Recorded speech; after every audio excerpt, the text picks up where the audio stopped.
find you.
Good evening, everyone.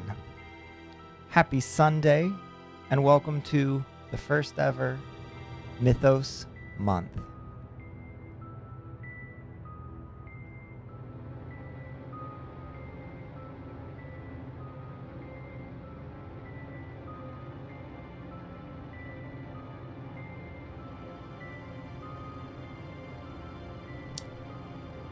What's up, everybody? Hello to my lovely wife. Hello to Pizza. Thank you so much for the tier 2 sub for 44 months. I appreciate that. Hello, Witty. Hello, Exy. Yes, the graphic does change colors. I hope you guys like it. I am dressed up. I'm dressed up for the occasion because we are... I mean, we're diving into games in the 1930s, so we gotta fit the vibe. But how's everybody doing? Pizza, because of your kind generosity, and before we get started, I got a joke for you. Where did I leave off though?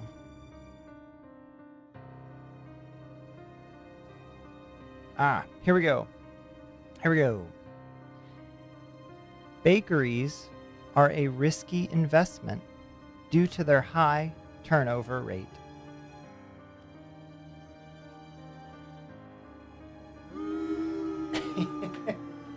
The outfit suits him. Appreciate it. Fun enough. This is a hat I got when I was like 14, I think. And then I had this vest from around that time too. And I just like about an hour ago I was like, wait, I wonder if I can find it. And I literally was able to find both of these items, and I'm super happy about that. Got to tilt the hat down just a smidge. I feel like now I look like Robin Hood. But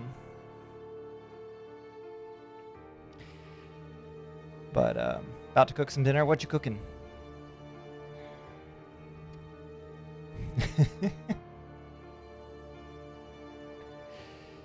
Oh man. But yeah, I'm super excited to get into this month because I love Lovecraft games. I got into them like 4 years ago. And so I'm super excited to be dedicating an entire month to playing Lovecraft-themed games. And you know what? There's actually a lot of them out there. We might not even get through all of them. We'll see. But there is a lot. Also, to kind of give an overview of what Mythos Month is, essentially, I came up with the idea out of a month of Lovecraft games to do once a year. Not necessarily in February, but once a year we'll do a month dedicated to games of mythology. And this year is the Lovecraft mythology. Nate giving Milady vibes right now. What can I say, Nessa? Vest and ties are peak. Appreciate it. Yeah, that's kind of the backstory, the spiel of all of this, and yeah, we got some great games to play. Super excited, and I need to put it in the title. All I need is a new bow tie to join you. This is true. Yeah, he does need a new one to fit the vibe. Oh, that inspires me. Maybe when I visit y'all's side again, we should do a 1920 murder mystery. Vanessa would love that. She loves murder mystery games. Yeah, we're not there yet to officially like release it, but you guys are gonna hear this first. That in the progress, merch is coming back. It's in the progress. So you guys get to hear it because you're here at the beginning of the stream, and everybody else is a bunch of losers. Hey, Milkman, what is up? Good to see you. How are you doing? Welcome. Release it. Well, we're going to. That's not news. We've known you've been preparing, but come on. I know, but here's the difference between you guys have known versus now, where I actually have 2 items like already like ready to go essentially. But we gotta. I'm still like working on it because did I hear that right? Yo, what's up, Cruising? How are you doing? It's ready to release. Don't let him tell you otherwise. Oh man. If you're talking about the merch, yes, it's on its way. Yeah, we're getting there, which I'm super excited about because I know it's been way too long. You guys have been asking for it. When's it releasing? Okay, to be honest, I really wanted to order one of the products first to make sure, like, you know, we like it and stuff, like the quality and all that, and then I want to release it. But I need to order it. But anyways, that's rabbit trailing. Order it. Okay, all right. Is this new merch returning merch or both? It's going to be. There's gonna be some that's similar to what we had before, but it's a new company I'm working with, so it's gonna be you know, not I can't like copy the same designs and pull them over, but I can make stuff very similar. But I do have new stuff as well that is in the plans. A lot of new stuff. Yeah, just release it. It might take weeks to arrive. I mean, it's not supposed to. Yeah, hang on. Let me see if we can pull this up.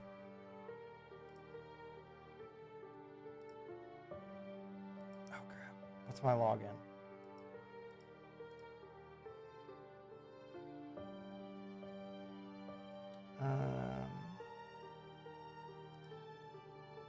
Sneak peek. We'll give you we'll give you guys a sneak peek. I'll hide this. There we go. All right. So excited to finally get some Foxy merch. Yeah, I know the yeah. There was a good amount of merch that got purchased from the first wave, but then yeah, that didn't last super long, and it's been in long need of needing to get back to it. There you go. There's your sneak peek. Coming soon, y'all. store.foxynate.com. I'm just kidding. I will show you the actual website.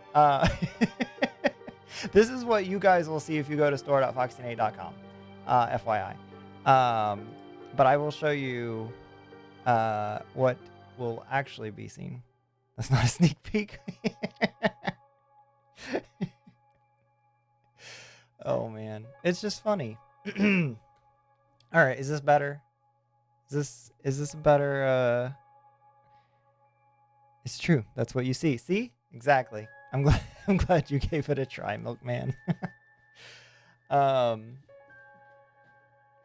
Yeah, so limited edition merch. There will be new stuff. Don't do that to my wallet, but your wallet wants me to do it to that. Whoa, Mr. Q, I'm sorry. You're not privileged to be looking at that page. You gotta wait there, you know. You can't be looking. You leave. What's up, Mr. Q? How you doing? Q. Glad you're here. All right. Well, I'm just kidding. I'll go back. Look. All right. So here's what I was telling everybody. I know that this has been in the talks of, you know, coming soon for a long time.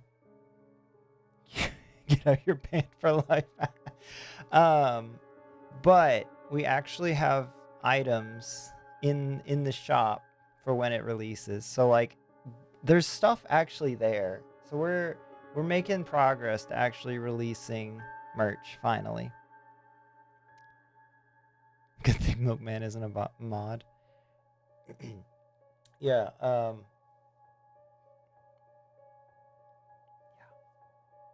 Do you guys wanna show us some stuff? You want me to show you? You really want me to show you? Okay. All right.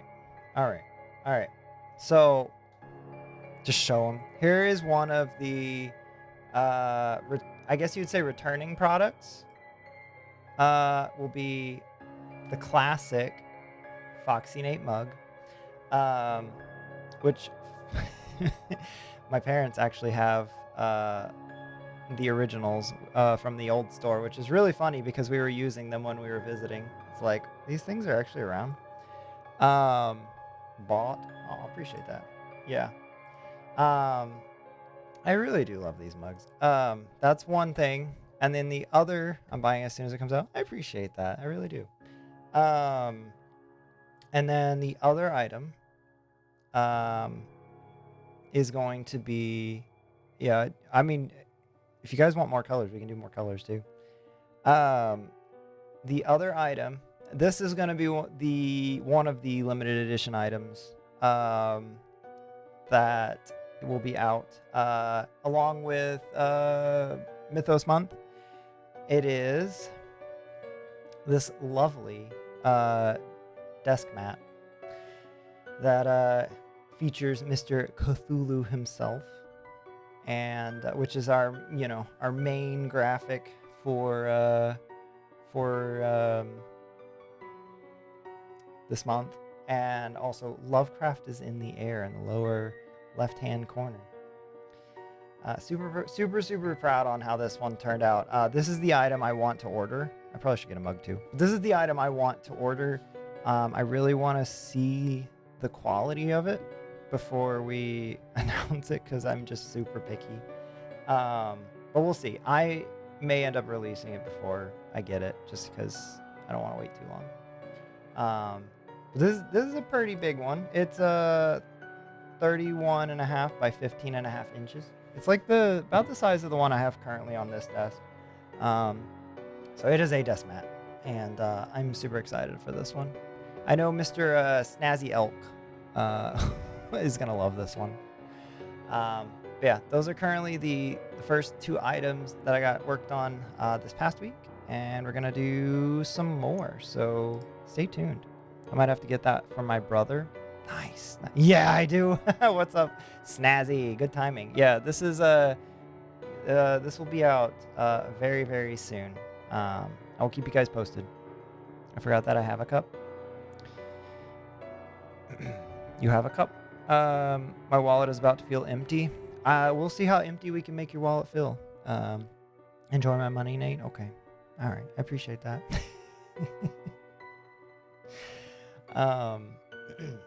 But yeah. As in a milkman cup. Oh. It's funny. But yeah. That is, yeah. He was making a mug last night with you. This is actually very true. XC, there is a mug that I thank you actually for bringing that up. There's a mug I'm working on that it is kind of tailored towards you. And I think it's hilarious. Hey, Mr. Canadian Mountie, thank you so much for the lurk. I appreciate it. I hope you're doing well. Side note, where'd you get the background music? Yeah, let me pull that up and I will show you guys. We need hats. I do have plans for hats, beanies, so I don't get to buy a Foxy Nate shirt. Hold your horses. We're not there. I only got 2 items yet. We're working on things. Oh, Mr. Q, you didn't even get to see the starting screen. Wow, that was not the okay. But anyways, I put it as my background. This is our starting screen. Let's see. I hope you have a wonderful stream. I appreciate that. Thank you. I really do. Love the suit. Thank you. I'm dressed for the occasion of 1930s Lovecraft games. As a marketable product on Paul Burt merch store. Ooh, wait, you have your own mug on his store? That's fantastic. I love that. Yeah. It's time for me to go have fun. Don't go too insane. All right, Pizza, thank you so much for hanging out tonight. I appreciate it. Hope you enjoyed the sneak peeks of what's to come. And enjoy your evening. And a hoodie. Ooh. I need to go check out his store. Oh, Pizza, I'm sorry. You asked what the music was. Okay, so the music is you know what game is Lovecraftian? Bloodborne. I don't have a way to play that, but it's by Myru. I don't know how to say the name. It came off of a this playlist here that he has. It's stream safe music for live streams. I went through this playlist last night and kind of picked out, it's kind of more of a Halloween themed playlist, but I went through it and picked out the songs that I felt kind of related more to this vibe. So that is what you guys are hearing in the background. Music's really good. So if you like it, go give Myru a listen. Yeah, also this playlist, if you like the playlist, you can go search for, hopefully you can see it, Tales of the Mythos, which is the playlist I created specifically for this month, that has all this music on it. So public playlist, so we can search it. Yes, it is a public playlist. Tales of the Mythos, if anybody wants this playlist that has all this creepy music. I like it. You also have a shirt, sticker, and a hat. Nice. Time to get a PS5, Nate. Uh-huh. Mm-hmm. Yep. That is what that means. I would rather save my monies for a Switch 2, but okay. All right. So, without further ado, we have talked a lot of stuff. Let's dive into our first game of the night. We are going to be doing 2 games tonight. The first one is a short game called Dagon. That is apparently... Thank you. Witty, thank you so much for 22 months. I appreciate your sub. Really do. Let me read you something real quick, just because you're kind. All right. I got fired from my job delivering produce. Apparently, I drove people bananas. Almost 2 years. Yeah. Wait. Whoa. 2 years. That's insane. I can't believe you've been subbed that long, actually. Maybe they will release Bloodborne remake this month. Copian is fine. I will if they bring it to PC. I'll play it. Oof. But anyways, so apparently Dagon is based off of one of or Lovecraft's first short story novel. It's a very short game. Yeah, that's about all I know of it. So hopefully it's good and not weird. And then after that, we will be diving into Alone in the Dark, which I am so excited for. Literally been wanting to play that game for like a year and a half, and we're finally doing it. They would make so much money if they released it on PC. I'm sure they would. All right, let us get this going. Yeah, okay, man. This might be loud. I hope not, because I forgot to do something. Hang on, let me see if I can snatch it. There we go.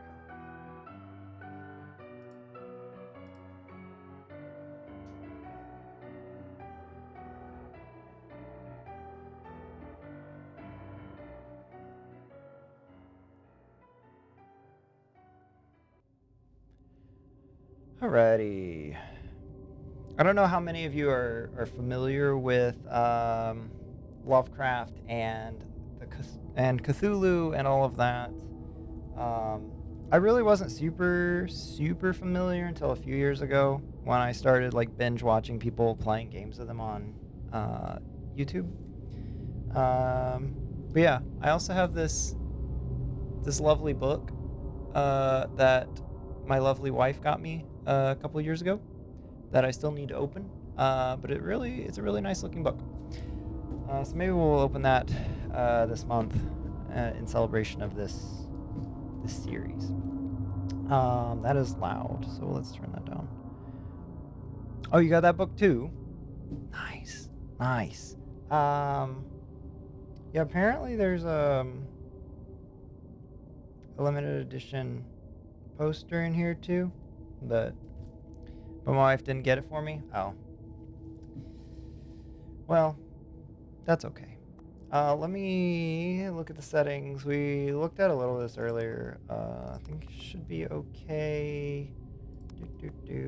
I have no idea how this game's gonna be, so we'll see. There's apparently also DLC for it, which is really cool, if we like it. But yeah. Cthulhu's that one demon from that South Park episode. I actually do not get that reference because I have not watched South Park. My wife never buys me anything. Actually, you need a new wife. Ooh. All right, let's see. Dagon is a faithful, interactive adaptation of H.P. Lovecraft's work focused on story and atmosphere. You will not find difficult choices, action sequences, or inventory management here, and movement is limited to progressing through locations along with the plot. I think this game's like 30-ish minutes. It's not super long. I'm betting it's the same reason mine doesn't either. I gifted it to him for surviving my last grad school semester. This is actually true. This was a gift because she graduated. Like, I got the gift. But, I am writing this under an appreciable mental strain, since by tonight I shall be no more. Oh, that's depressing.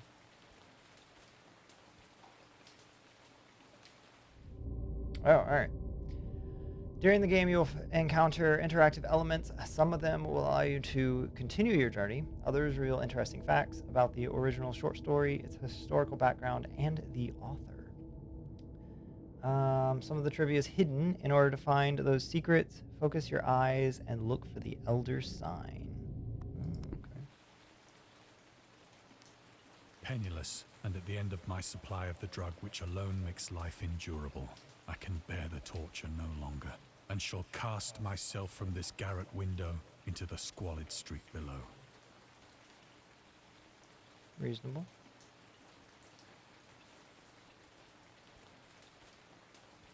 Any elder? Oh, Do not think from my slavery to morphine that I am a weakling or a degenerate. When you have read these hastily scrawled pages, you may guess, though never fully realize, why it is that I must have forgetfulness or death. oh no! Oh, I just progressed the It was in story. one of the most open and least frequented parts of the broad Pacific that the packet of which I was supercargo fell a victim to the German sea raider.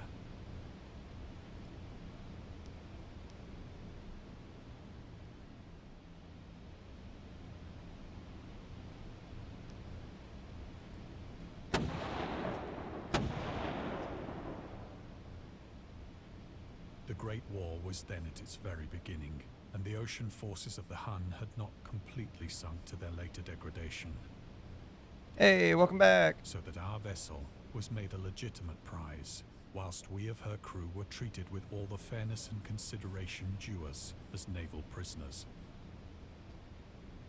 My computer decided it was time to update whether I liked it or not. What a kind computer.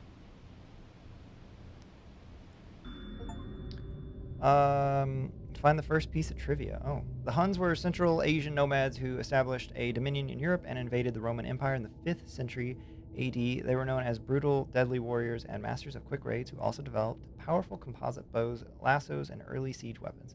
During World War I, the British used the word Hun as a synonym for Germans in order to emphasize their brutality.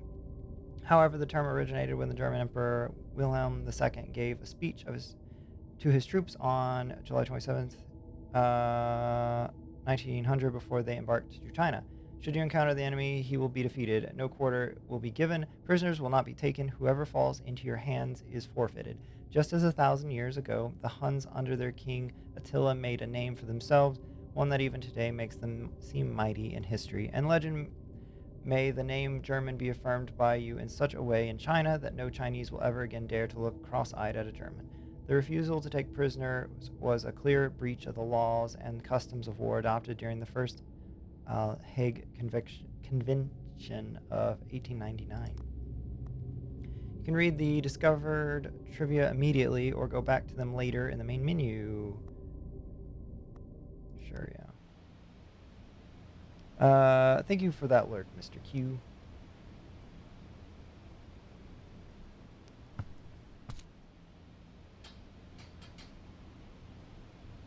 So liberal, indeed, was the discipline of our captors, that 5 days after we were taken, I managed to escape alone in a small boat with water and provisions for a good length of time.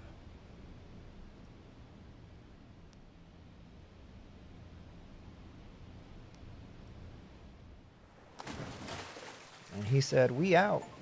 When I finally found myself adrift and free, I had but little idea of my surroundings. Our dear. Never a competent navigator, I could only guess vaguely by the sun and stars that I was somewhat south of the equator. Of the longitude, I knew nothing, and no island or coastline was in sight.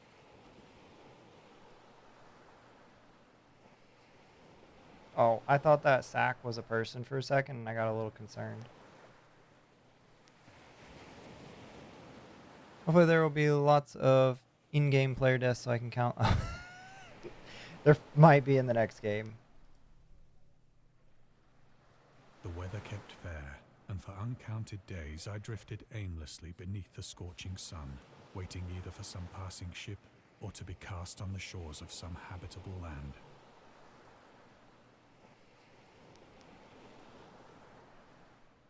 But neither ship nor land appeared, and I began to despair in my solitude upon the heaving vastness of unbroken blue. The change happened whilst I slept.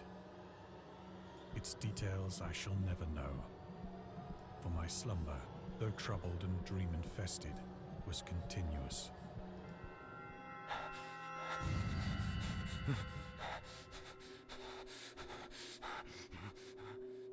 It's gonna be a no from me, dog.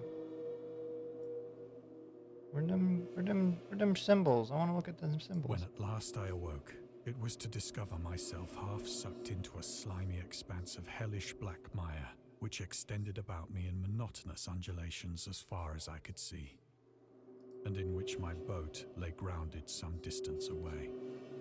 Though one might well imagine that my first sensation would be of wonder at so prodigious and unexpected a transformation of scenery, I was in reality more horrified than astonished.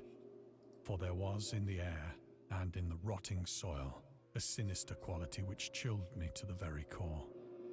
The region was putrid with the carcasses of decaying fish, and of other, less describable things which I saw protruding from the nasty mud of the unending plain. Perhaps I should not hope to convey in mere words the unutterable hideousness that can dwell in absolute silence and barren immensity. There was nothing within hearing, and nothing in sight, save a vast reach of black slime. Yet the very completeness of the stillness and the homogeneity of the landscape oppressed me with a nauseating fear. Honestly, this guy's voice is really nice. The sun was blazing down from a sky which seemed to me almost black in its cloudless cruelty, as though reflecting the inky marsh beneath my feet.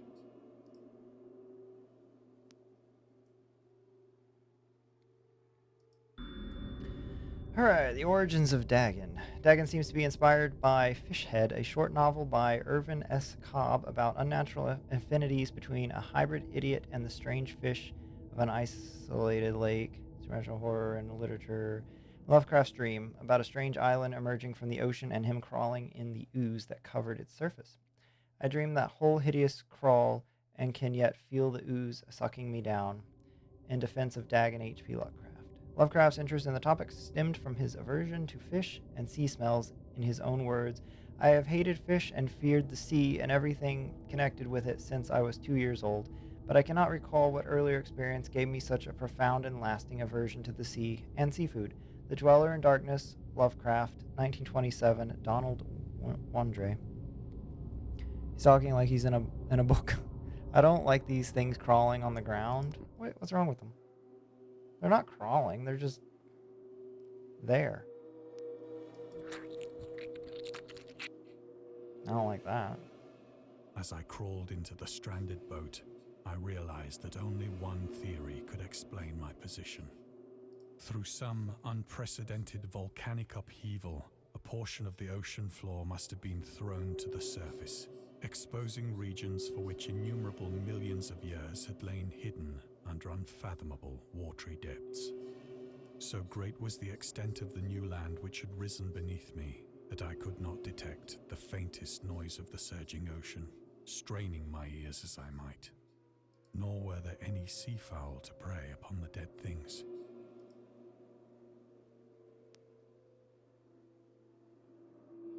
This is giving you the heebie-jeebies? Oh, yeah.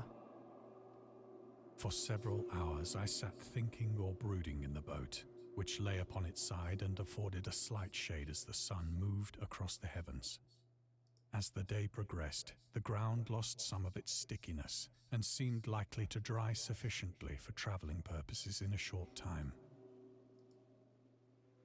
That night I slept but little, and the next day I made for myself a pack containing food and water, preparatory to an overland journey in search of the vanished sea and possible rescue.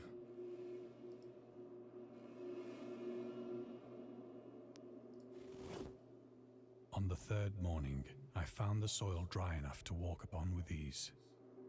The odor of the fish was maddening, but I was too much concerned with graver things to mind so slight an evil, and set out boldly for an unknown goal.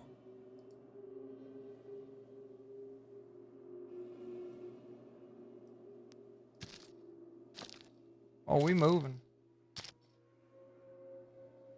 All day I forged steadily westward, guided by a faraway hummock which rose higher than any other elevation on the rolling desert.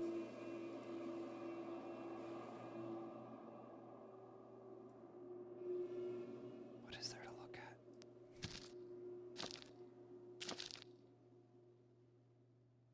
Oh, no. No, I don't like those.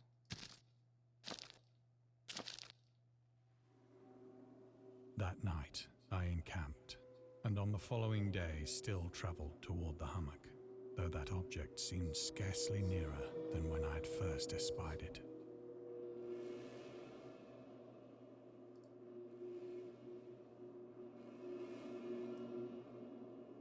Should have just stayed home.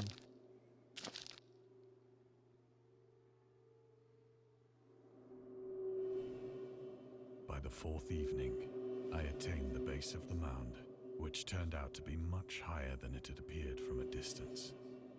An intervening valley setting it out in sharper relief from the general surface. Too weary to ascend, I slept in the shadow of the hill. I know not why my dreams were so wild that night, but ere the waning and fantastically gibbous moon had risen far above the eastern plain, I was awake in a cold perspiration, determined to sleep no more. Such visions as I had experienced were too much for me to endure again, and in the glow of the moon I saw how unwise I had been to travel by day. Without the glare of the parching sun, my journey would have cost me less energy. Indeed, I now felt quite able to perform the ascent which had deterred me at sunset. Picking up my pack, I started for the crest of the eminence. We got Shakespeare over here. All right, let's get our pack. Let's get going. I have said that the unbroken monotony of the rolling plain was a source of vague horror to me. But I think my horror was greater when I gained the summit of the mound and looked down the other side into an immeasurable pit or canyon, whose black recesses the moon had not yet soared high enough to illumine. I felt myself on the edge of the world, peering over the rim into a fathomless chaos of eternal night. Through my terror ran curious reminiscences of Paradise Lost, and of Satan's hideous climb through the unfashioned realms of darkness.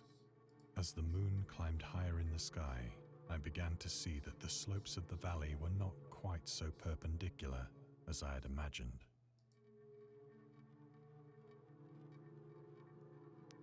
Ledges and outcroppings of rock afforded fairly easy footholds for a descent, whilst after a drop of only a few hundred feet, the declivity became very gradual. Are we going down there? Okay. Urged on by an impulse which I cannot definitely analyze, I scrambled with difficulty down the rocks and stood on the gentler slope beneath, gazing into the Stygian deeps, where no light had yet penetrated. All at once, my attention was captured by a vast and singular object on the opposite slope, which rose steeply about 100 yards ahead of me. An object that gleamed whitely in the newly bestowed rays of the ascending moon. Maybe we just go back to our boat and hope for the best. That it was merely a gigantic piece of stone, I soon assured myself. But I was conscious of a distinct impression that its contour and position were not altogether the work of nature. Yeah, they don't look normal. A closer scrutiny filled me with sensations I cannot express.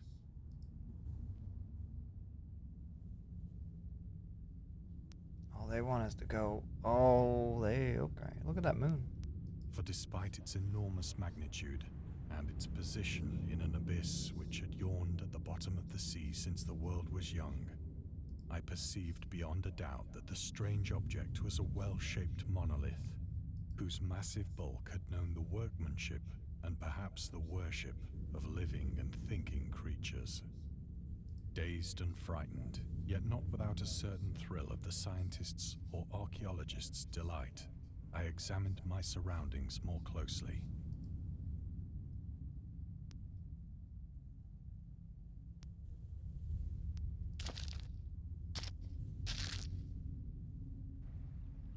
Oh. The moon, now near the zenith, shone weirdly and vividly above the towering steeps that hemmed in the chasm, and revealed the fact that a far-flung body of water flowed at the bottom, winding out of sight in both directions and almost lapping my feet as I stood on the slope. Across the chasm, the wavelets washed the base of the Cyclopean monolith, What is Cyclopean? on whose surface I could now trace both inscriptions and crude sculptures.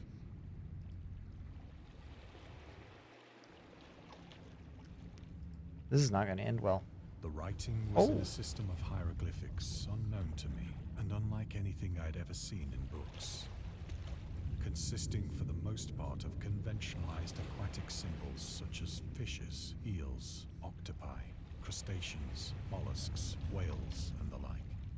Several characters obviously represented marine things which are unknown to the modern world, but whose decomposing forms I had observed on the ocean-risen plain. It was the pictorial carving, however, that did most to hold me spellbound. Alright, let's look. Alright, Dagon contains many themes and storytelling methods that Lovecraft developed in his later works, such as telling the story through carvings, At the Mountains of Madness, The Nameless City, journals and characters' notes, The Shadow Out of Time, The Haunter of the Dark, Islands Emerging from the Ocean, The Call of Cthulhu, or fictional beings and deities based on real events and mythologies, Mygo in the Whispers in Darkness. It's also considered the origin of the popular Cthulhu mythos. Some of Lovecraft's other stories also conclude in a manner similar to Dagon, but let's skip the details in order not to spoil the ending. Alright. Plainly visible across the intervening water on account of their enormous size were an array of bas-reliefs whose subjects would have excited the envy of a Doré. I think that these things were supposed to depict men, at least a certain sort of men, though the creatures were shown disporting like fishes in the waters of some marine grotto, or paying homage at some monolithic shrine which appeared to be under the waves as well. Of their faces and forms I dare not speak in detail, for the mere remembrance makes me grow faint, grotesque beyond the imagination of a Poe or a Bulwer. They were damnably human in general outline, despite webbed hands and feet, shockingly wide and flabby lips, glassy, bulging eyes, and other features less pleasant to recall.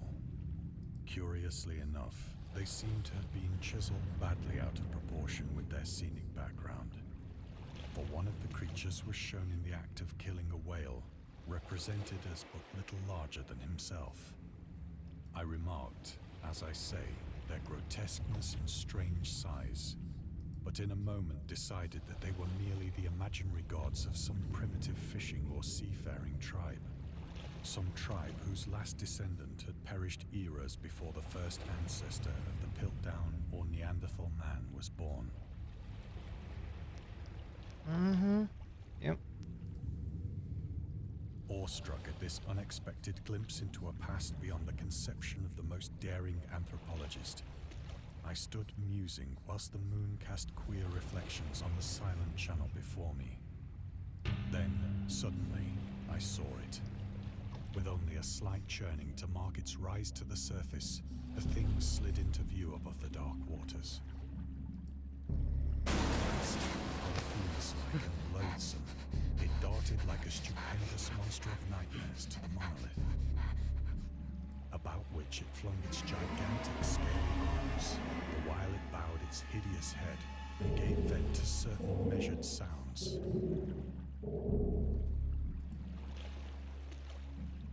I think I went mad then.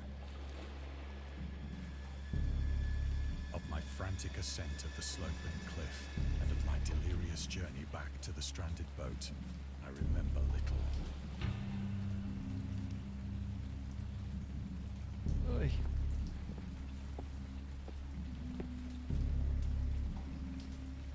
I believe I sang a great deal and laughed oddly when I was unable to sing.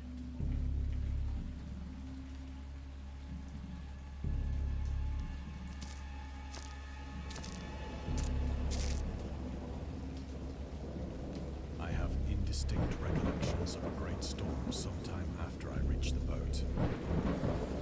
At any rate, I know that I heard pearls of thunder and other terms which nature utters only in her wildest notes. Let me do something real quick. I'm going to turn the voiceover up.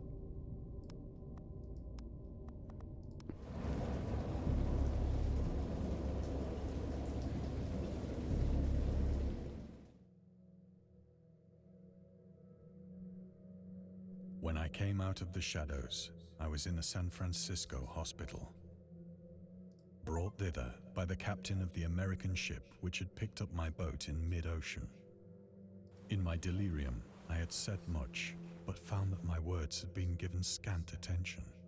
Of any land upheaval in the Pacific, my rescuers knew nothing, nor did I deem it necessary to insist upon a thing which I knew they could not believe.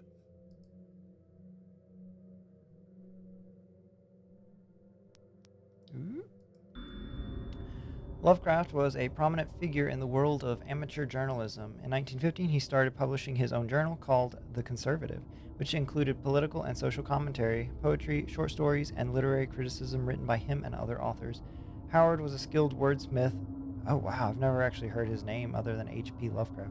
Howard was a skilled wordsmith, but he also took criticisms to heart, which resulted in his decision to step away from writing poetry and concentrate on weird fiction again for the first time since his teenage years.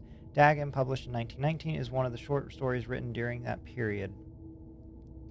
In this excerpt from The Conservative, the master of horror fiction explains his attitude towards warfare and the idea of world peace. Why any sane human being can believe in the possibility of universal peace is more than the Conservative can fathom.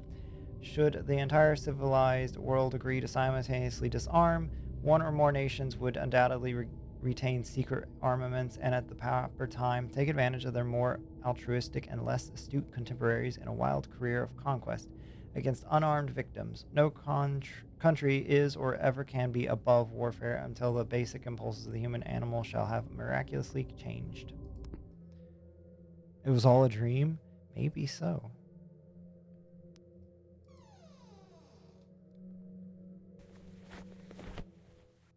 Once I sought out a celebrated ethnologist.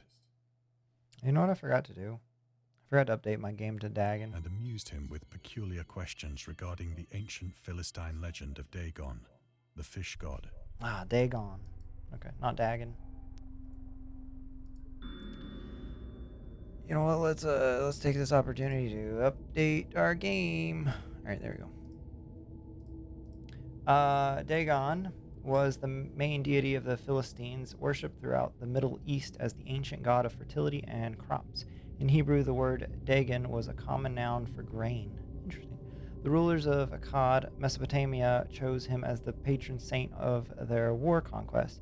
He also appeared as the judge of the dead in an Assyrian poem and an underworld prison warder in one of the Babylonian texts. He is often mistakenly taken for a fish god due to the wrong interpretation of his name, as in Hebrew the word dag means fish. In H.P. Lovecraft's works, Dagon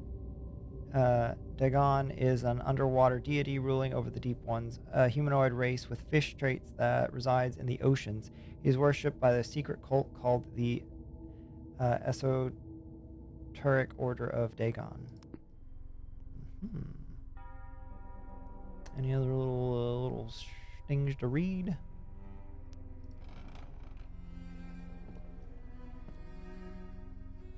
But soon perceiving that he was hopelessly conventional, I did not press my inquiries.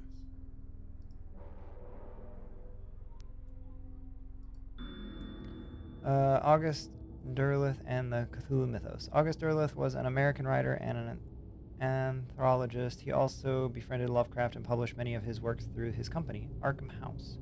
Although he greatly contributed to the popularization of the author's works after his death, he is surrounded by numerous controversies. One of his most questionable decisions involved introducing the good versus evil doctrine. Derleth was a devout Catholic, the Cthulhu Mythos, which contrasted with Lovecraft's view of the world and his approach to cosmic horror. As a result, the author's works are often misunderstood and misinterpreted in today's culture. It is also worth noting that Lovecraft was never really interested in creating a mythology, and the term Cthulhu Mythos was coined by Derleth after the author left the mortal plane. That's interesting.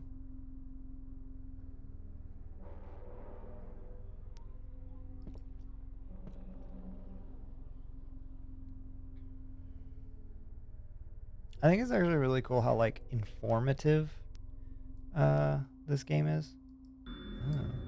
These days, the word scientist is a widely accepted term, but at that time Dagon was published, it was subject to a wide debate. After the author used it in the story, critics pointed out that man of science was a more appropriate term to employ. He admitted in defense of Dagon that if Dagon were to be reprinted, he would indeed use the phrase they suggested. Scientist was coined as an analog to artist to be used when referring to those studying different branches of science.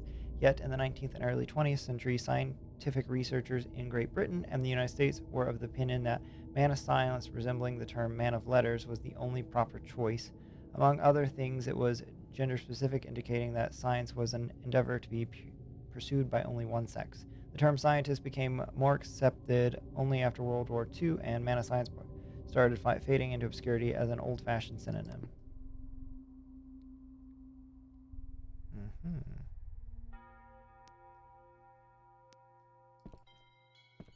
I feel like we've actually missed a lot of clues, but oh well. It is at Oh, night, we're back. especially when the moon is gibbous and waning, that I see the thing. What thing? I tried morphine, but the drug has given only transient surcease and has drawn me into its clutches as a hopeless slave. So now I am to end it all, having written a full account for the information or the contemptuous amusement of my fellow men.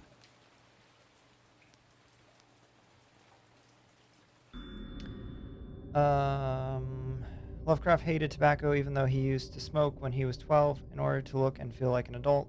In his correspondence with a friend, Reinhard Kleiner, he claims that he quit as soon as he started wearing long pants. He also had a very strong opinion about alcohol, as evidenced by his letter to Zelia Brown, dated 13th February 1928. As for the matter of drinking, I have never tasted intoxicating liquor and never intend to. Having a strong aesthetic disgust at anything which blunts or coarsens the delicate natural equipoise of the evolved human intellect and imagination. Drinking excited my personal repugnance, hence I don't drink. Let the herd do what they will. I am rather in favor of the prohibition of any one antisocial force as well as of any other. Source: The Spirit of Revision, Lovecraft's letter to Zelia Brown. Sounds like he's gonna poison himself. Yes, it does. Any other little things to look at, to peer upon? Alright, well, I guess we gotta take the drug. Often, I ask myself if it could not all have been a pure phantasm, a mere freak of fever, as I lay sun-stricken and raving in the open boat after my escape from the German man of war. This I ask myself, but ever does there come before me a hideously vivid vision in reply. I cannot think of the deep sea without shuddering at the nameless things that may at this very moment be crawling and floundering on its slimy bed, worshipping their ancient stone idols and carving their own detestable likenesses on submarine obelisks of water-soaked granite. I dream of a day when they may rise above the billows to drag down into their reeking talons the remnants of puny, war-exhausted mankind. Of a day when the land shall sink and the dark ocean shall ascend amidst universal pandemonium.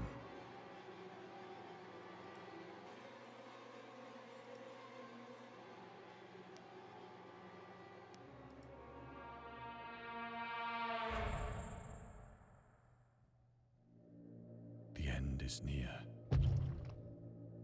I hear a noise at the door, as of some immense slippery body lumbering against it. Well, don't open it.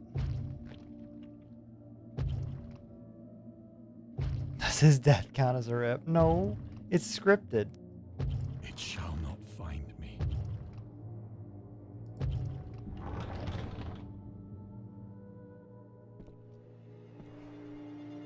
God, that hand!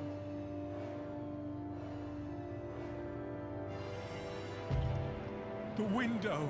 The window! Oh gosh.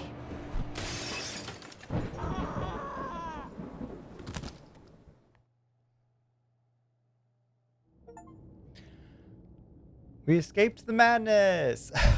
We hope you enjoyed immersing yourself in our little pool of cosmic horror. We would appreciate if you took a moment to rate and nice. That is Dagon, everybody. A Lovecraft short story game. That was actually really cool. I liked getting to have a feel of more of the the backstory. Can it please count as a if you want it to? But what is their purpose? Wait, what is this? Why do we enjoy being afraid so much? During our therapy, I'll try to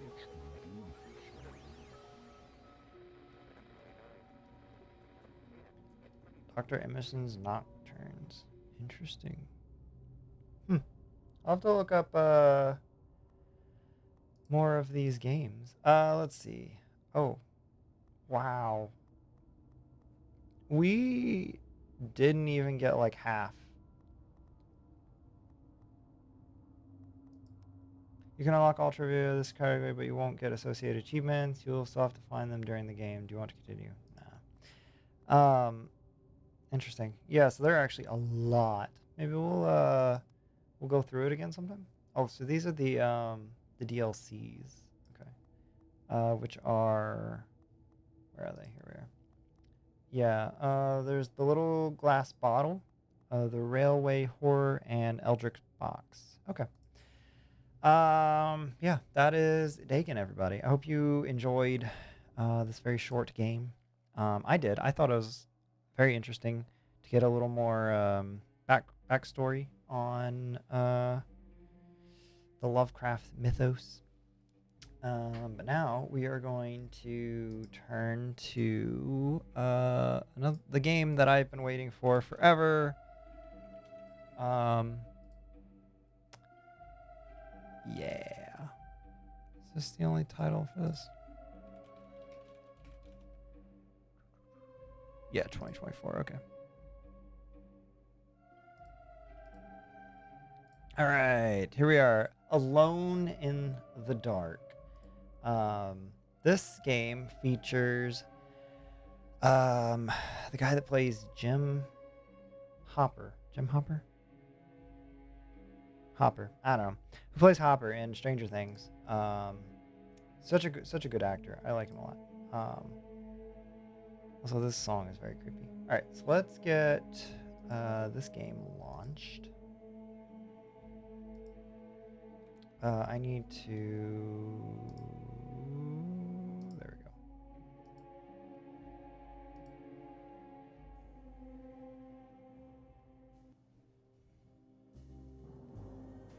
So I opened this game earlier, and I was listening to the main menu music, and it's a bop, everybody. I love the music.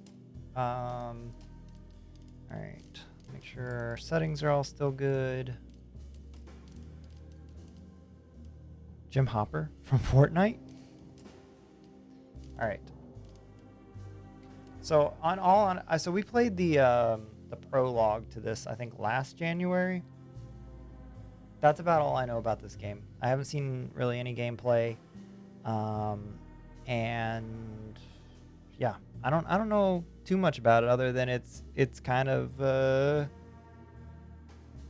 Cthulhu-y. Jim Hopper does have a Fortnite skin. Does he really? I like that. All right. Without further ado, here is Alone in the Dark. Easy, standard, hard, new game plus. We'll do standard. Modern, old school. Extra help provided to make the experience smoother and easier, including hints and helpful highlights. Old school, for those who want to figure out everything for themselves, no extra systems to guide the player. Ooh, wait.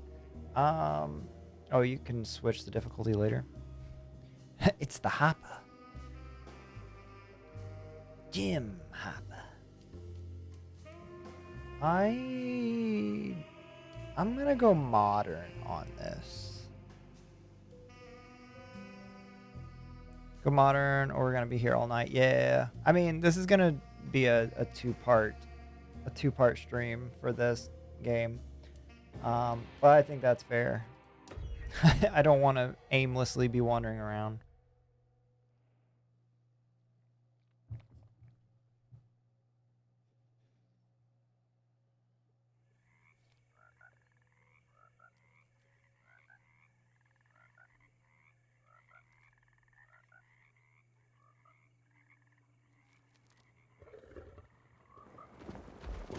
Oh, he croaked.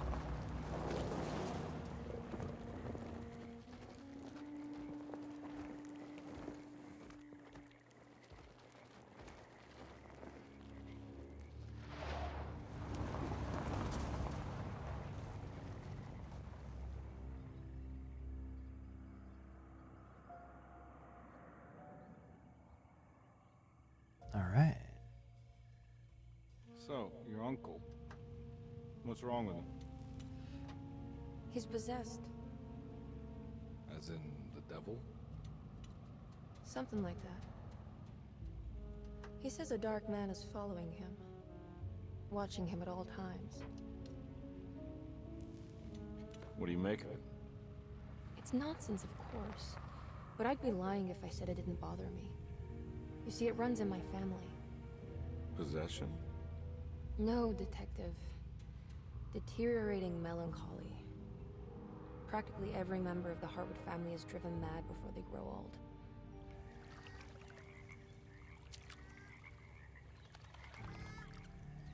But Jeremy didn't kill himself.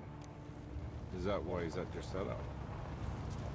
Despite being convinced that he is truly possessed, he decided to put his last chips on Dr. Gray and his psychoanalysis, figuring he might stumble upon some cure. What did I miss? Nothing really. This one just started. You mentioned the letter. I received a disturbing letter from Jeremy accusing the staff and all the other patients of being involved in some cult. And now they are also out to get him. Could it be real? Or is it all just in his head? It's a story he tells himself, Mr. Carnby. Anything to avoid the truth. Which is? That we're all terribly insignificant. That people mean so very little to one another. That there is no one out to get Jeremy Hartwood because he isn't worth getting. Here we are. Great job, Alligator. Now I'm going to talk about the frog for the rest of the stream.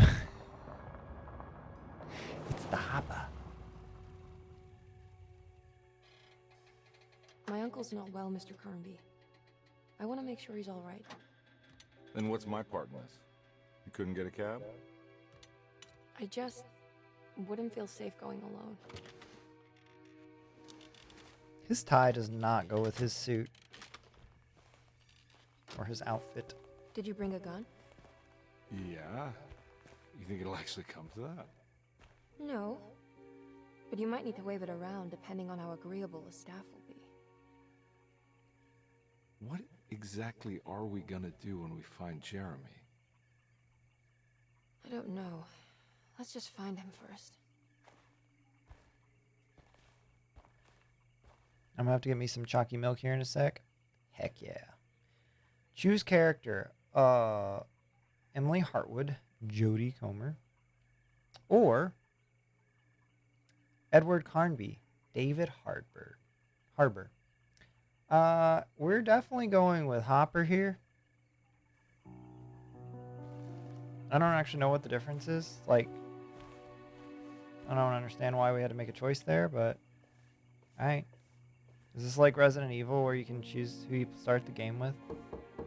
Hello? You hear that, Q? This is basically Hello? Resident Evil. It's abandoned. It can't be. There has to be someone around. Wait here. I'll go around back.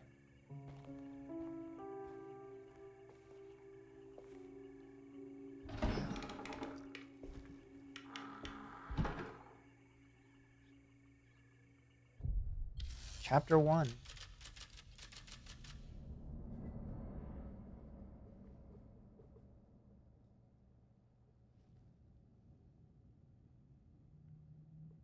does have an RE vibe. This is why is my sensitivity this high? Bro. Hang on.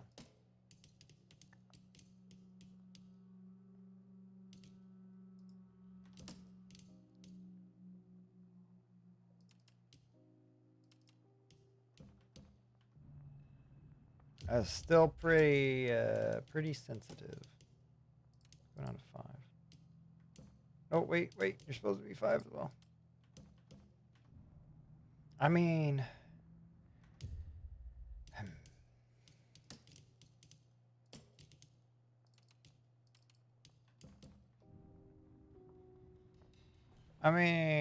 it... Oh, gosh, this is through the roof.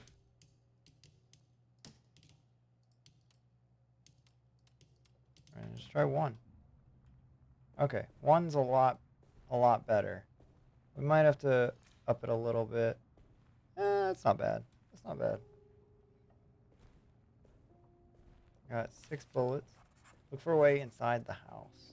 All right. Oh, what?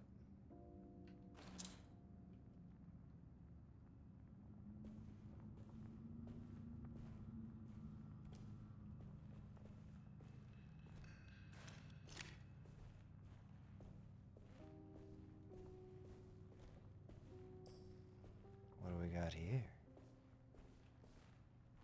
Now what do we got here? Hey! I said that. Flashlight. A clue. Kitchen garden key. Alright. Cool. So you to switch flashlight on and off. Yo. Look at us go. We can see things now. Any goodies hiding in here?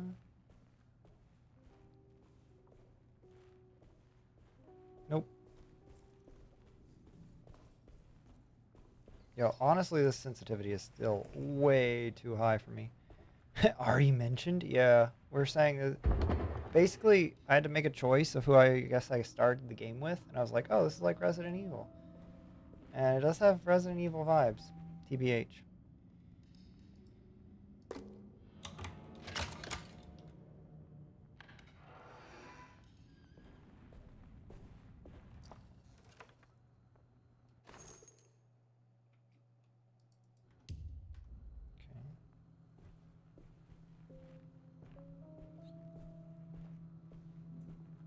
Or does with that door animation. Excuse me?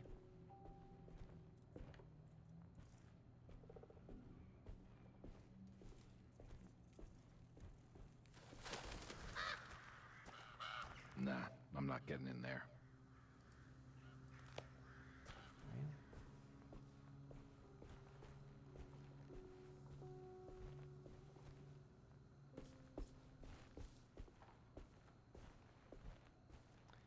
Maybe I should drop the frame rate and not play this out.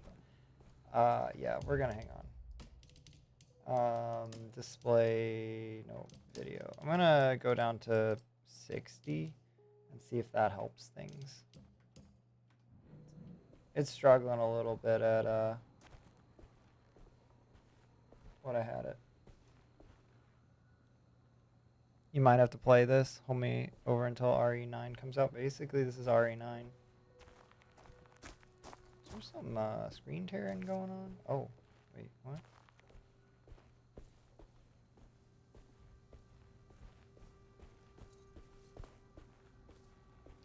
Thank you for lurking, Mr. Q. Nope. Whoa.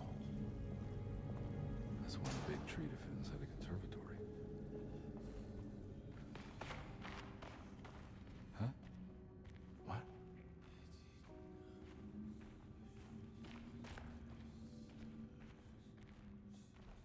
You're gonna join Q? Housekeeper's key. Alright. Thank you for the lurk. Appreciate you.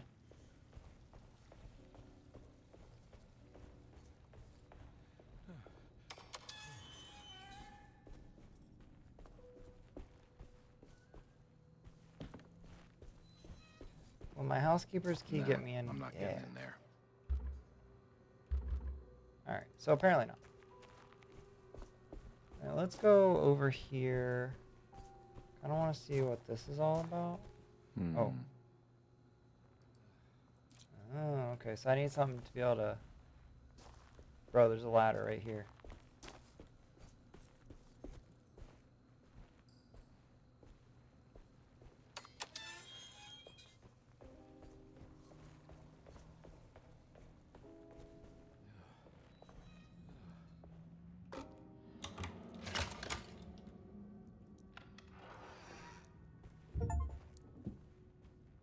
Alright. We broke in. Alright, we're doing good. Don't mind if I do. Let me make sure there was nothing else out here up top first.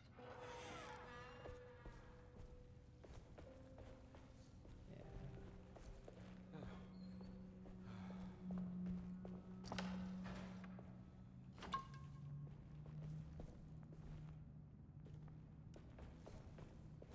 Alright, so we can't climb that. Ruined immersion. Alright.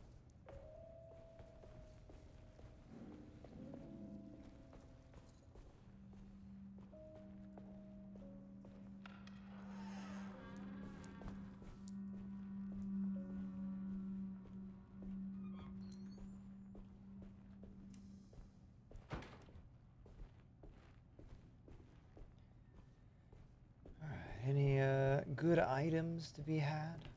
Ooh. More bullets. What's this? Family Bible. Every day your silence weighs a little heavier. It's been a difficult year for everyone, and many have lost all hope. I read in the papers about people suffering. Pictures of dust-covered landscapes without a drop of water.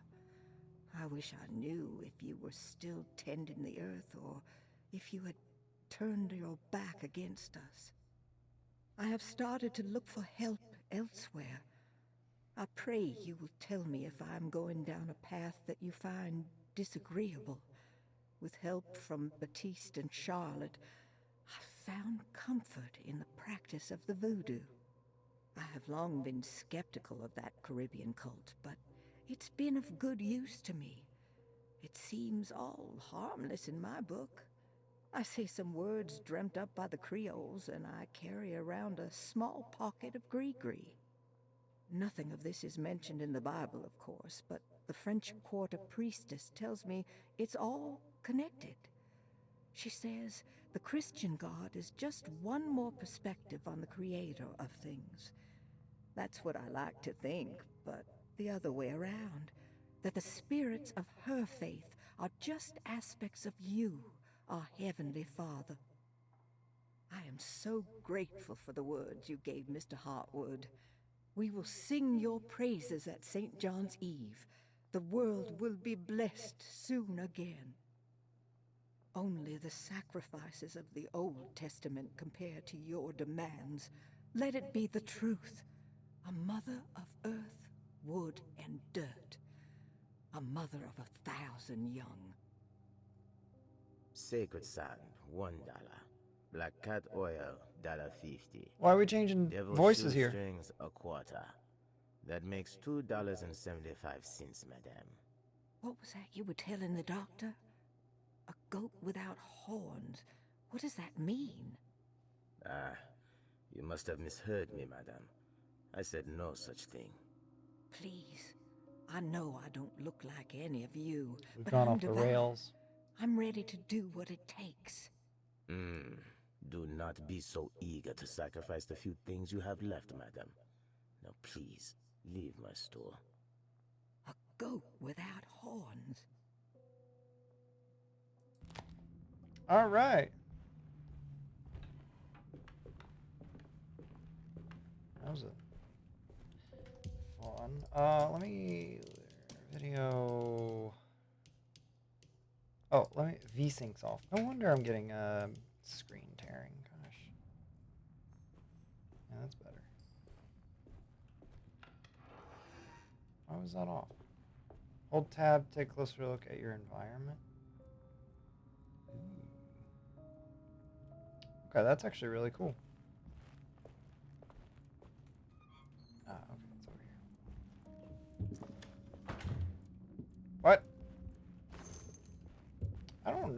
these people keeping bullets in these random places. But it's fine.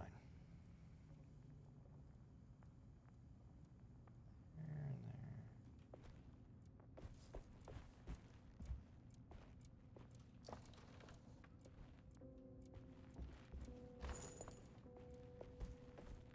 there. Got any kind of map? No.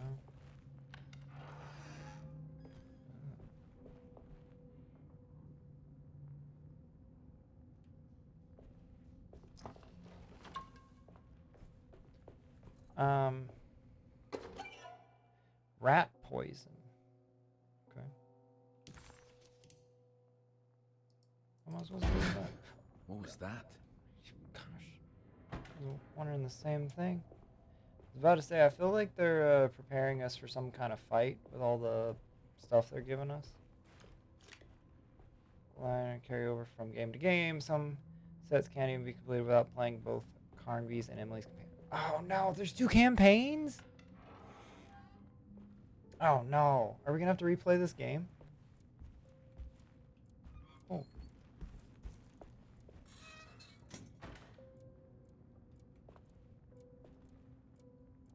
We might have to do a second playthrough at some point.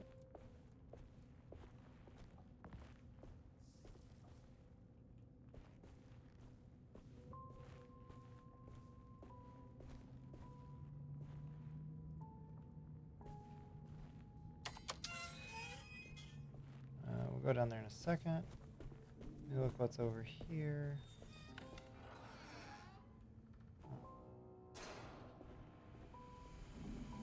That doesn't look safe. Oh. It's fine. Please do not touch the boiler. It is working after all. While the sabotage has caused a leak, only the decorative plate has been completely ruined. Let's wait for Mr. Chance to turn up and he can take a look at the leak. Mr. Waits. Well, we've already been injured. That's cool. Huh.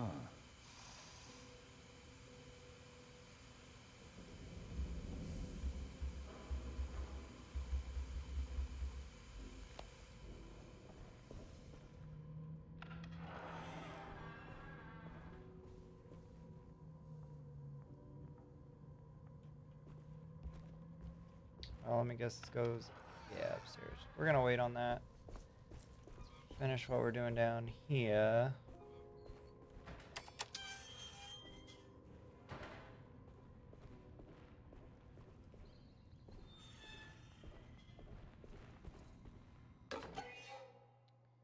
This?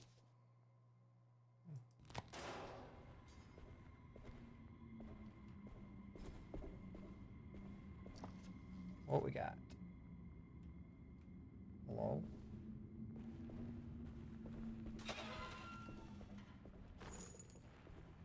Wait, is there seriously nothing in there? Why would you let me open it? I need the key.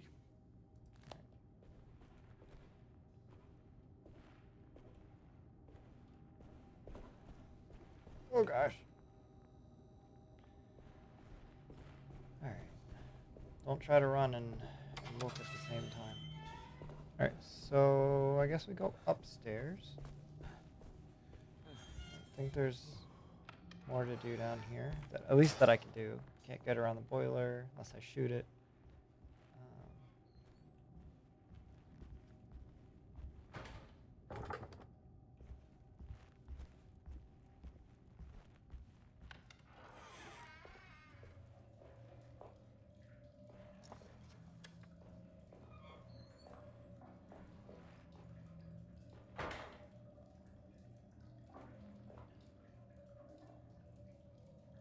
It's a nice bathroom.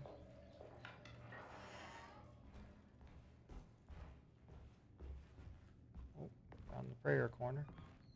Oh, map. Yeah. That's where here. Came up here. That's locked.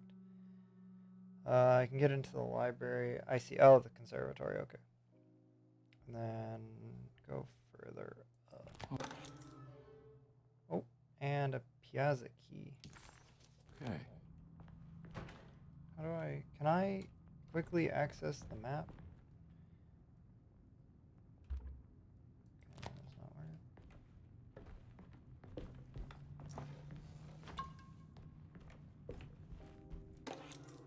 Sunday, June 22nd. I spent all day looking for Jeremy. I should have cared for the others, but I'm scared that he will do something irreversible. Cassandra is upset that I didn't give her the latest shipment of pain medication that Waits brought from the post office yesterday.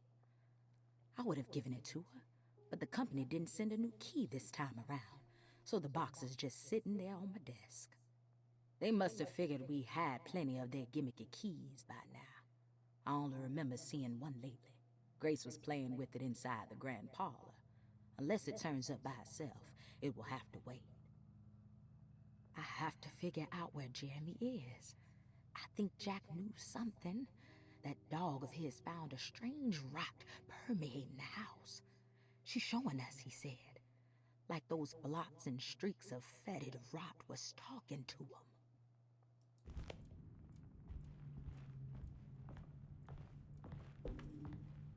Is it too late to go back to wherever we came from?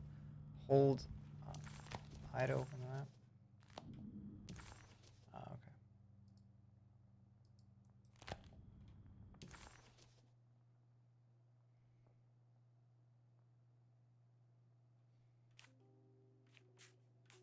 Okay. The boiler. That's locked. Can't get in there. We did all that. Okay.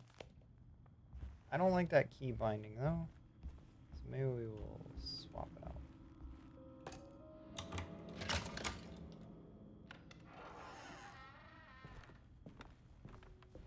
Oh.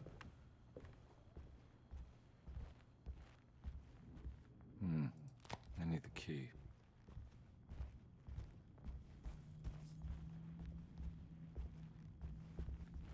Anything up here?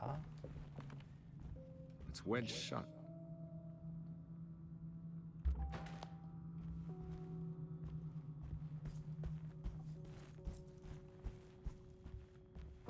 Looks important.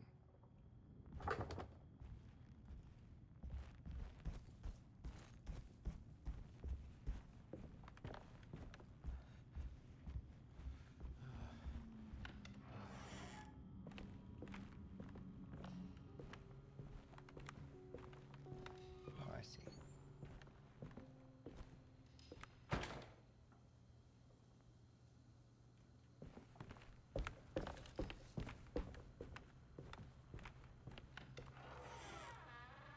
Oh. I need the key. I need a key.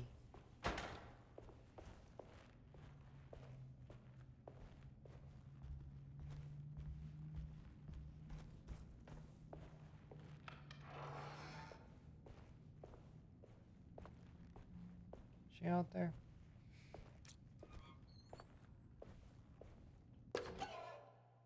Rubber stamp. Nice.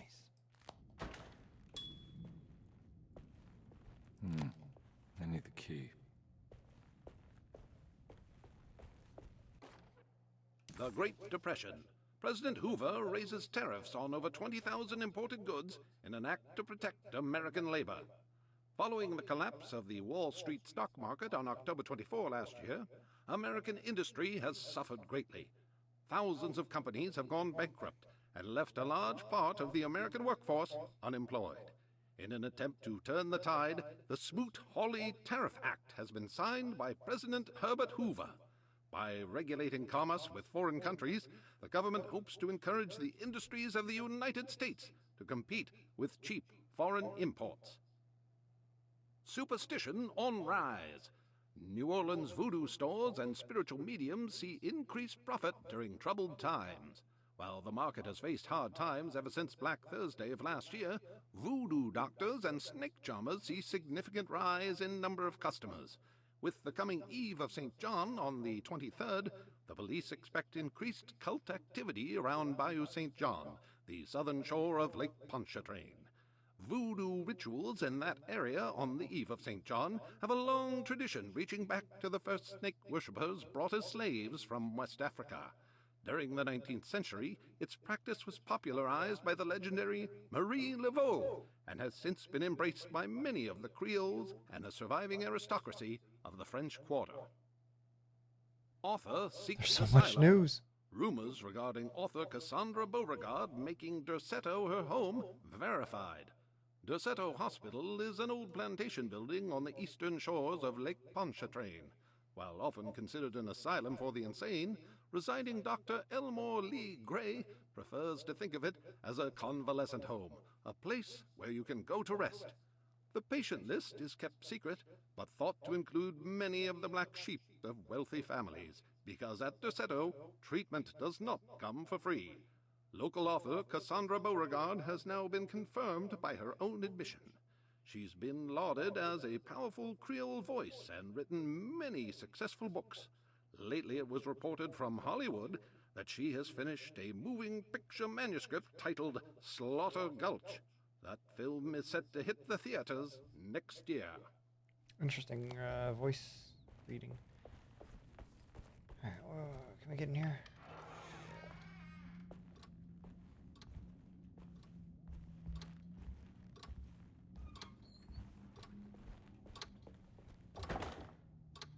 Alright. Guess we'll go try the front door.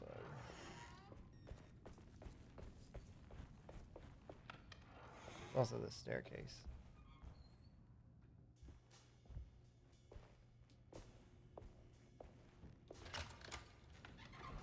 Thanks. What are you doing? Who are you? Whoa, pardon me, excuse me. My name is Edward Carnby, private investigator. I hope you don't mind we let ourselves inside. I do mind. This is private property. You can't just barge in here. I'm sorry about all this, but I'm looking for my uncle. It's urgent, and no one was answering the door. We can't hear you knocking anymore. None of us can. Who is your uncle, darling? Jeremy. Am I right? She has that Heartwood gloom, doesn't she? That's right. I'm Emily Hartwood.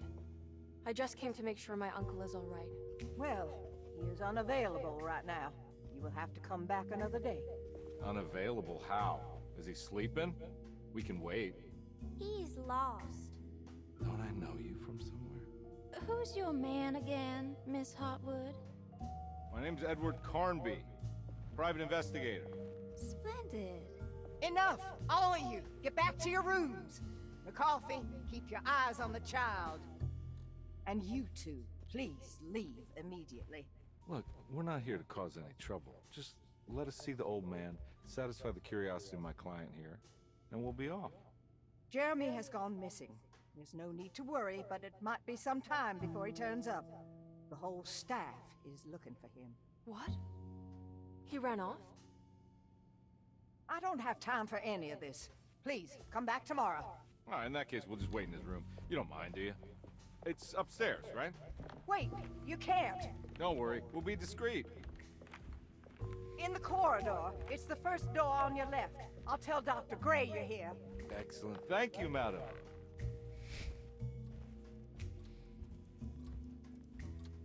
That's a fancy door thing.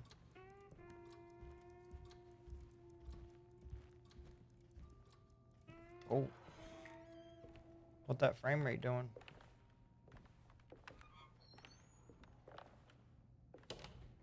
All right, here we are.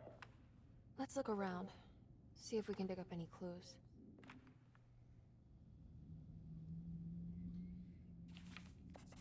Alright, search Jeremy's room for clues. Ooh. Right.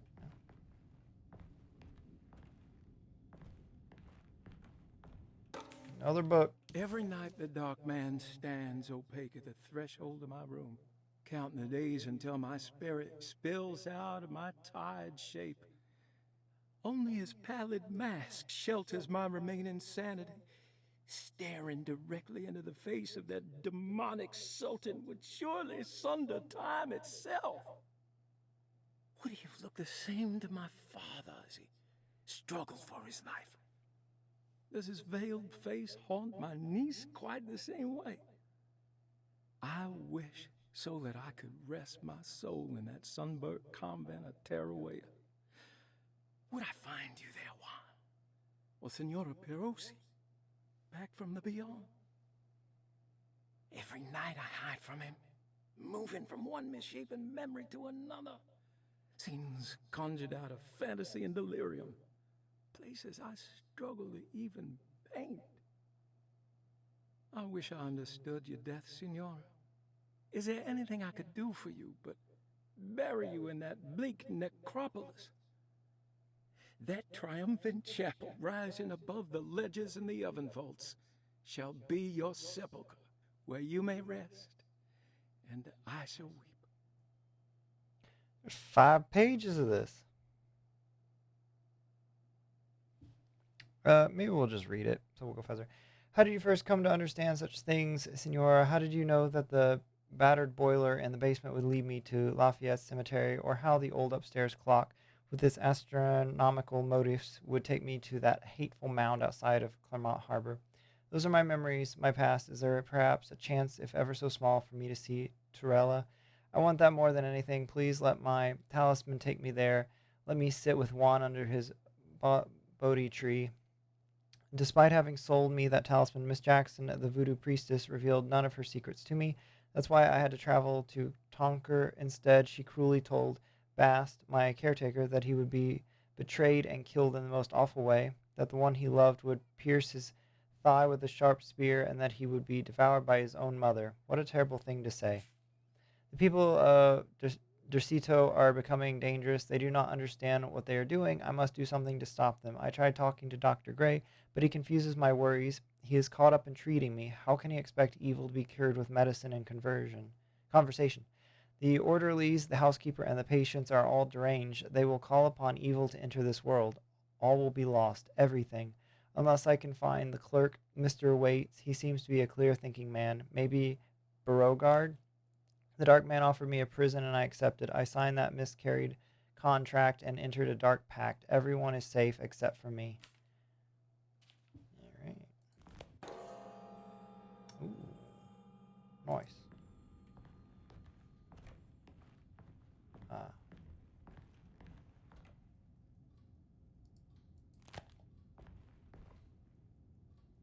So we can enter into a conversation with her. Somehow. I found a book full of peculiar notes. Have you heard of something called Tarawea? No. What's that? I might be reading too much into this, but I think it's the place he wants to go to. Oh, okay. Sounds like a clue. What is she even looking at? All right.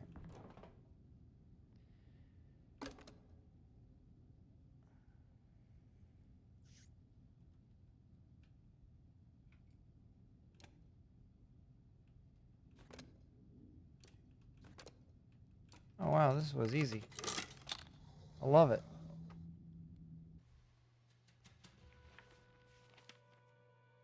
Hey, you know anything about this? Looks like some sort of talisman. No, I don't. Oh, help me out here, will you?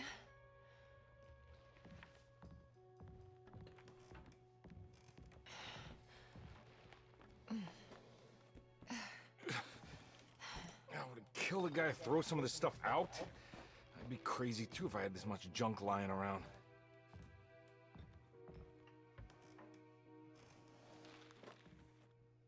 Careful what you look at.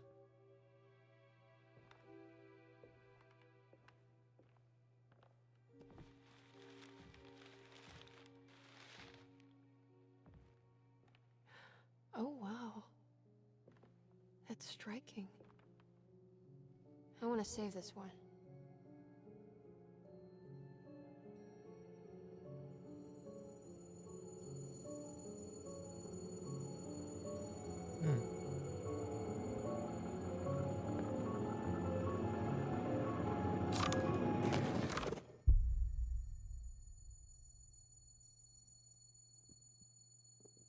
All right, come on. I want to go see Dr. Gray.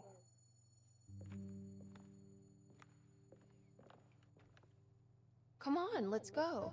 Something Yeah, about I'm that. coming.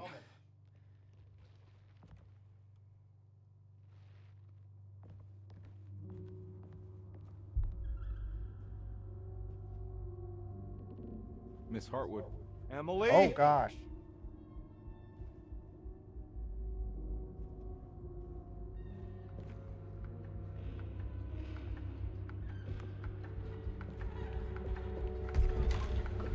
What the hell is going on? Where am I?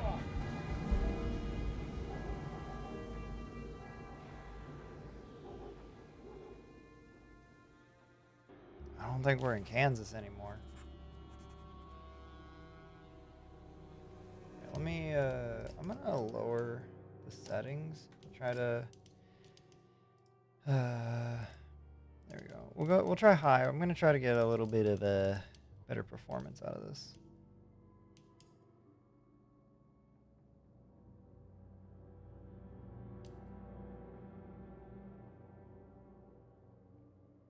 Interesting. Maybe we can always try that. Yes, we'll. Alright. Hopefully that'll run a little bit better.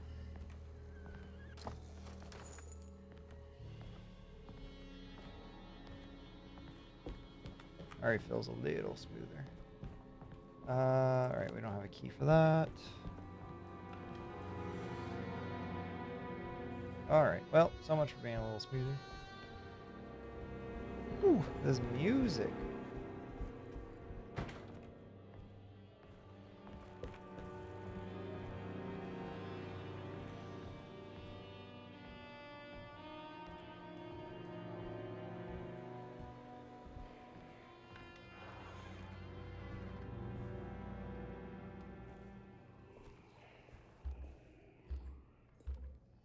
Alright, well, our pistol bullets are full.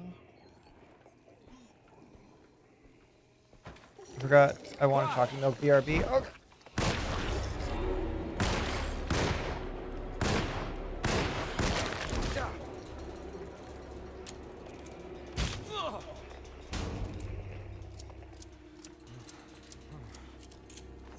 Well, that couldn't have gone worse. Yeah, go get your chalky milk.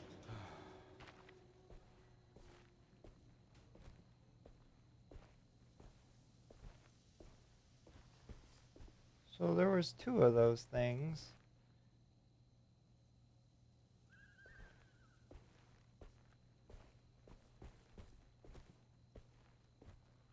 Okay.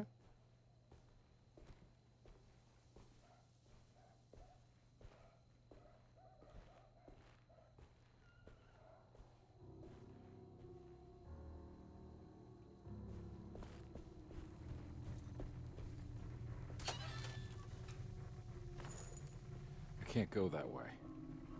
Alright, alright.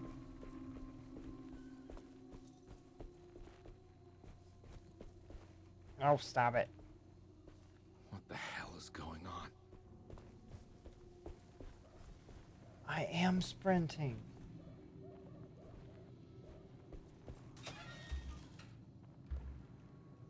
How do we heal in this game?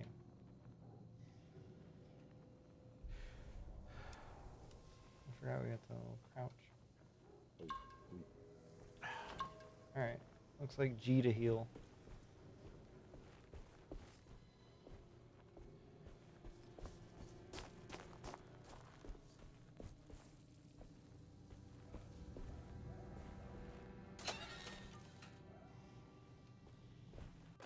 Oh?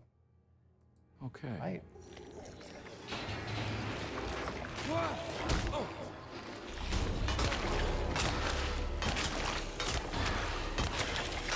My weapon broke. Well, crap. Hey, welcome back, XE. Alright, not a big fan of what just happened. Okay. Alright, so I think we're supposed to go in here.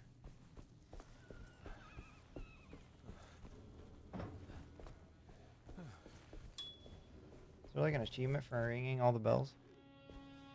Johnny the Conqueror. Roots and medicine.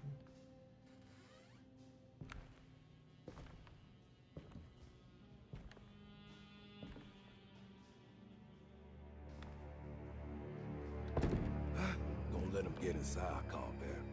They're not the good kind. Are you... Is this your store? There are no owners here. We both strangers in Jeremy's story. Jeremy did this. How? The pact with the dog man.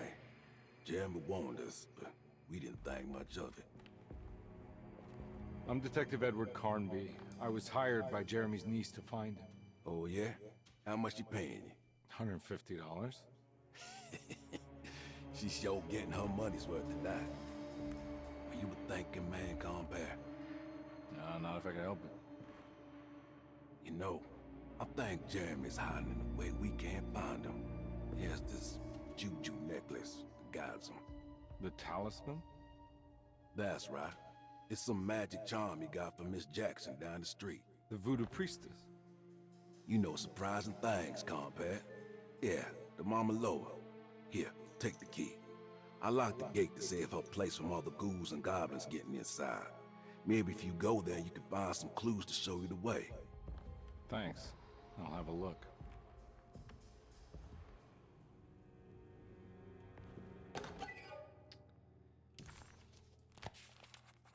Ooh. Batiste keys.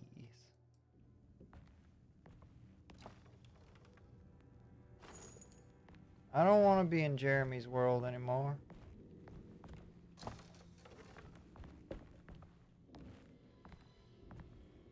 Can I take money? You want to come along? Nah, I'm gonna stay here for a while. Milk.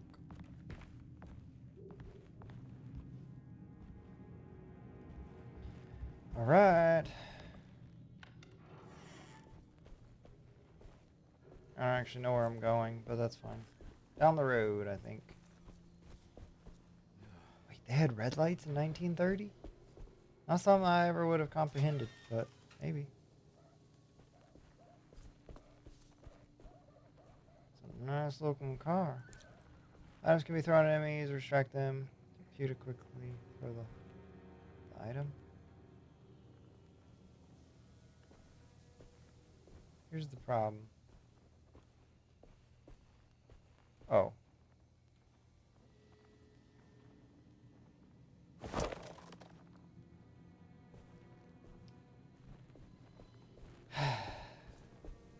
All right.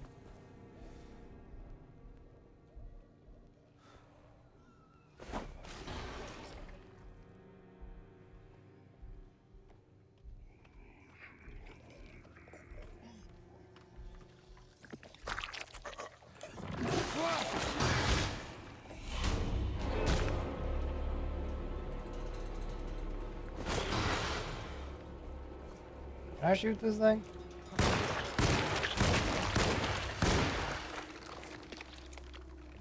Why were we... Hello? Don't be doing that to me, music. That's rude.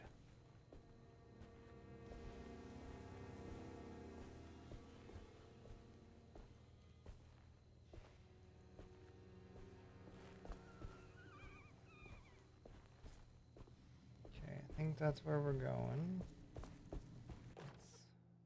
Okay. Got a hatchet, which means we're gonna get attacked here shortly. I can't go that way.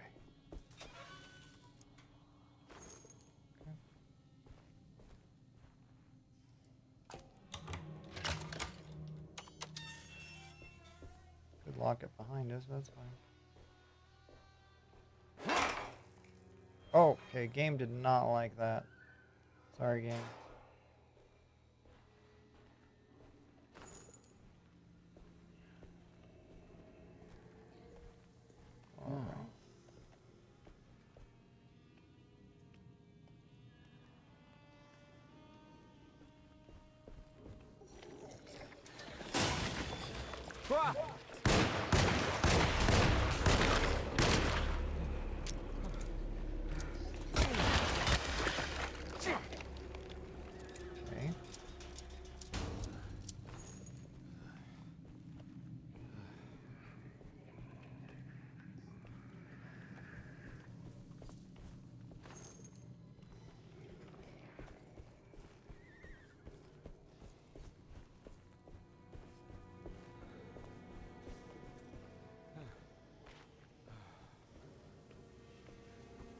Up we go.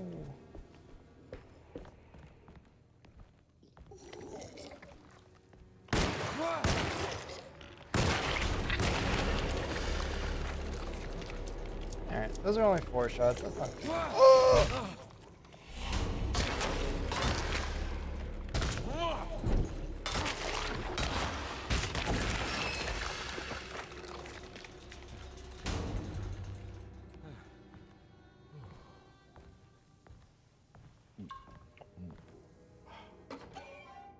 Juju.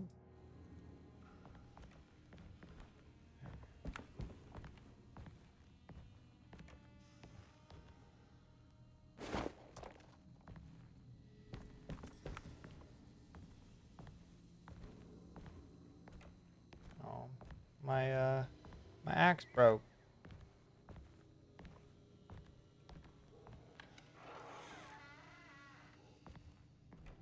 I recognize this place. It's Miss Jackson's seance parlor. Let's see if she's got any information on Jeremy's talisman.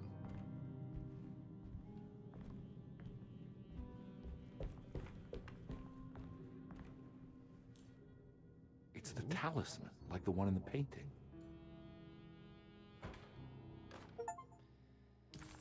Find your own talisman. An old talisman shaped over centuries. The engraving of the numbers look to be less than 100 years old, but the base could be from antiquity.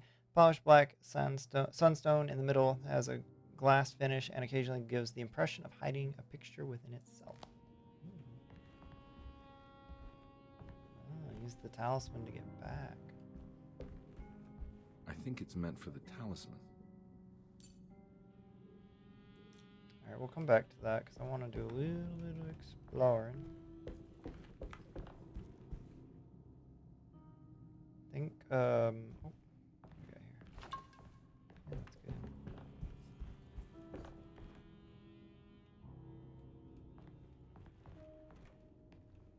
Alright, well, guess we're not going that way. Okay, let's see what we got. Numbers, like coordinates. Maybe there's something in Jeremy's notes.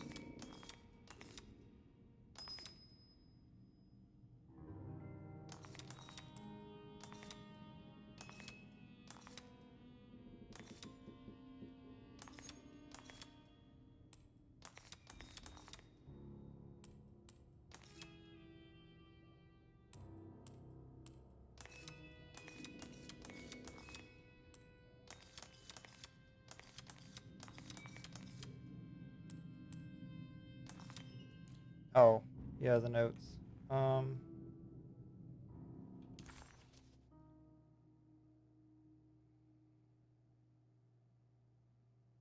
Talisman schematics?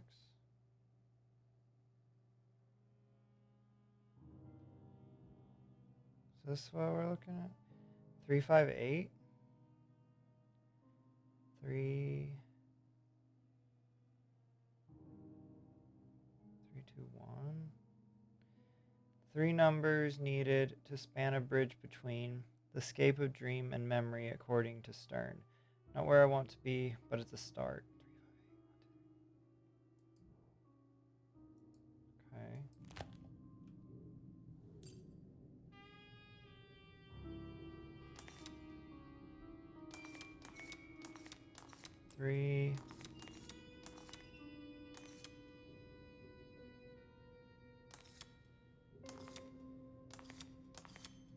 How much? How?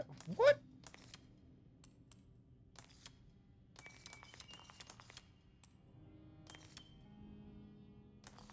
How is anybody supposed to line this up to make sense? Hang on.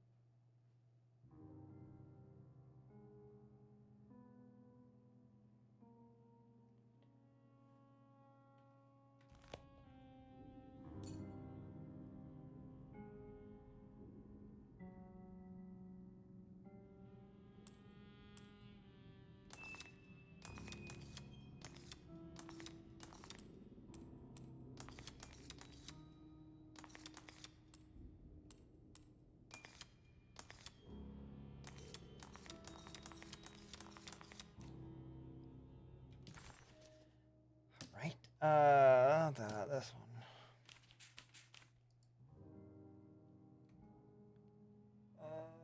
This symbol. 3, 5, 8. I don't really know how to make it look like that. Is that symbol even here? I don't see it.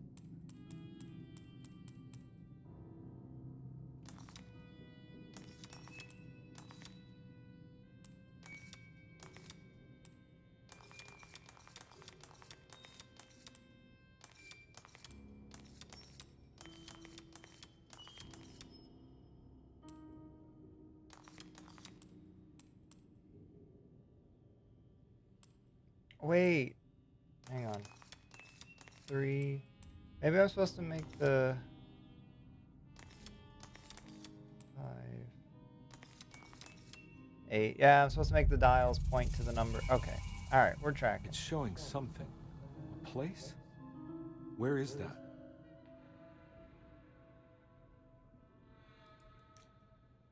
Huh. Took a little bit to figure out, but we got it eventually.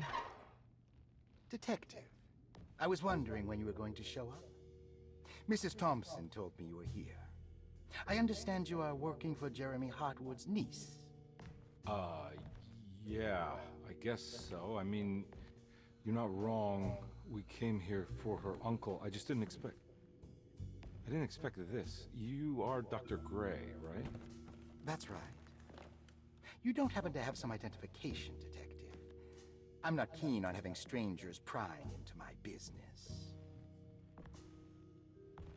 Oh, Detective Edward Carnby, Decatur Street, New Orleans. Enjoying the Vieux Carré, Detective? Those old French quarters, the voodoo people, the gangsters. I'm sure you live an exciting life. Well, it's not quite like the stories, Doc. Just trying to make a living. Aren't we all making a living? Well, welcome to Deseto, Detective.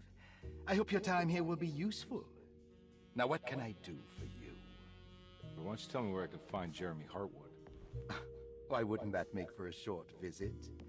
I wish I could tell you, but I'm afraid I don't know. A drink, Detective? Anything brandy. Oh, you do belong in the French quarters, Detective. Armagnac or cognac? You know, just give me the cheap stuff. I'm not much of a connoisseur. Having low standards is not a virtue, Detective. Let me see if I can broaden your perspective. What can you tell me about Jeremy? I wouldn't want to go into details about his condition. Doctor-patient confidentiality. I'm sure you understand. Sure, but he is crazy, and he's gone missing. Why? Here, try this. Ooh, it's good. Got a bite? It's called a sidecar. The trick is not to be afraid of the tartness of the lemon. Then, for goodness sake, don't overdo the triple sec. Okay, what can you tell me about Jeremy? But chocolate. Well, let me think. He is an anxious man, constantly worried about events not presenting themselves according to his model of predestination. What's up, Andrew? He How are you complains doing? about things It's not good to being see you. carried out in the right order, and that some things simply shouldn't be. Is any of this helpful to you? Not really. I was hoping for some direction where to look next. I'm sorry. I have nothing for you then. You should talk to my orderlies. They have been looking for him for a while now. I'm sure they would appreciate your help. Yeah, I ran into Batiste earlier. Come to think of it, he might have given me a lead. Oh, excellent. So your investigation is already underway. I'm gonna go, but I'm sure we'll meet again. Looking forward to it. Safe returns. Ayo, I'm doing well. Nice, glad to hear it. Ooh, chapter 2.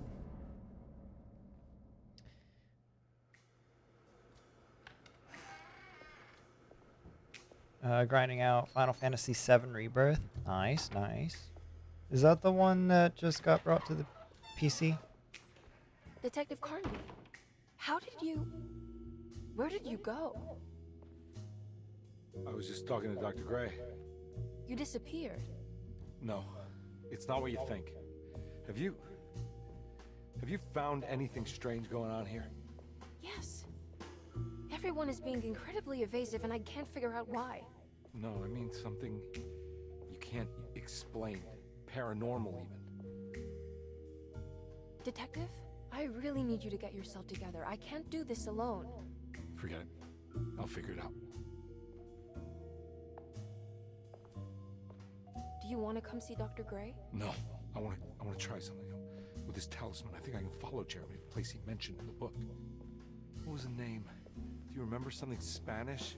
Tarawea. Yeah, that's where I need to go. Detective, are you gonna be all right? Yeah, of course. Go talk to Dr. Gray. We'll rendezvous later. The music is so good. The music in this game or in Final Fantasy VII?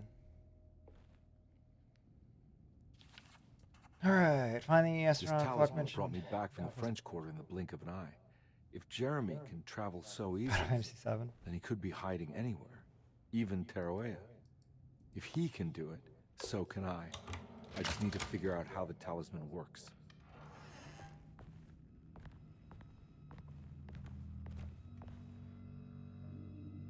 Oh my gosh.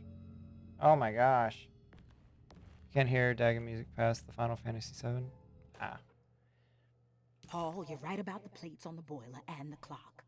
They have been sabotaged, and I think I know who did it. They have something to do with Jeremy's episodes and how he seems to disappear at night. Right now, it's important that you keep an eye out for any of the pieces.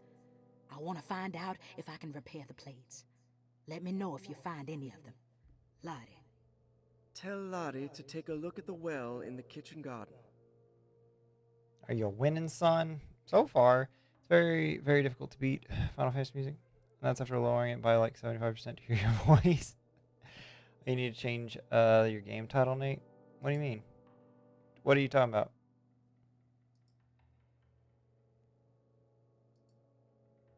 I updated the category. Did it not update?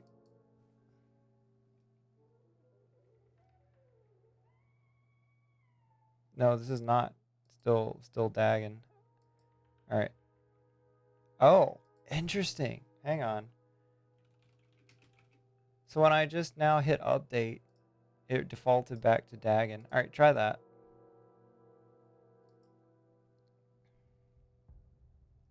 I like the outfit. Please wear it to work tomorrow. Oh no. It changed. Okay. All right. Thank you for pointing that out. That's very weird because I did update it earlier. I guess it just didn't work, which is lovely. Room key number 6. Okay. Yeah, now it changed. Okay. Dr. Elmore Lee Gray is I do not want this. All right, staff directory, bedrooms. Wait, wait, no, I want to see the bedrooms. Okay. If he does, you better send photos. Can we at least get a full fit check in Discord? All right, we could maybe do that then. Saw your notice in the boiler room. You should know Mr. Chance won't be coming back. I got no business being in there myself, but you can take a valve from the wine cellar if you want to try to stop the steam pouring out. Be careful.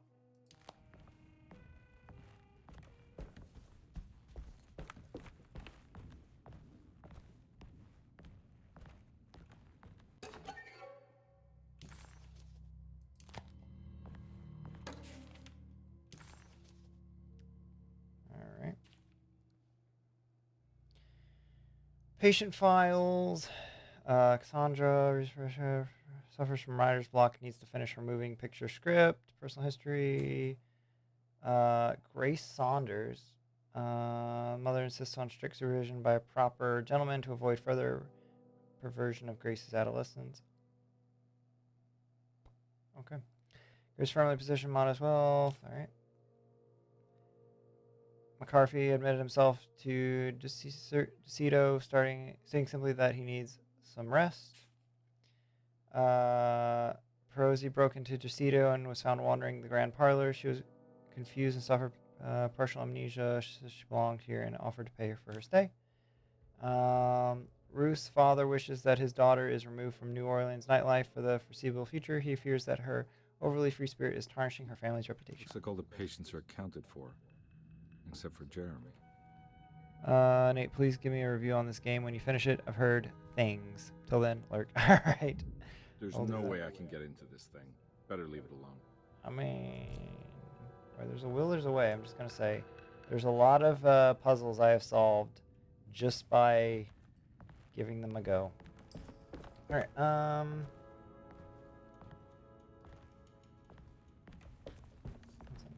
need the key. I need the key.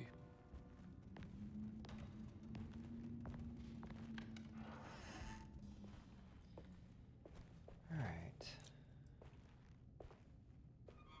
Okay. I don't think I entirely realized we were in a mental place. But now I realize that.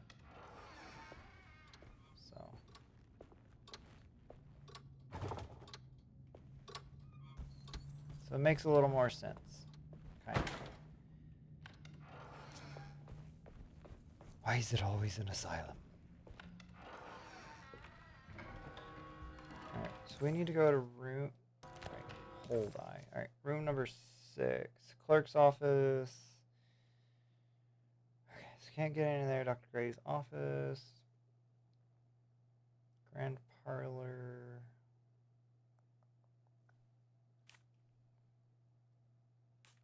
Downstairs, boiler room, valve key. What did they say? The kitchen, the cellar, the wine cellar. Where's wine cellar? Food and wine cellar. Okay. The garage, the kitchen. Right, I haven't been in there yet because I couldn't get in there. So room number 6. Rosie's room. How do we get there? Ah. Okay.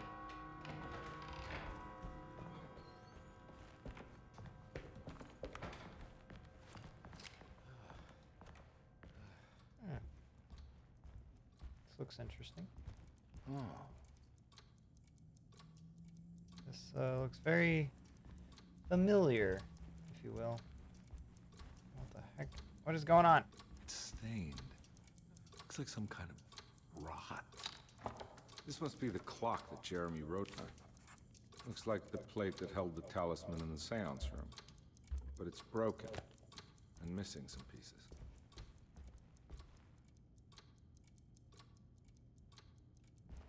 I need the key. Okay, none of those.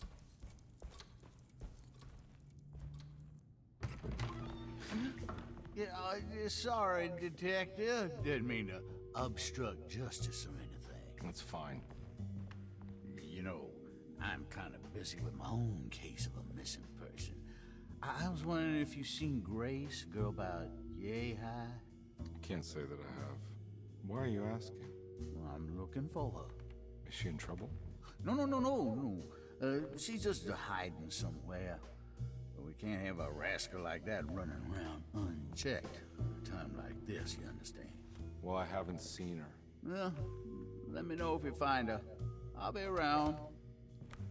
I'll keep an eye out for your man, Jeremy. You scratch my back, Detective, and I'll scratch yours. I don't trust this guy. Seems sus.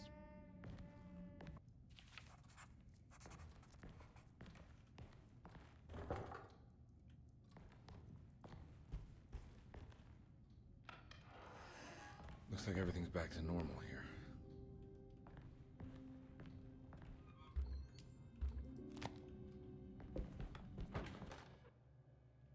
Emily's here. Okay.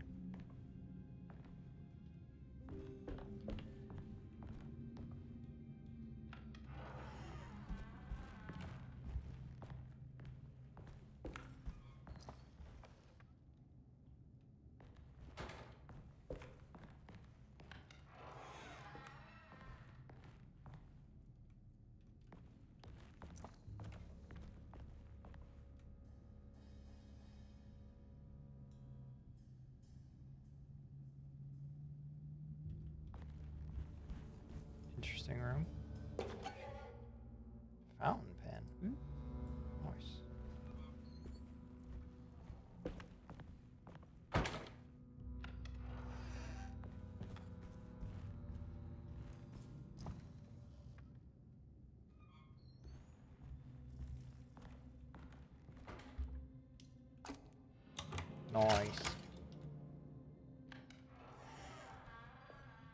Huh. How eccentric. A fancy room. Oh, no. These paintings got some grim-looking rot on them.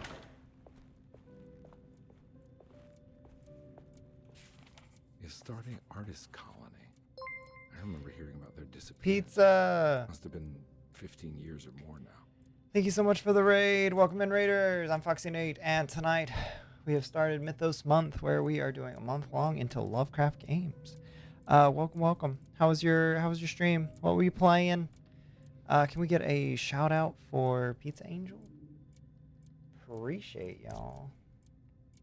Thank you, Andrew. Smash Bros. Nice. We did Smash Bros. How'd it go? Did you have a good time? Ooh, what's this? Will I need to remember how to get them out again? They are locked up for good reason. I am sure she is still able to whisper the answer in the ears of the wrong people. But not for long. I will see her burned soon enough. That black goat will be sacrificed to put an end to it all. Then it will all be over. No more Derceto, and sadly, no Astarte. Those good pirates of Pontchartrain. May you still sail the lake, until you find the shores of Hali. Time for the shout out, of course, of course.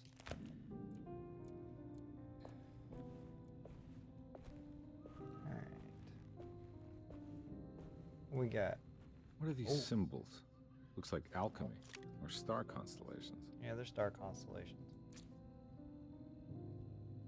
Oh, mirror effects. They're kind of crappy, but oh! I did it! I crossed the thresholds to my intended destination without a focusing device. My talisman now knows these roads, and I have no need for the plates. I can find my way to Lafayette as easy as I find my own room. I visited the grave of my father and seen the oven waiting for me. Thank you for opening these doors. I now must summon my courage and go back to that hateful mound outside the oil rig. I hope you'll be feeling better when The oil rig still wakes the deep. Gonna lurk while I hang out with Nisus and eat dinner. Have fun. All right, Pizza. Thank you so much for the lurk. I appreciate it. Have fun with Nisus.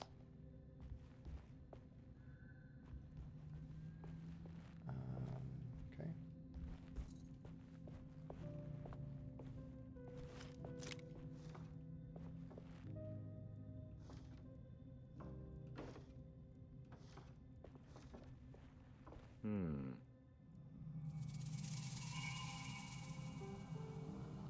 Alright.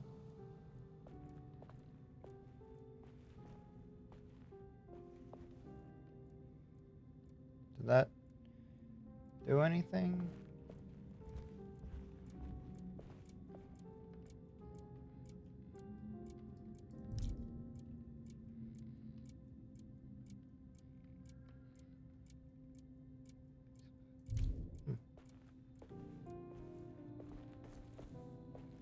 I don't know.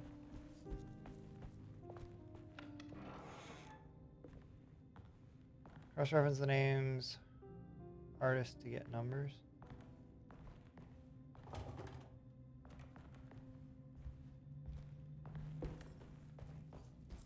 Are you telling me I need to write this info down? Hang on. We're just gonna take a photo.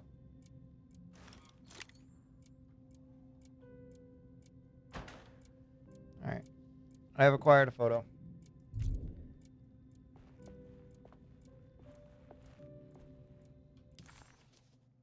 The simple astrology cipher was a favorite among the artists who lived in the house 20 years ago. Here the decorative plate. They easily turned into Graph numbers combination when locked needed, in but for zero. also acted as signatures for the members, Cross as reference there were names. only 12 of them.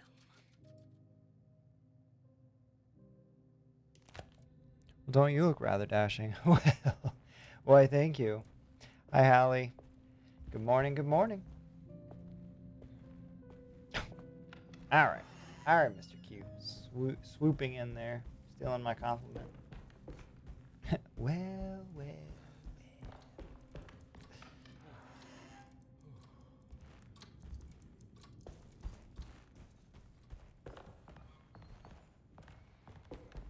We're just fitting in with the game, with the times. Seriously, it's a vibe. Appreciate it. I need the key. I need a key. Hallie, thank you for calling out Exy. He definitely needed that. Boy, look who finally showed up.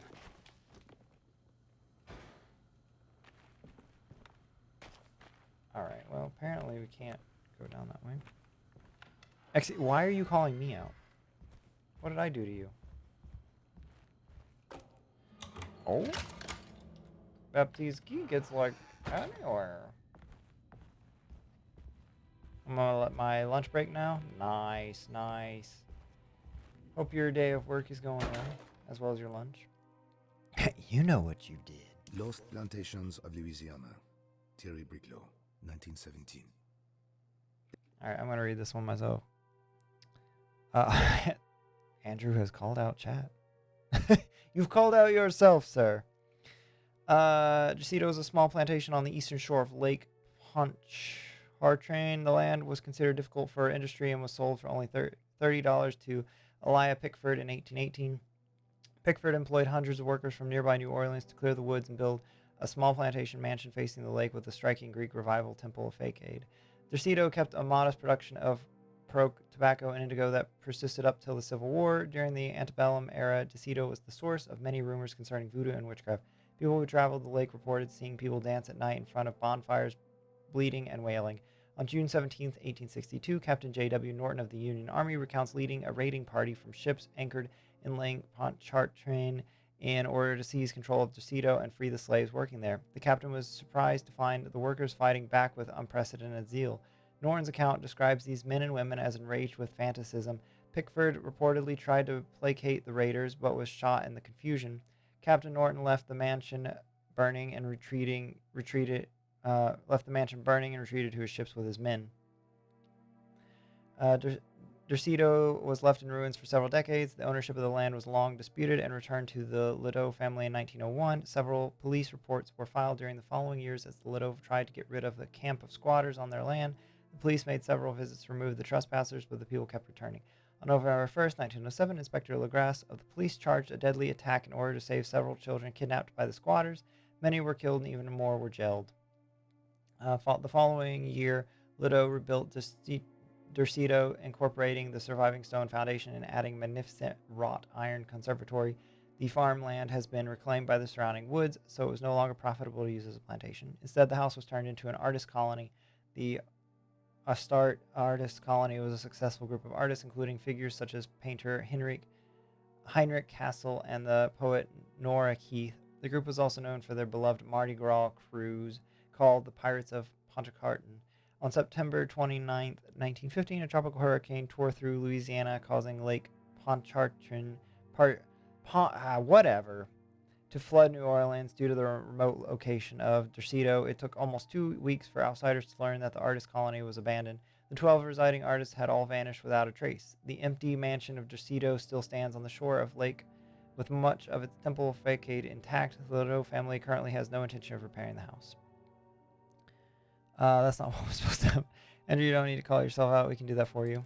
Nice. There you go. You're getting called out for free.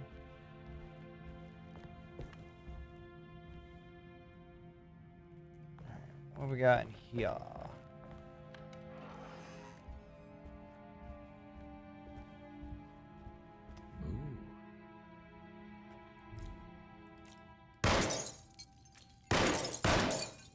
I'm guessing that's not the move. Alright, well.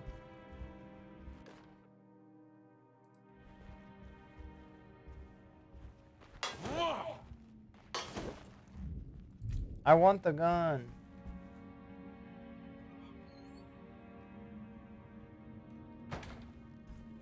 Wow, everybody out here getting called out. Shot.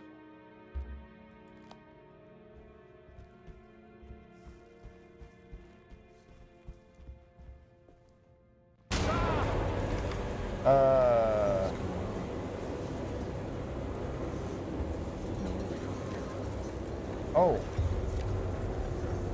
And suddenly we were in the upside down.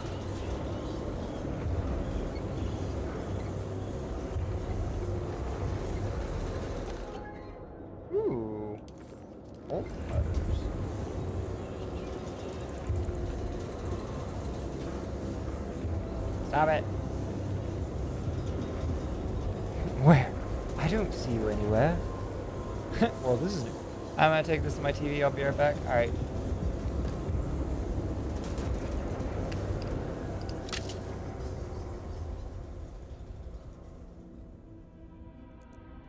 Well, that was a little strange. What happened? Everything's normal again? Right.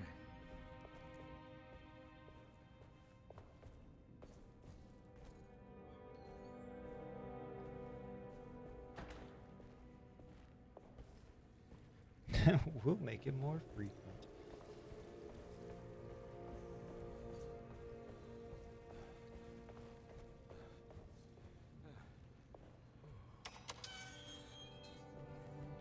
Alright, let's go take a look at this ladder. There we go. Shortcut. Oh, we can open that. Heck yeah.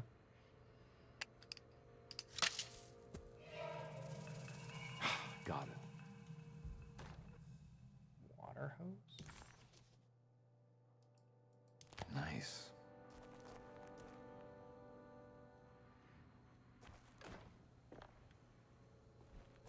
I mean, I guess I'll take the axe. I like this axe.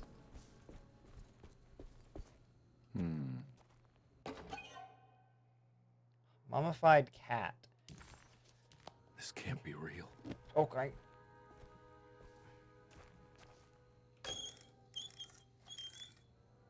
Being called out by your favorite Aussie should always be considered an honor. Yeah, exactly. Huh. All right. Let's follow the trail.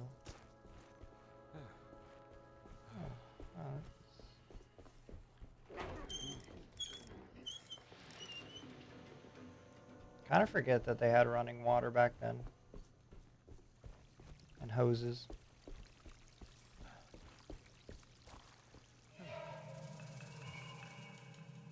Broken plate. It's gotta be hard to eat off of.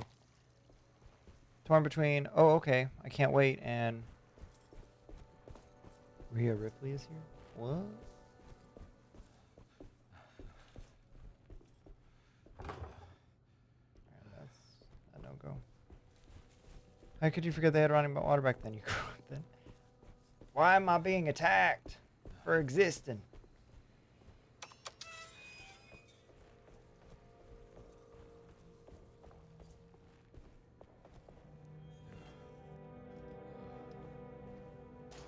Okay, I didn't really want to go that way anyways.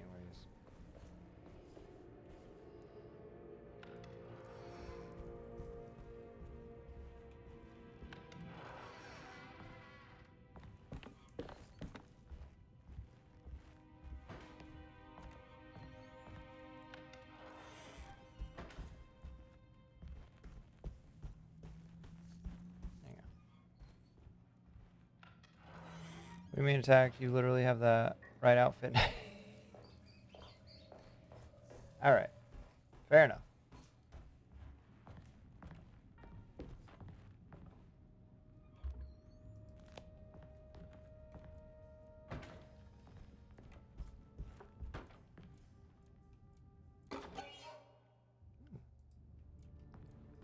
Don't worry guys, I'm back. Welcome back. Didn't actually know you were gone. Welcome back. Oh, right. You were going to the... Yeah, okay, never mind. The TV.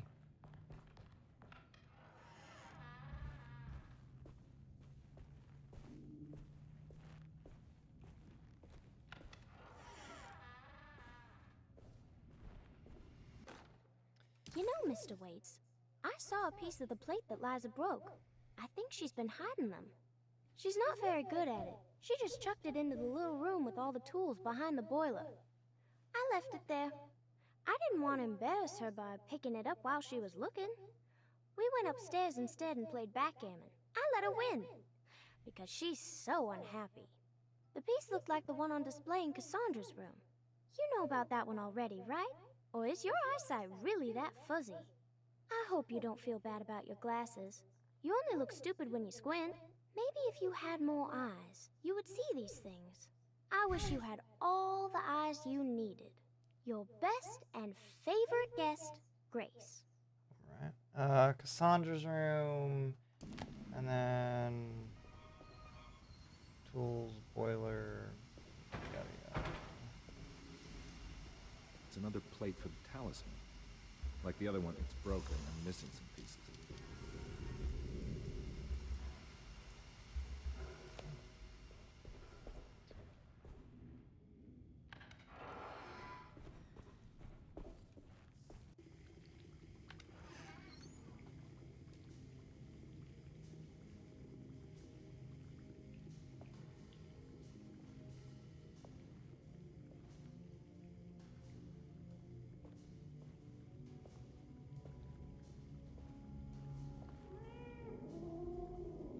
A cat? Oh.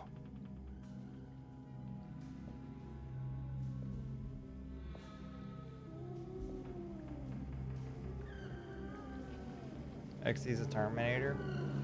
Quite possibly. What are you doing in my kitchen? I assure you. No, I'm sorry, I promise didn't- you. Mr. Hartwood I is was just nowhere looking near my for- kitchen, and neither should you be. Don't make me I kick didn't you mean out to- of this house. Sorry. Now get out! Yeah. Rude.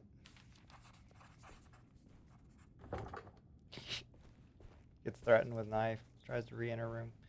Alright.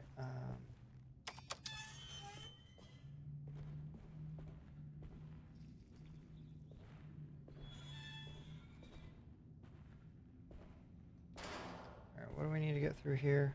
I need the key. Okay, so definitely not that.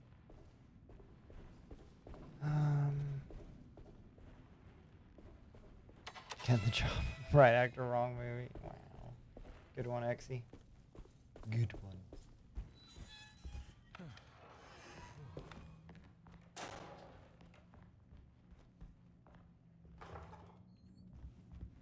Just your favorite line.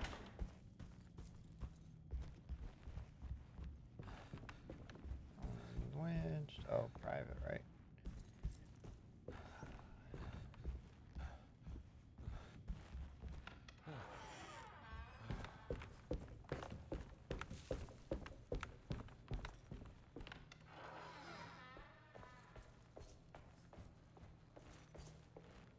I need the key. Alright, let's just take this key upstairs then. No, or not the key, the plate. I don't think I've ever seen one of his movies, to be honest. I've not really seen the old Terminators, TBH. Okay, something about Cassandra. Which one's Cassandra?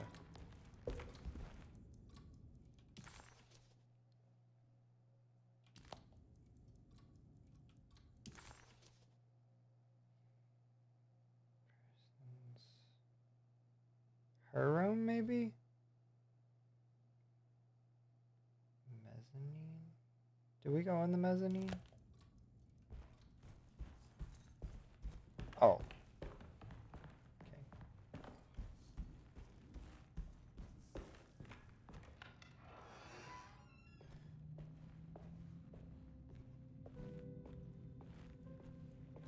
Okay, I don't know what these numbers have anything to do with.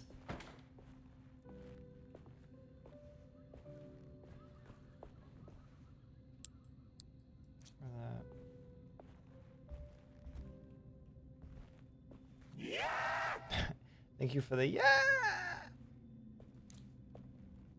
Oh wait, are these the names I need?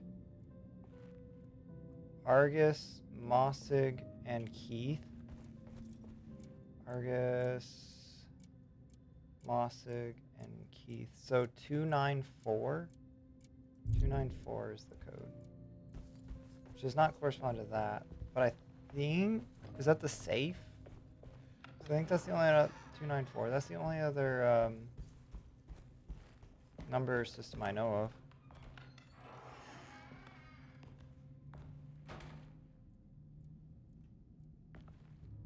You ever actually take note of things when you say that emoji, or is that you just going interesting before forgetting? You take notes in your phone. Oh.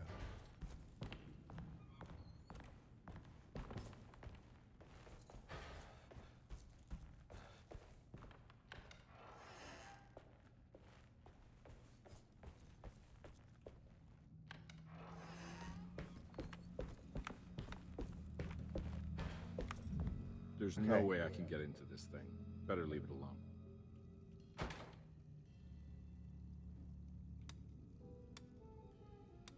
Two.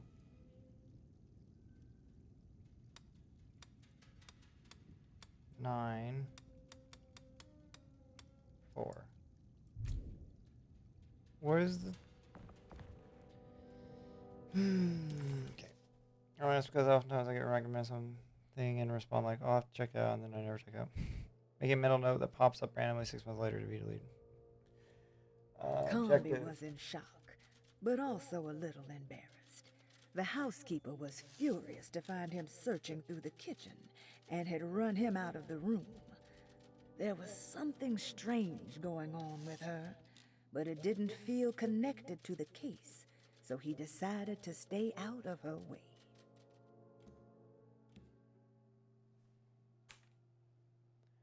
Was a favorite among the artists who lived in the house 20 years ago. They easily turned into the numbers when needed, but also acted as signatures for the numbers. McCarthy reminded... Oh, all right. We gotta go back. I get what they're saying, I think. So the 294 relates, I think, to the astrology symbols, but I just need to figure out the astrology symbols.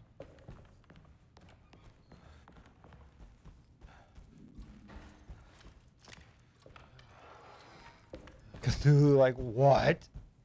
XE? Can't blackmail someone with no shame.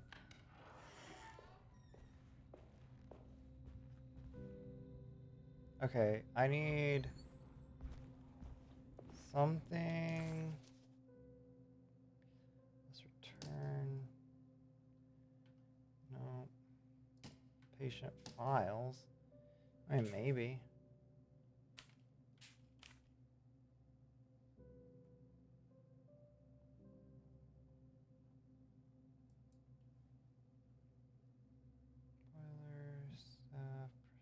Rosie's journal. Oh, here we go. 1, 10, 11. What? Oh, I see. So I need 2, 9, 4. Okay.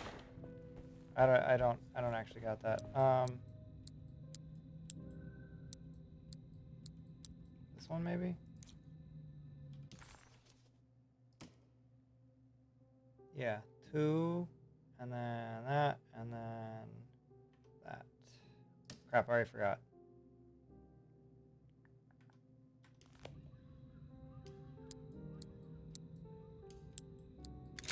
There we go. First try. Got it.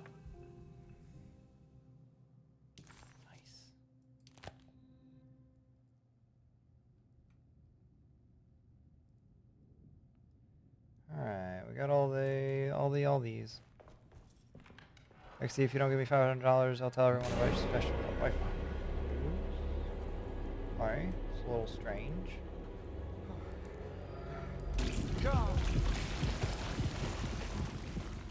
That's unnatural. Ah, what?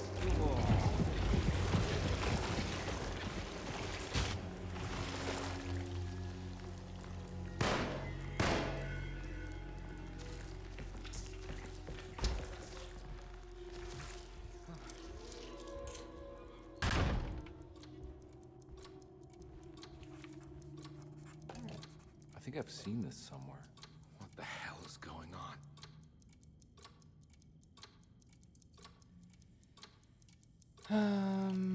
Okay.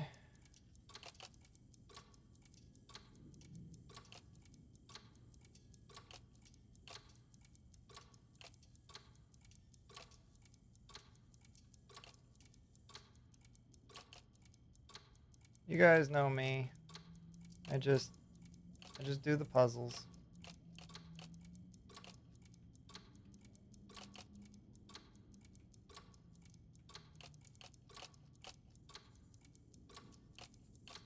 There was something in the commonplace book about this.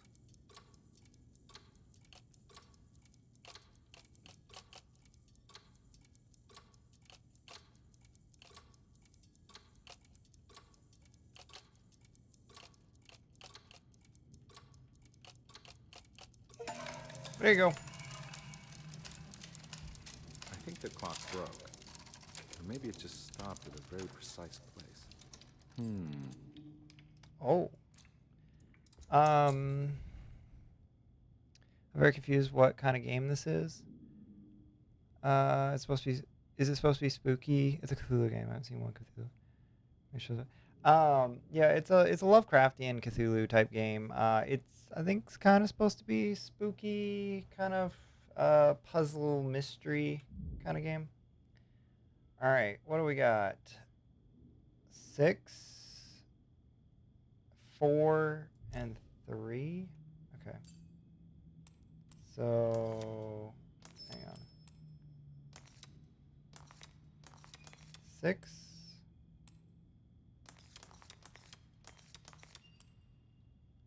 4, 3. I don't know, my phone sent that without me completing it first. There's a picture in the black glass. It's showing me something. It's the hallway outside Jeremy's room. Okay. The real Cthulhu is the friends we made along the way. Yeah, that's right.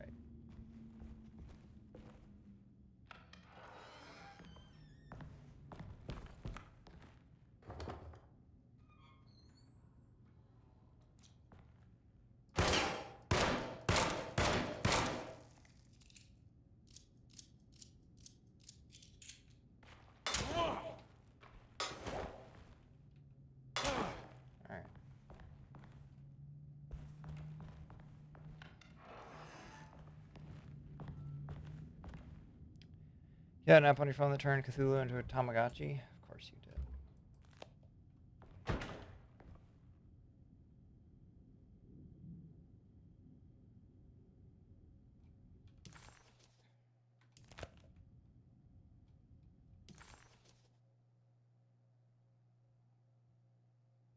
Detective Conby had a hard time understanding what had happened. It did feel similar to when he was pulled into the French Quarter, but with less power and purpose. Did he cause this, or was it something else? Okay. Repair the decorative plate on the boiler. Go to the room revealed by the talisman. Well, here's the problem. I can't go in said room.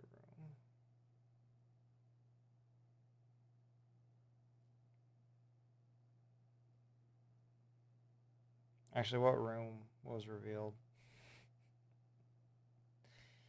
Let's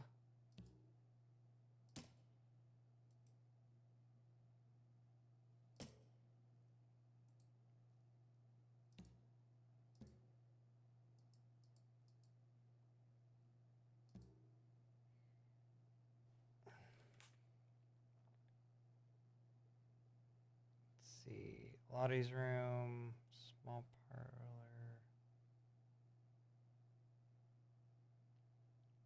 Can I go in Lottie's room? Yes, I can go in Lottie's room. What about the library? Small parlor. We've been in there. Stairwell.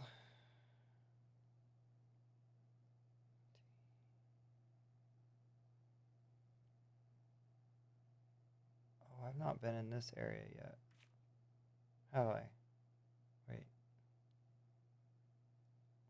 I'm here. Yeah, I've not been in here yet. Done this.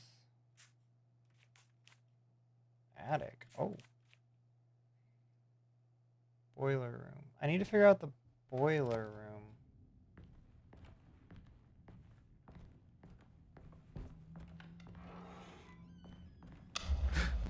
Oh.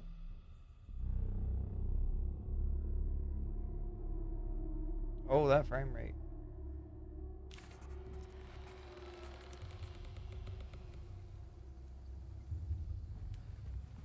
My graphics card just kicked into overdrive with whatever this is.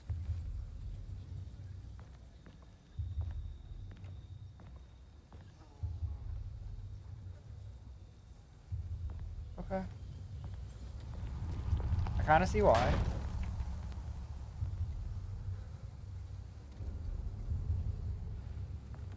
Huh.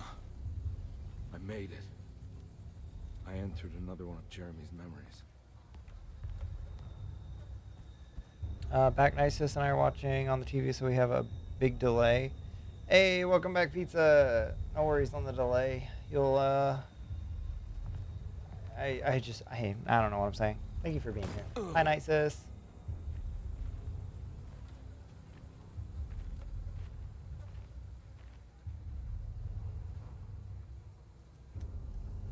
Alright. Game go spook.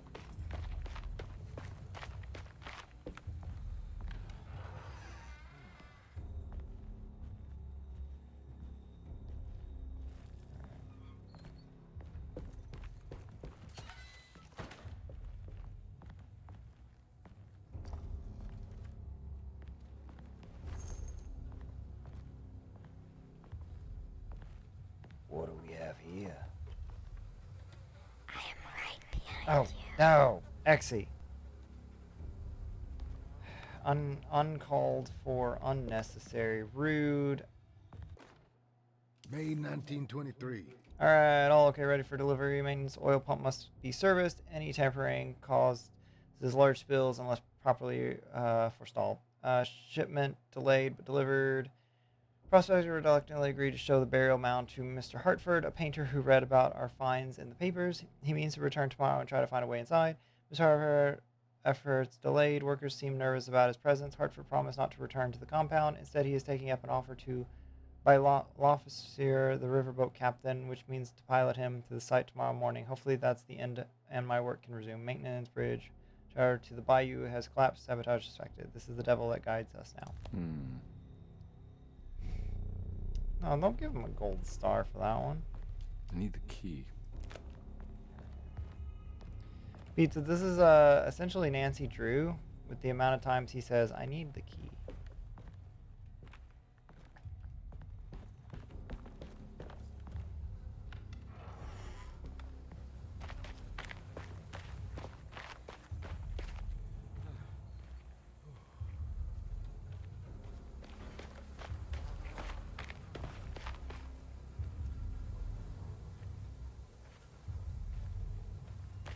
Still need an I need a key sound alert or emoji. This is true. I do. Oh no. Why are they giving me this crap?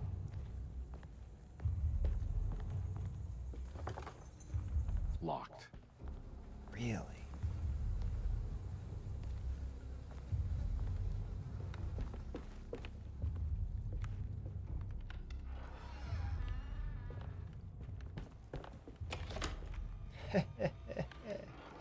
Doesn't matter that it's locked. I'll just go around.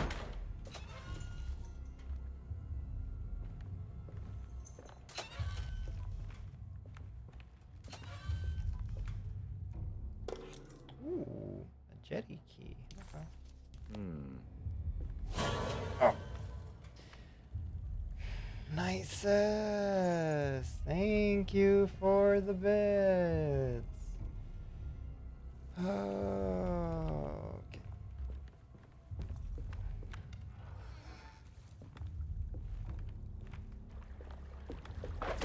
Something missing. You're just gonna talk about something's missing, but you're not gonna talk about whatever the heck that just was. Ooh.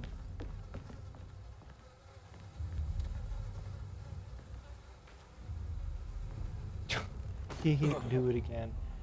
Alright.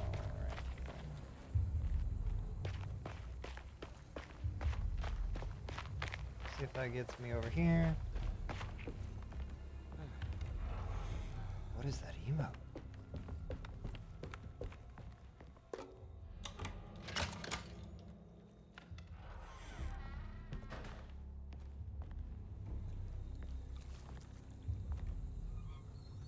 Wait. Wait.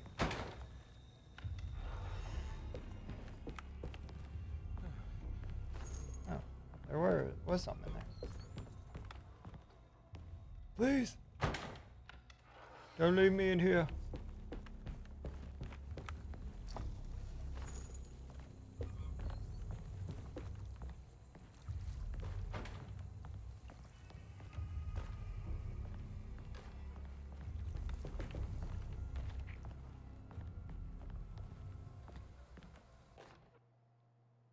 bridge lever.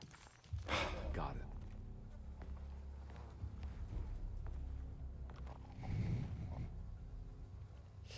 I like how everybody's like, what is that?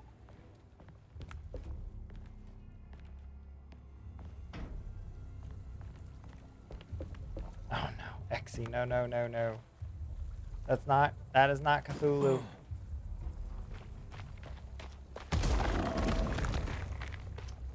Hey yo, we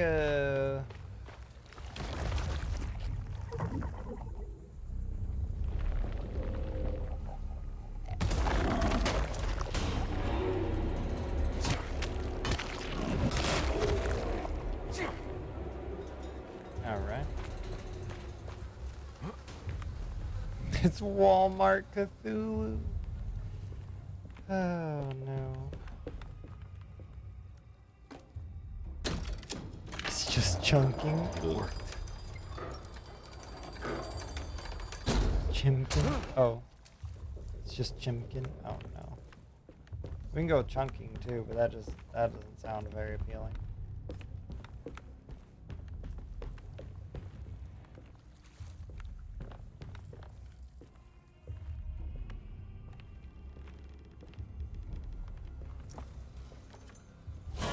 Oh gosh! Why am I hated around here? Thank you, Pizza, for the bits.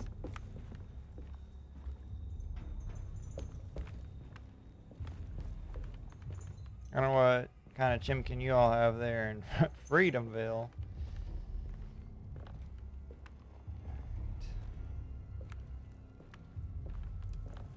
Oh, okay.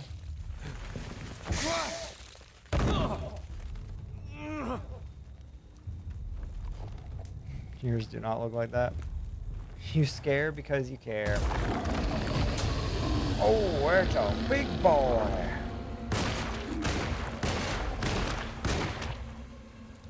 That was a big boy. Okay, there was something up there I didn't get. Now I'm kind of upset. Game was all like, hey, cutscene. A paddle. Okay.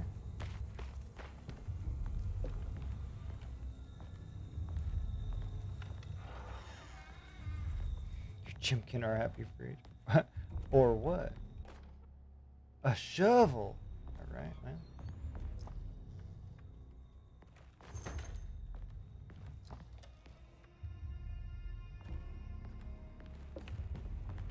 Look at this tiny little box.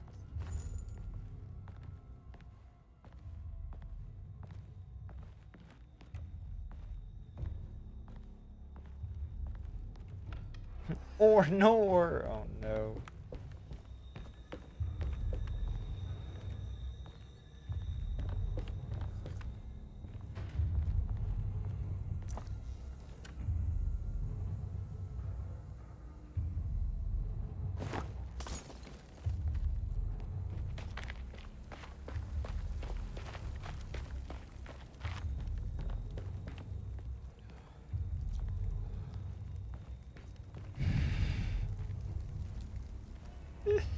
That's too funny.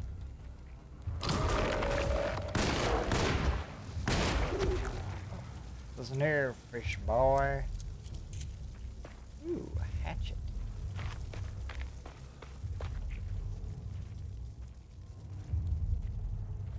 Looks pretty weak. I just need something to break it.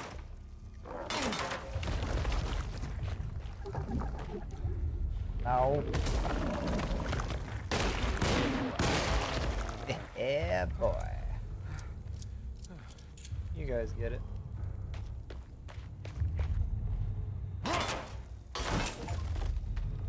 Break through a barrier. Alright, well, apparently Xy's now using that emote too. Lovely.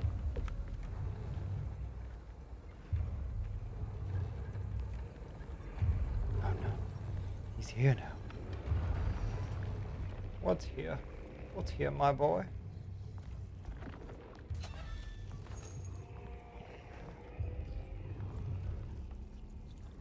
Hey, friend. Oh, wait. You're not a friend.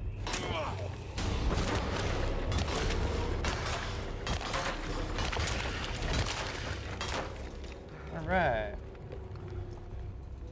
Took care of that problem.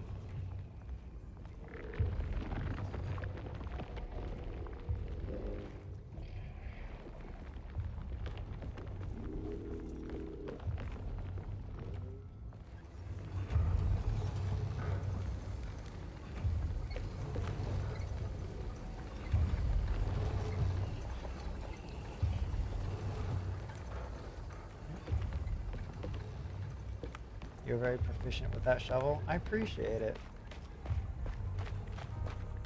I was worried that by picking the shovel, I was gonna end up digging myself into a hole, but it's been pretty good so far. All right, well, on that note, my lunch break's over. Go wild, chat. Have a good rest of your night. All right, Holly, thank you so much for being here and hanging out. I appreciate you.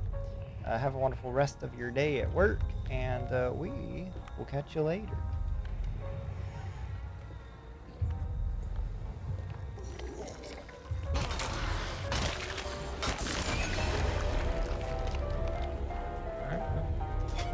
Before I forget, yes. Ooh, Mr. Q got called out. Look at this.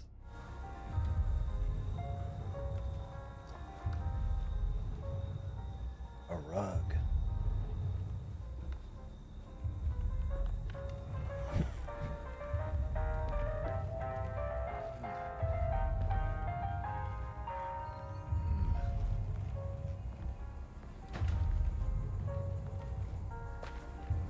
He grew arms. I want that shovel. Give it shovel. Well, apparently.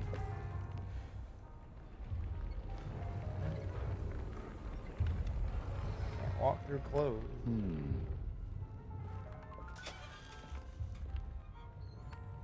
My bullets are full.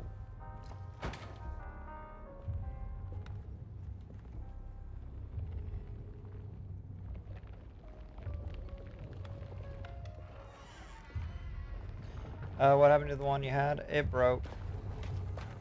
Unfortunately, items do not like to last in this game. Is there an axe in here?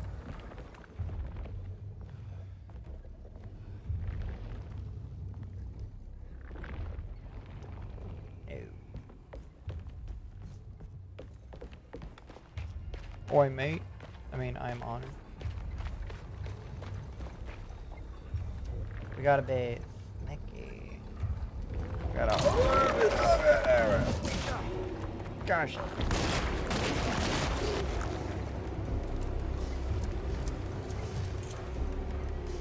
Game be like, you gotta be sneaky, but we gonna attack you anyway.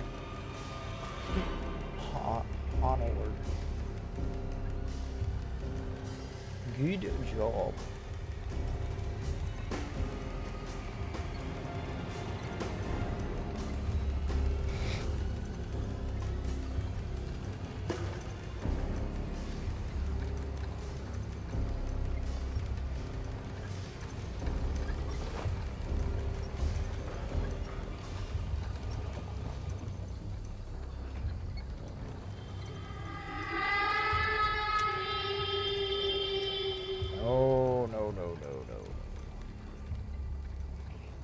Thank you, nice sis.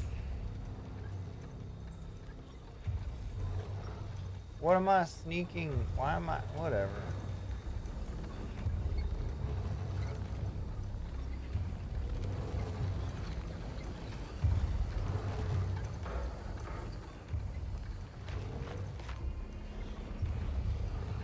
There's oil. Not that one. Scowy. A pipe. I do believe the other side. It was Hopper with the pipe in the oil field.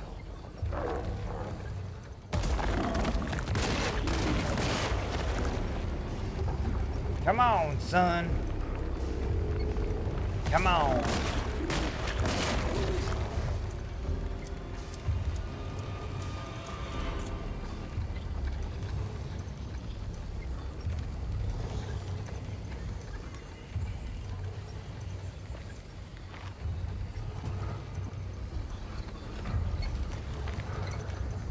Featured scary. Let me just yeet.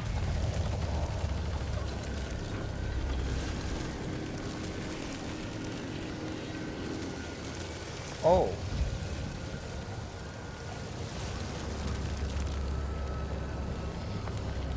Oh, wait. What did we do? Hopper. What did we do?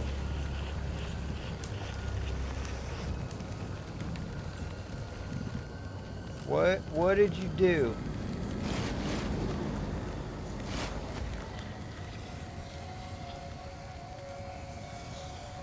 All right. Now what? I knew there would be something over here. Yeah, come on, Carby. When you're at Oh. fault, you... They right now. The pro tag is very chill about this. Yeah, it's not a big deal. Yeah, hold on to your hats. Alright, we good.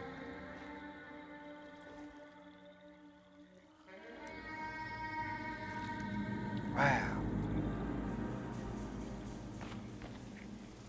Fought demons from the upside down. This is cake. This is true. He's seen things already. This is nothing.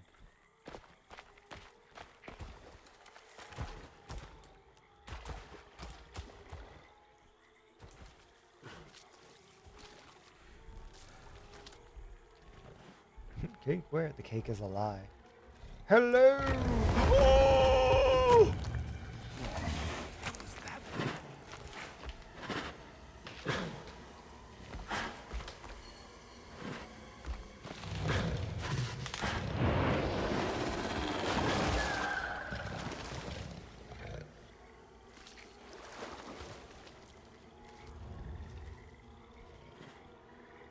That thing was dinner!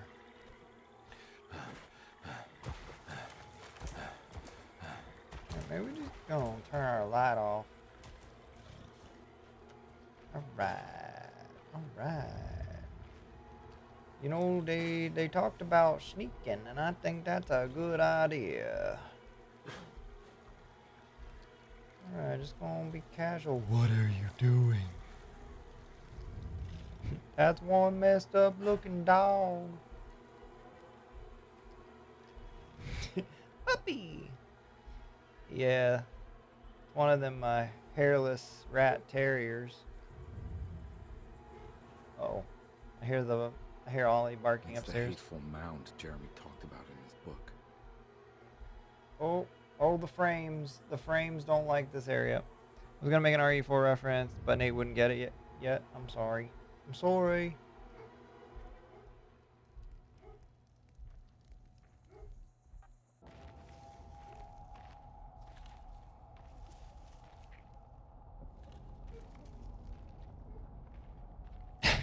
Yep, he's barking now. Sorry. Mubby. If that was me saying doggies. Don't come any closer. I'm armed. Get that thing out of my face. Who are you? What are you doing here? I'm just a detective trying to find something called Teruea.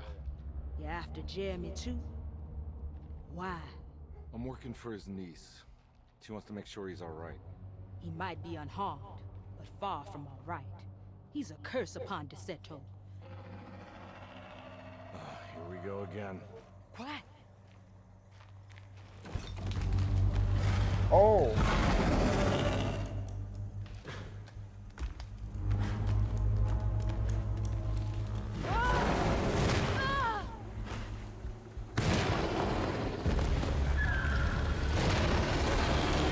Why are we... Oh. Oh, Christ in heaven. Why are we in his home?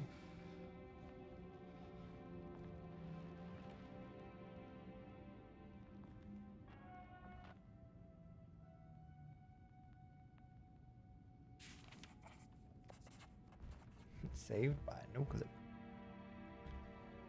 Ooh. I just want to take it. Alright, whatever.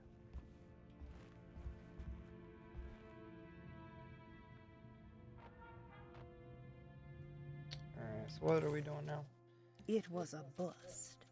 The oil rig and the hateful mound led him nowhere closer to finding Jeremy. Conby was sure he had struck gold when he found Jeremy's bag, but it was just a trap set by Lottie, another of DeSeto's orderlies.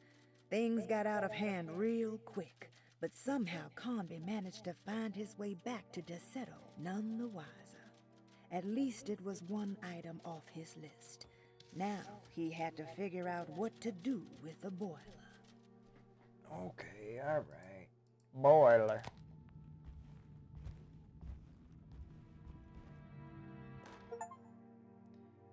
Okay.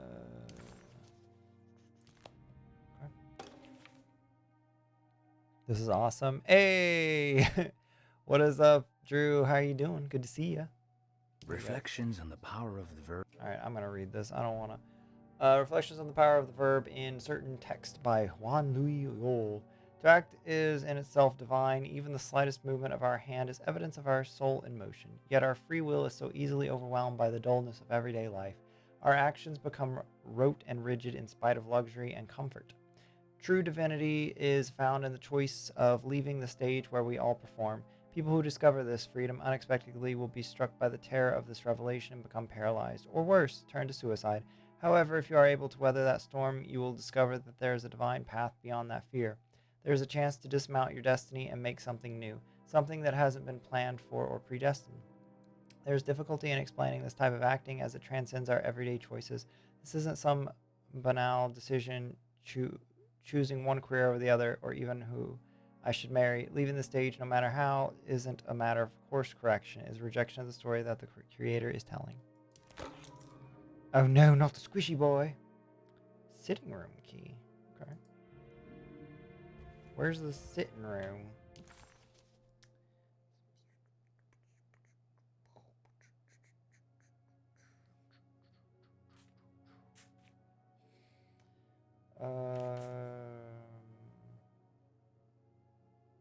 Sitting room. Oh, okay. So I need to go through there. Okay. Actually, really smooshed him. I know, my poor boy. He done been smooshed. Alright, through here.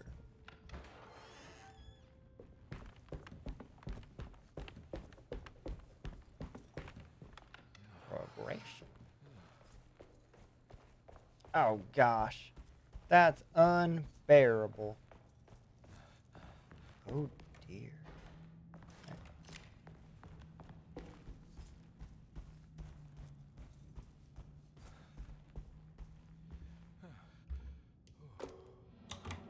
Wait, what is this other thing I got? Why are you booing me? There's something missing. Yeah, France.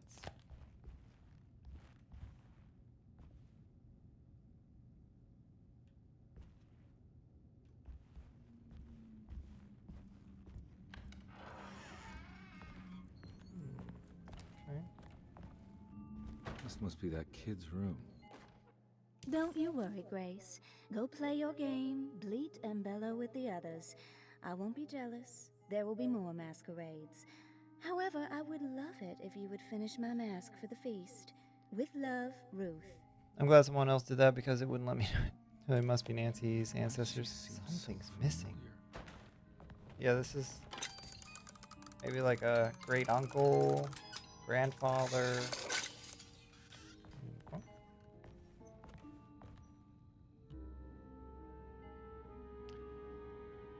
What is that? And why are the feet so tiny?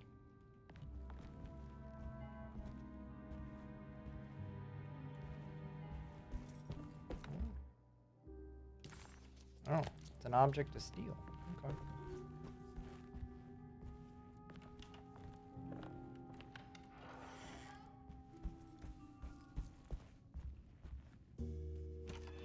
A child. Oh, is this the prologue part, I think? A Nancy Drew game with this style of gameplay would be sick. That's fair. Yo, don't be smoking, bud. You gonna die.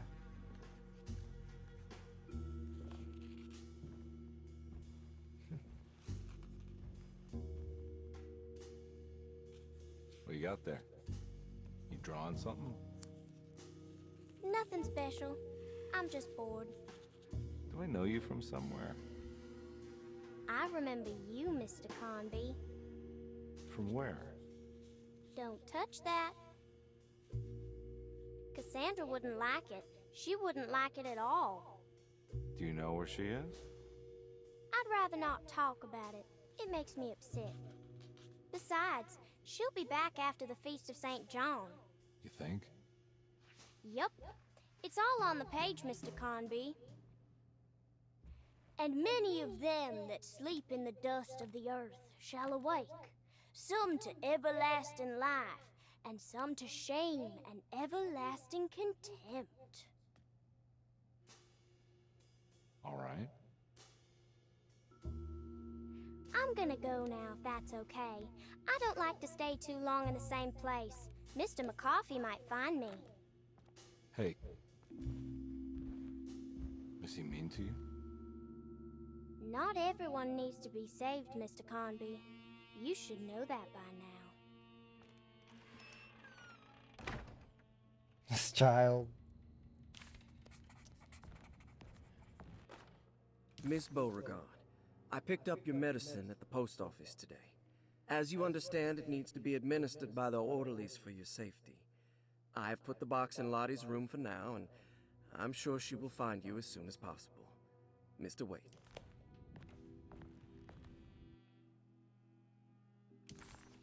Huh. So this is work. It's another one of those strange padlocks. This isn't Phasmo. Another strange padlock. Thank you, pizza. There's more of that rot again. Like it's guiding me to do something. But what? I don't think I have everything. If I find the full set of bottles, then maybe I can make something out of the stains of rot.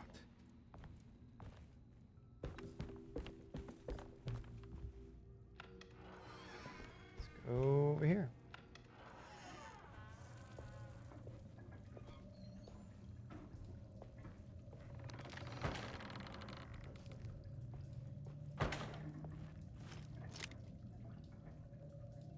Is there seriously nothing in here?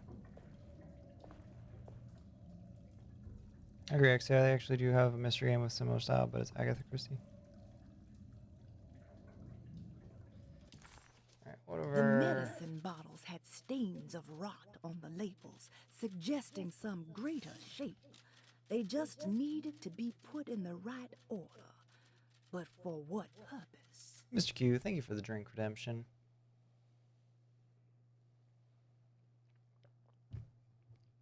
This is a long chapter, I feel like.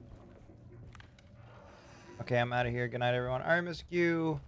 Have a good rest of your night. Appreciate you being here. I will catch you later.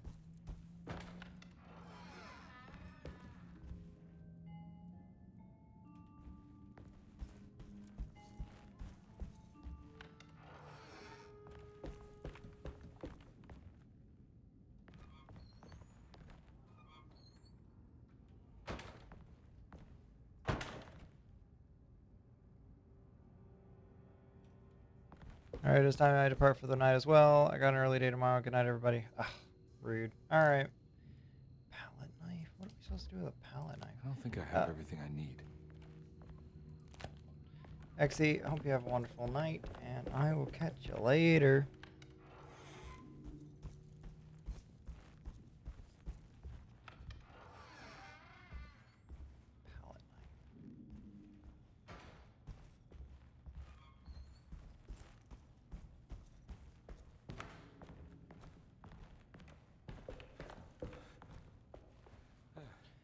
Alright,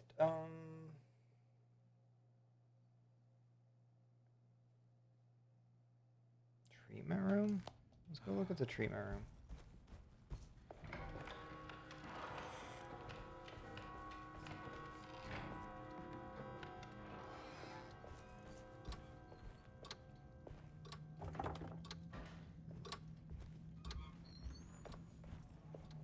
Oh, come on. Oh, Drew, I just now saw you said like the hat. Thank you. I appreciate it. This is a hat from when I was a kid. um,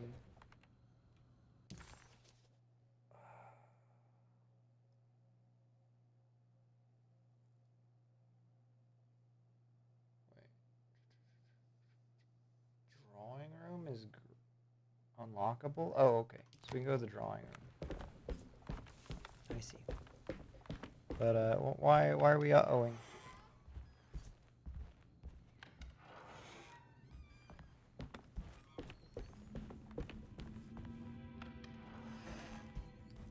Okay, so I guess the knife takes out door stops. So there's another room. I don't remember where. Shut. But It worked. the door that closed on. Oh, gotcha. Yeah, they like to do that. I don't think I have everything I need. The Barlow lens. Instructions. To double the magnification of your telescope, simply fit this Barlow lens to your instrument. Then operate the fine tuners to adjust the distance between your lenses. This is easily done while looking through your eyepiece.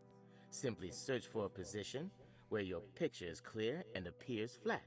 When correctly tuned, your telescope should present a clear picture with magnificent magnification. Wow.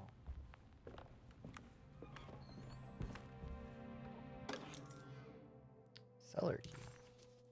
Nice. Dog collar.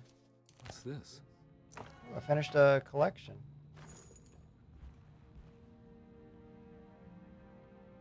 A peacock.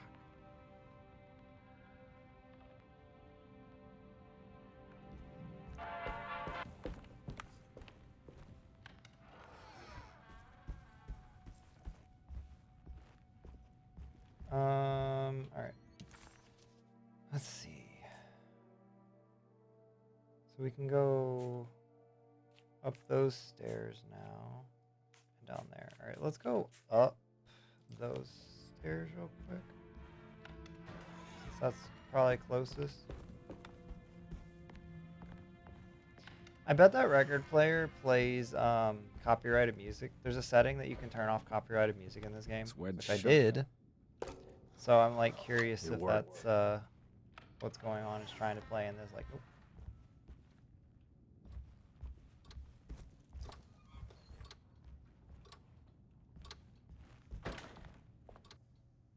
Oh.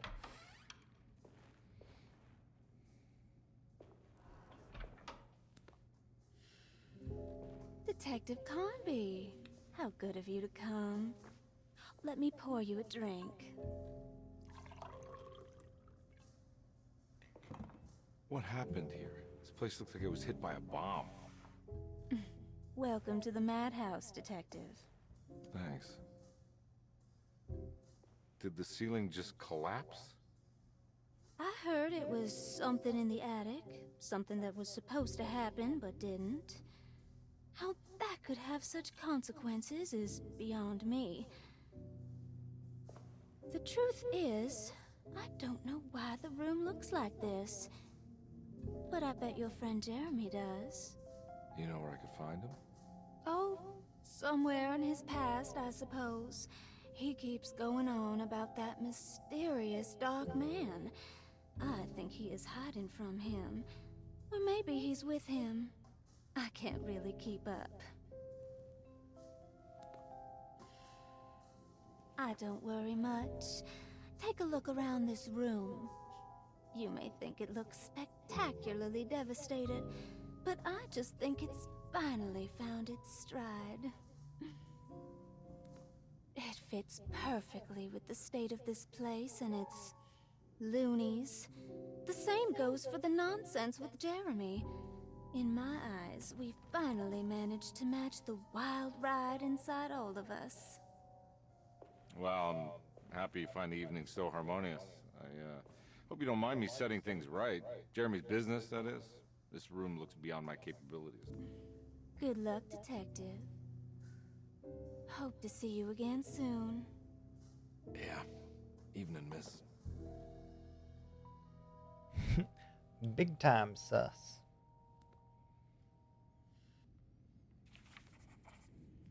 Wait, we can talk more?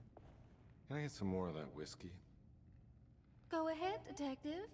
I don't think I can stomach any more anyway. Alright.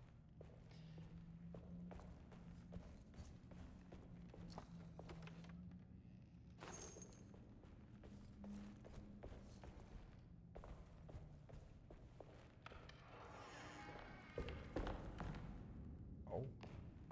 Alright, we're gonna... Hang on. I'm gonna come back. I'm gonna come back. There's something else I wanted to see first. Like the rest of this hallway. Is this locked? Where's this going?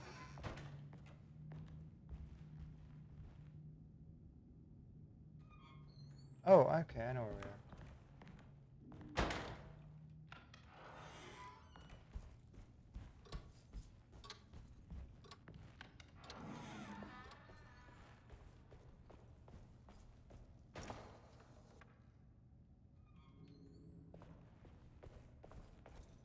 Ooh, a beignet. Sounds good.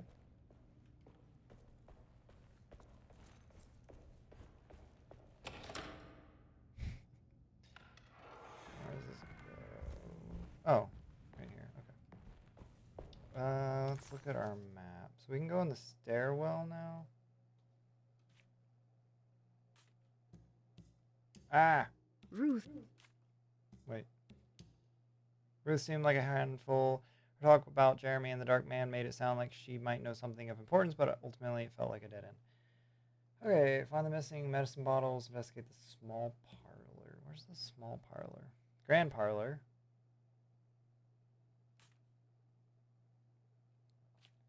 Oh wait, we're here. Where's the small parlor? Attic. Infirmary. Small parlor. Wait, investigate the small parlor. There's nothing in there that I know of. Alright. Let's do a little more digging. Yeah, I definitely think I'm gonna come back at a later point and play the other girl's story. Because I'm curious what her perspective. Gosh! Thank you, pizza. I'm curious what her story is.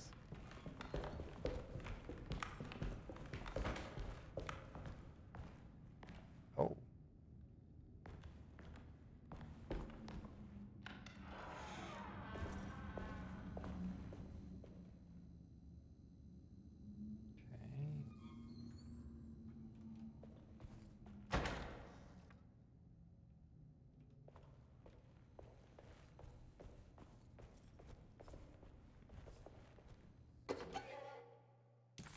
Alright. Wait, did I just complete another collection? That's locked. Oh, man. Oh, medicine box key. Nice.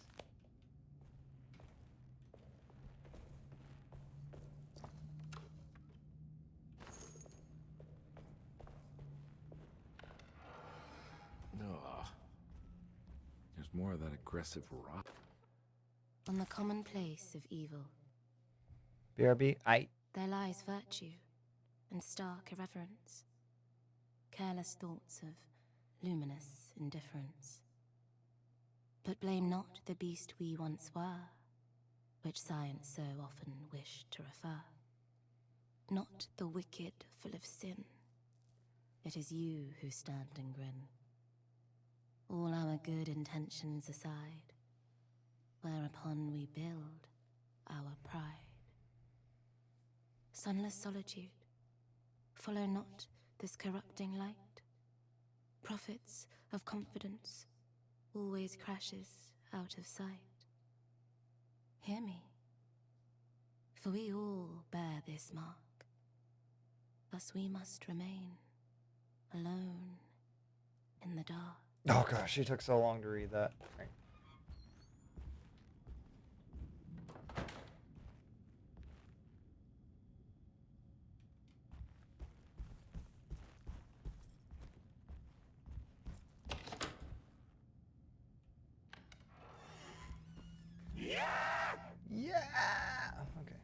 Oh, wait, we can get the medicine box.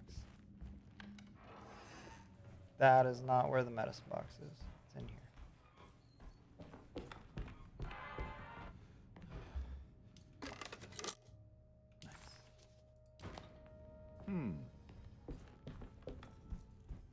Alright. Go back this way.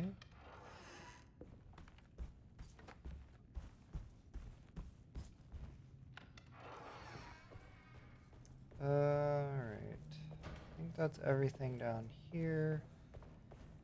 Let's try going up some floors and see. Oh. I need the key.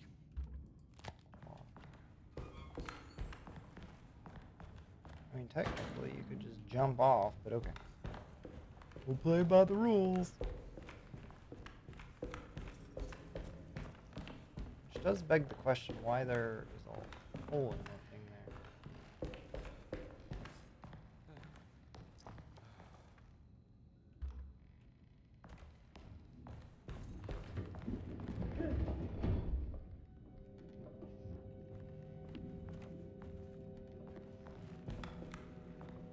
You're really not gonna like have anything to do with that door or be like, it's locked?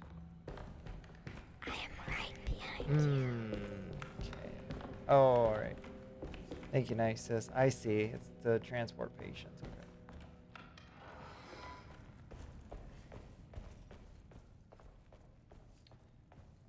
What?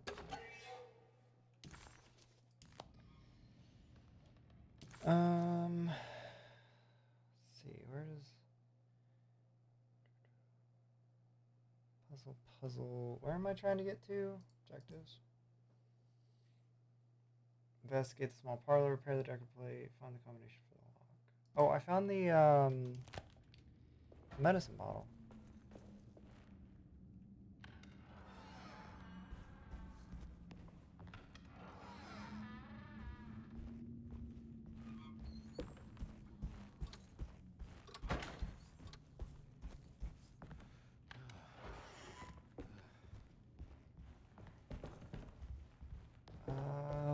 I think over here.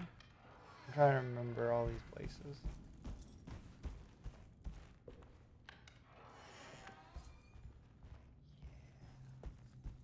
This room.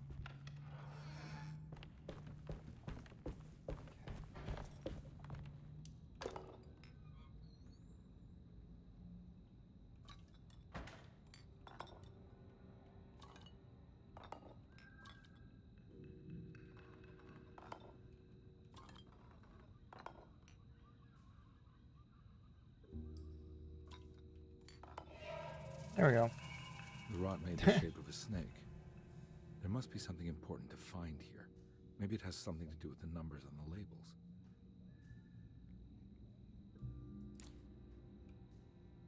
Numbers 2, 5, 7. 2, 5, 7. For number. What? 2, 5, 7. Wait, where did we? 2,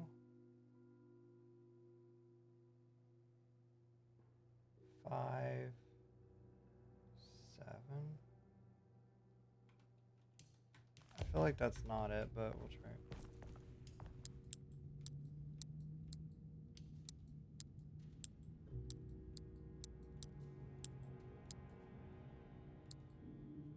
Wait, what was 2?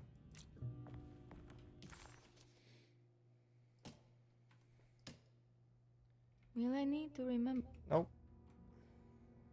Oh, this one. 5, 7. Okay.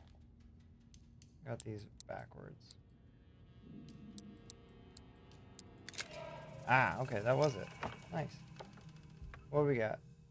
Ooh, broken plate. All right, that's good. It's another piece of broken plate.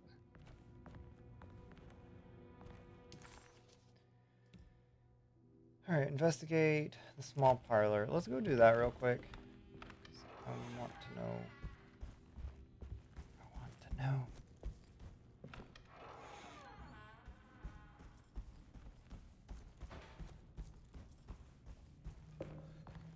curious how the prologue we played last year plays into this. Wait, is this the...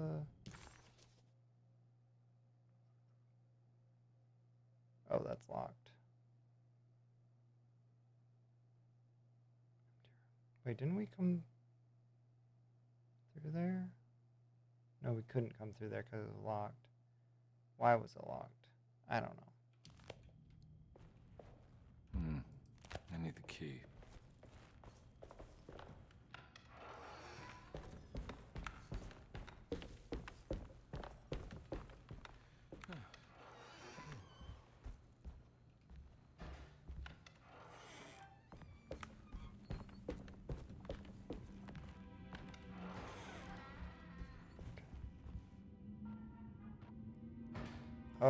Oh. Now we're talking. Okay.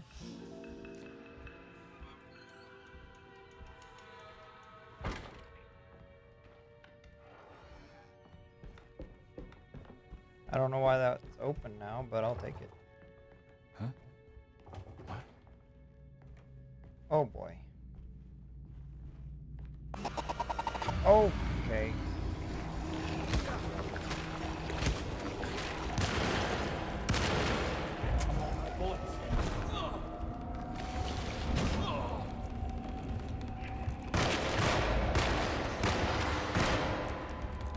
Okay, game. Rude.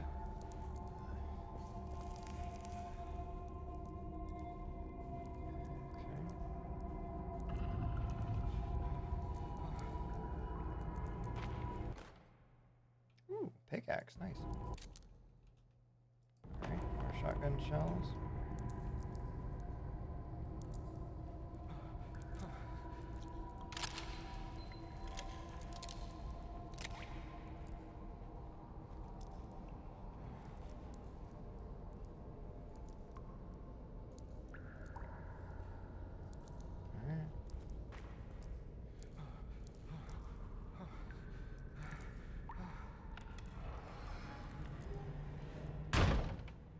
Well then.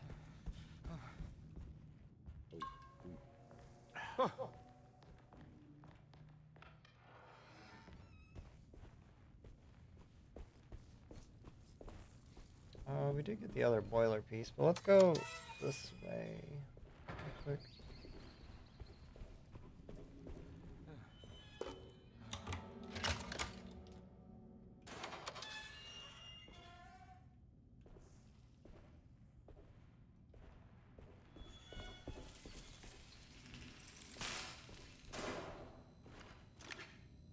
Oh.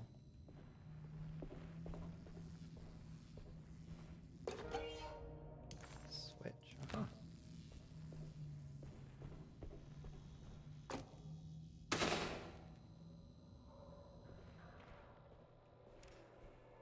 It worked.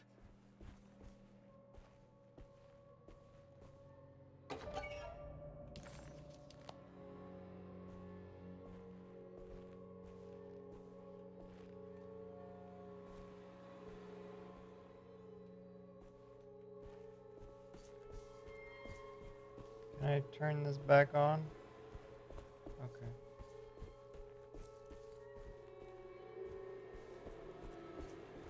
Well, a lot creepier without the lights on. No, wait, I want my pickaxe. Gosh darn it. Hey, buddy.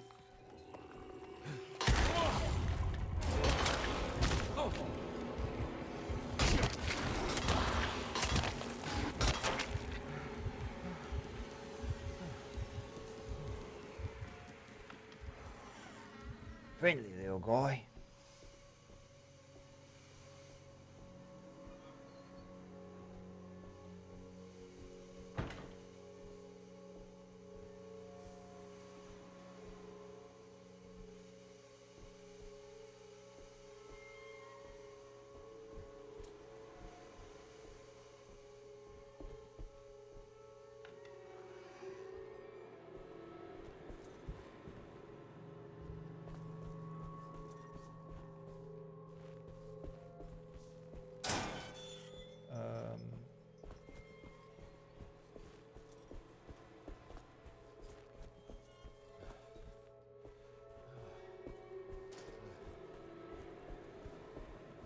confused.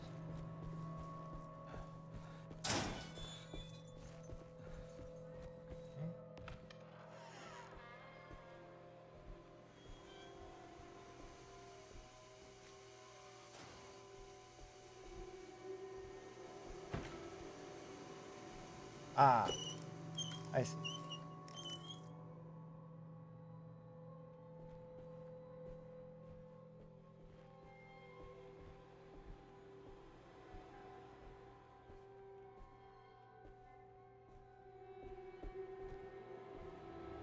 Jeremy. Oh.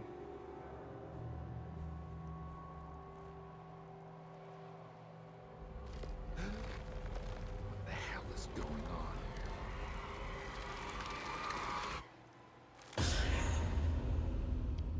The guy. Where's right? The shoes. body?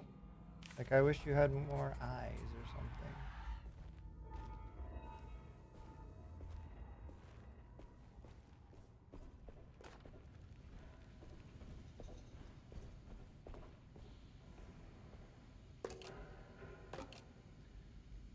Okay.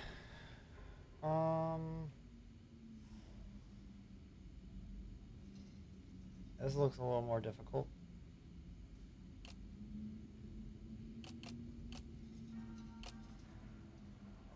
Oh, I see. Nope. That is... Nope. You got this. Thank you.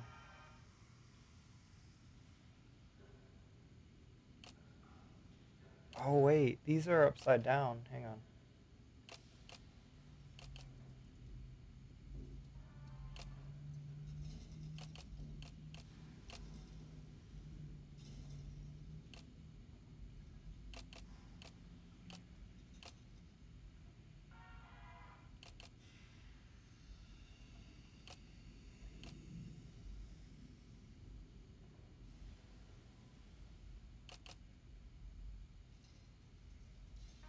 Back Knight says had to go home. Aw. Well, I'm glad you're back.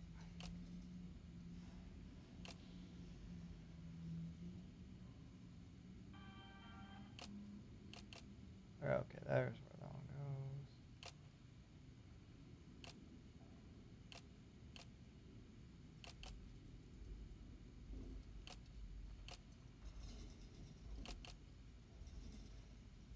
No.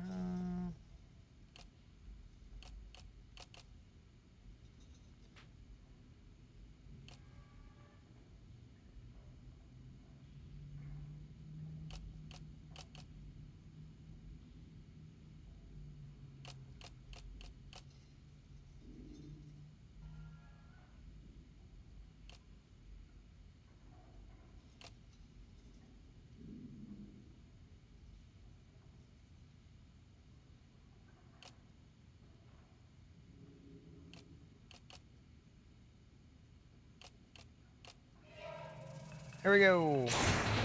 Oh, okay.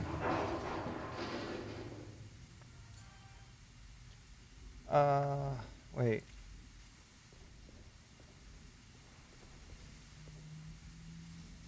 There's something missing. Yay, puzzles. Oh, no, so I played and beat the final scene on stream the other day. It was a dramatic sound. That was a very dramatic sound. 975. 975. Okay. Big one. 9. 7. 5. I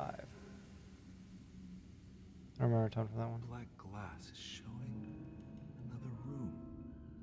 Must be a way to another one of Jeremy's memories. Tatai, was nice to conquer another tricky one from my childhood.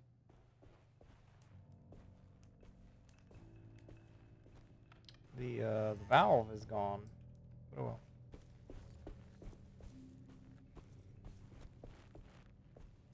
How are we doing on our... Combe didn't know what to make of the grotesque vision of the dead clerk. Was he dead, or was it all fiction?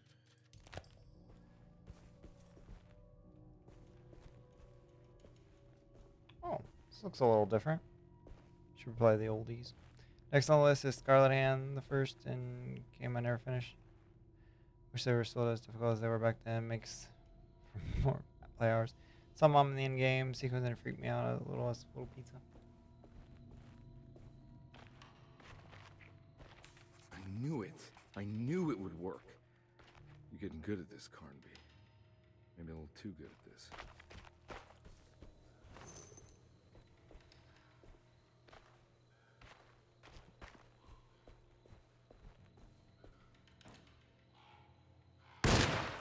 Oh! I did. I shushed him. He's okay. He was just shushed. There's no foul play here.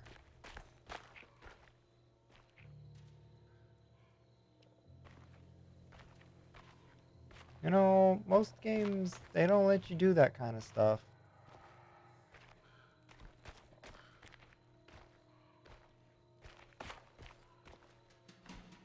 Just saying. I don't think it's my fault. I think it's the game's fault. Because why would you let somebody do that? The Hartwood's family crypt. Emily's family must have deeper roots in New Orleans than I thought. I figured she was a Yankee like me. Nathaniel, you know, I didn't know. But now I do. Now I know.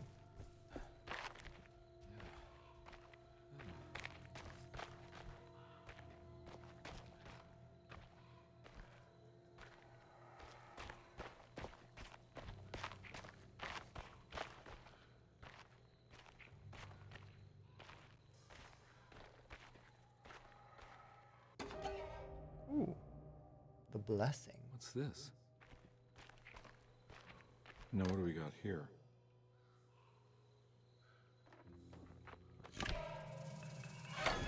Got it.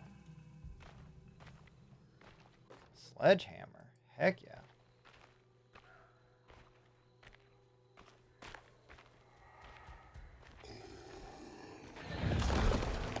Oh, come here, big boy.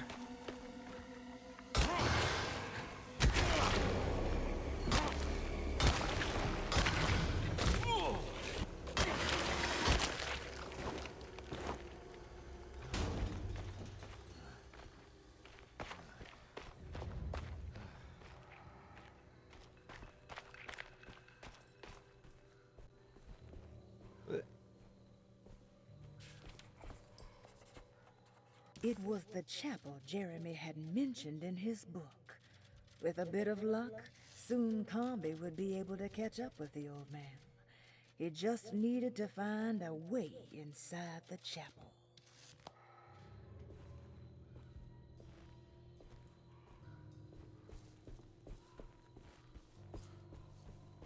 Well, I do have a sledgehammer. Jeremy sketched this chapel in his book, so it must be important. Looks like I'll need more medallions to open it, though.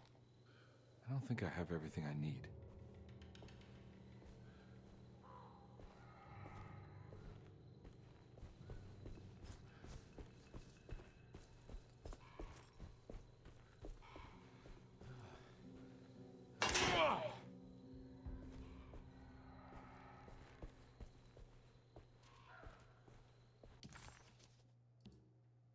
Find the third amount of the chapel.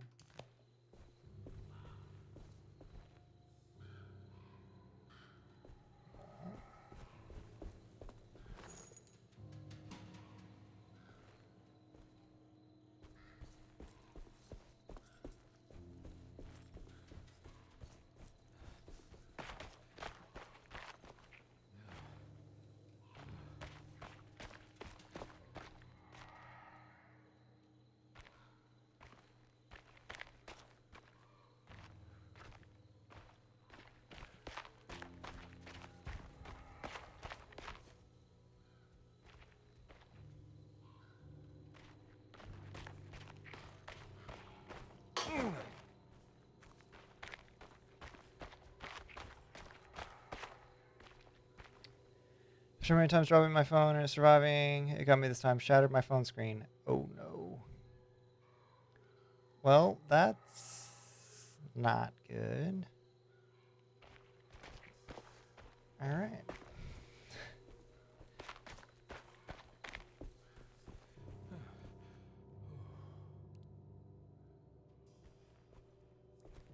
Guess we will be looking into a new phone or something.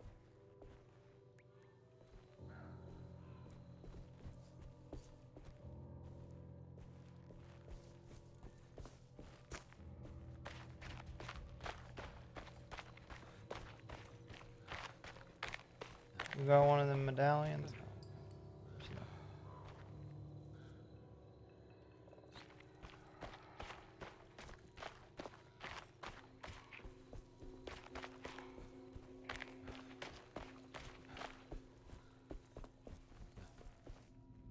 Just try not to get slivers. Oh, okay.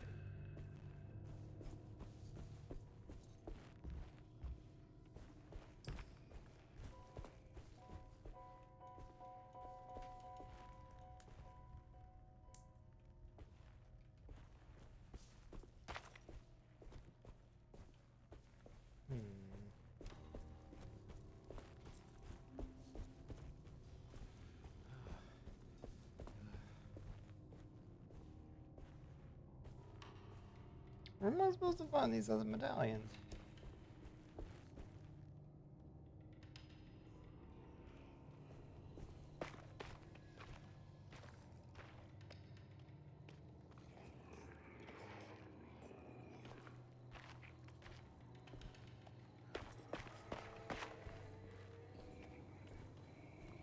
I feel like there's other parts of this graveyard I'm supposed to be able to get to.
You lurking again? Right.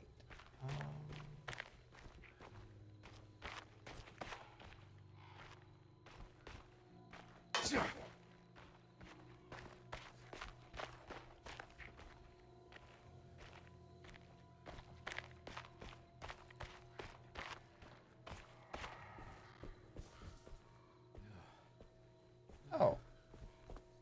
Alright. Didn't even notice this before. Lovely.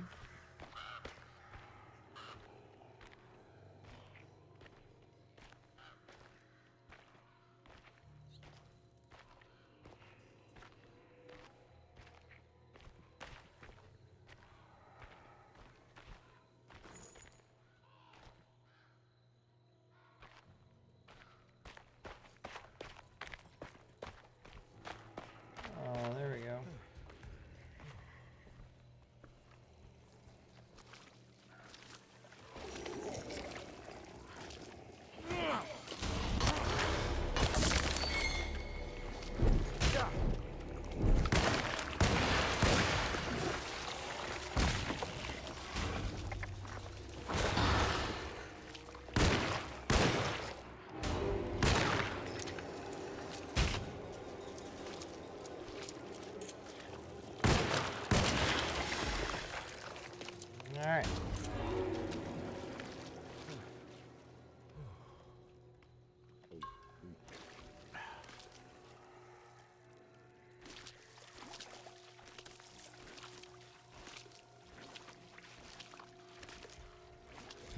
They seem pleasant. Yeah, they're just come and say hello. Reading.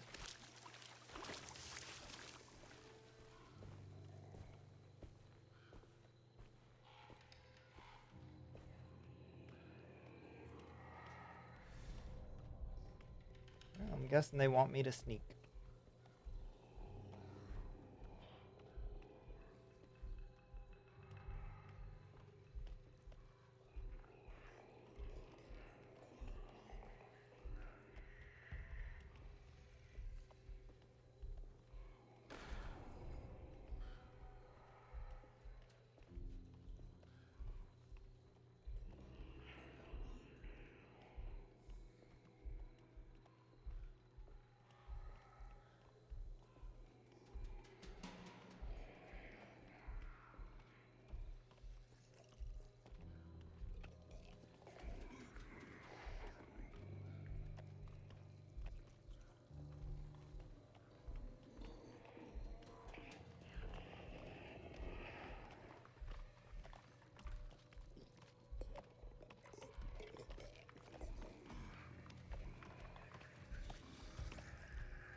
Okay, alright, big boy.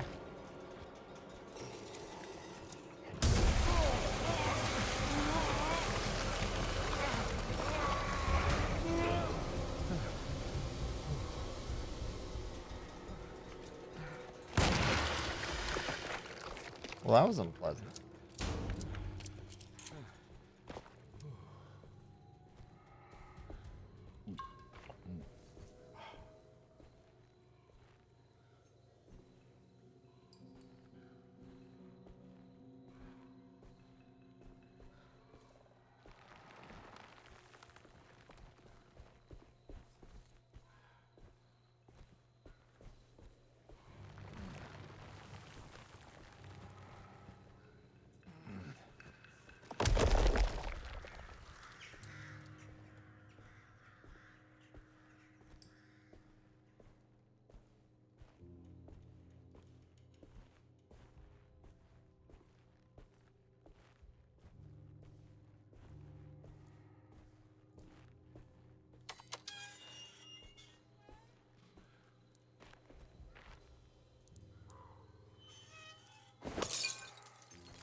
Oh, good. We get to go down in the crypt. Oh, good.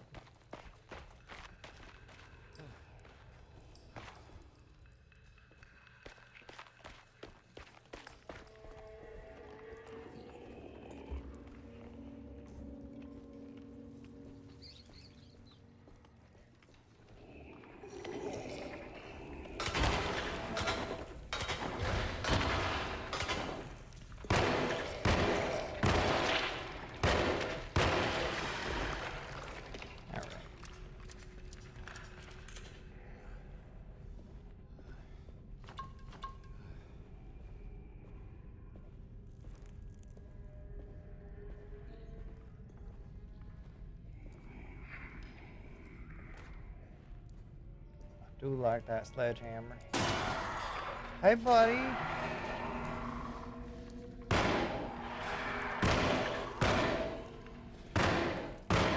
Alright, well.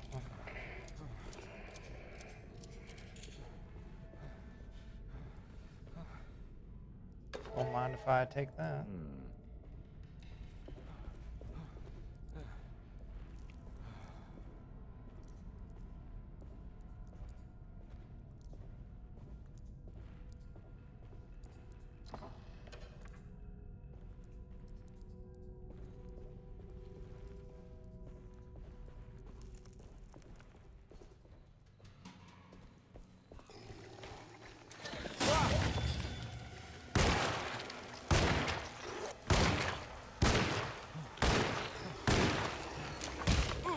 Okay.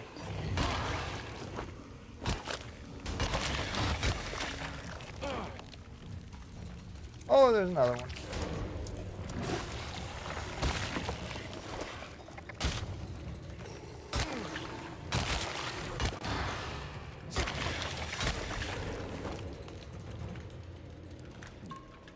Okay.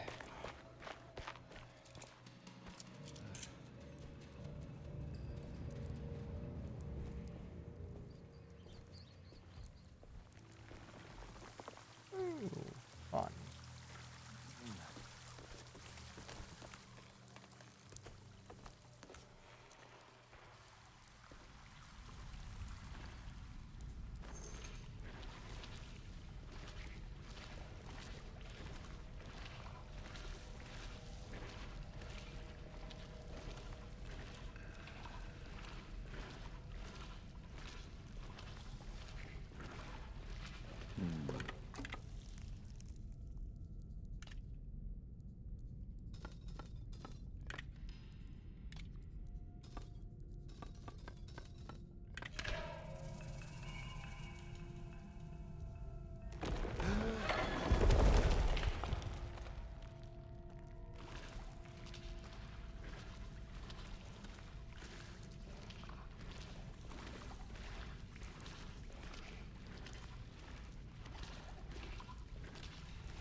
Like something popped up.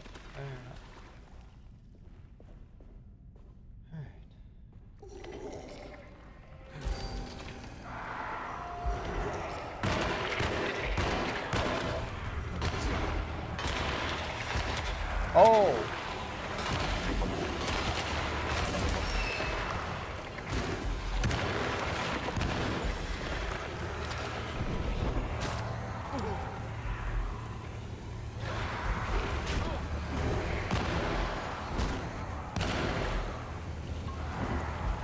Too many of them. Gotta get out of here.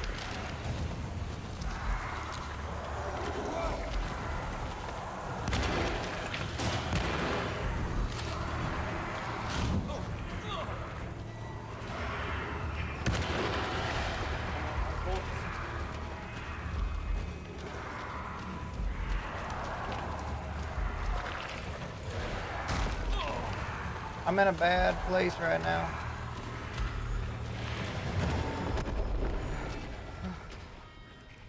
Oh, you can dodge. Wow, been nice if they told me that a while back. Oh my gosh, we have no healing items.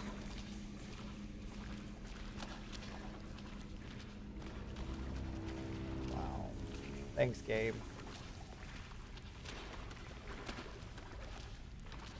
Dang.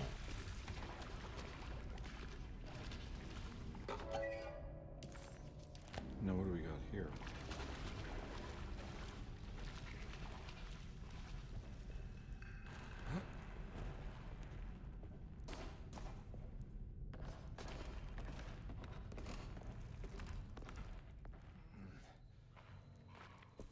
Thank God that's over.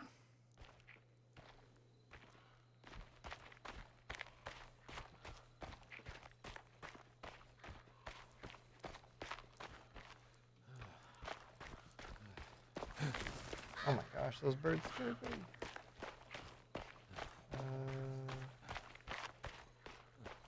This doesn't look good. Oh.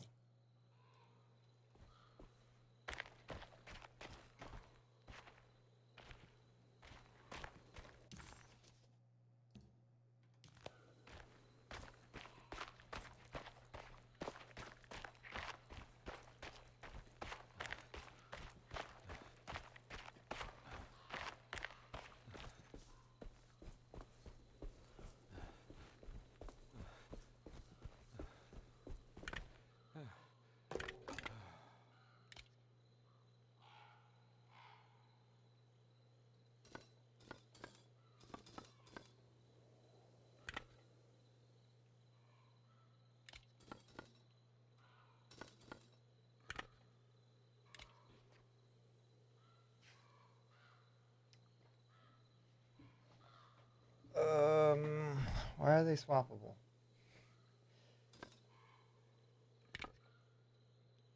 Okay.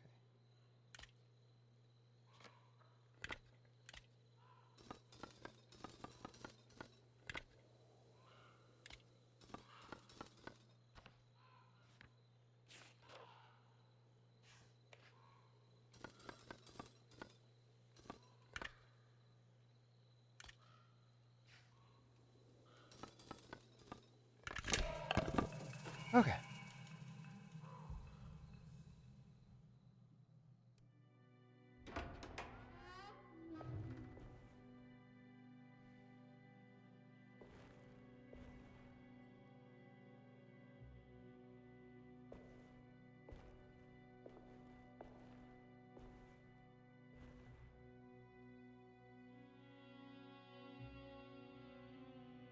Please don't touch her. Jeremy. What are you doing here? Everyone's looking for you. I know, it's all a big mess. No one understands. I'm just trying to keep evil at bay.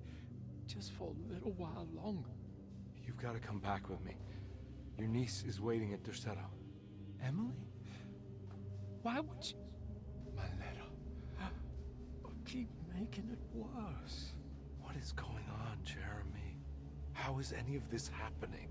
I made a terrible promise with someone. The Dark Man. Who is he? No, don't say his name. He can hear us. He's always listening.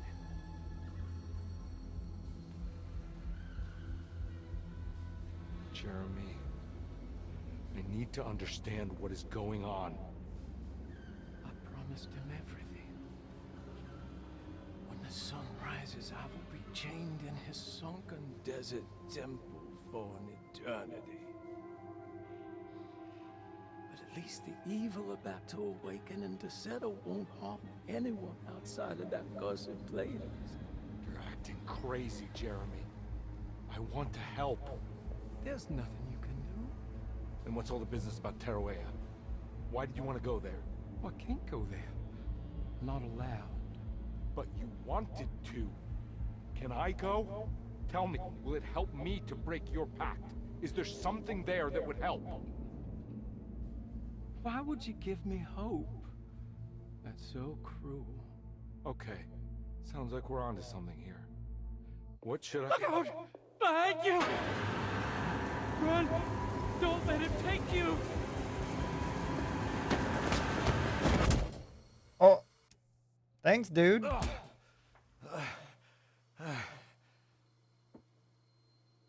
Uh-oh. What happened? The Dark Man showed up. We found Jeremy. Yeah, he was, yeah. We found Jeremy. I've seen so many strange occurrences lately. Memories explode into existence and then burn out like tired glass bulb filaments. Dreamscapes crash down from the stars and sink into the sea. Doors that lead to nowhere and absolutely everywhere at once. With all this reverie, I want to think there's a chance that you found a way to remain alive in some way I cannot fathom. Just like I've learned to navigate with my talisman. Maybe you, with all your knowledge, you somehow knew a way to find me again. Perhaps in Teruea. Oh, my love. Jeremy. The Dark Boy. Yeah, basically we just found him and then found out he's cursed, and maybe we can help him. Luggage key?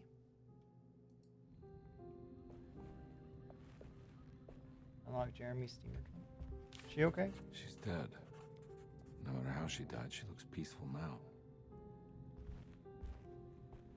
Well. Let's go to Jeremy's room.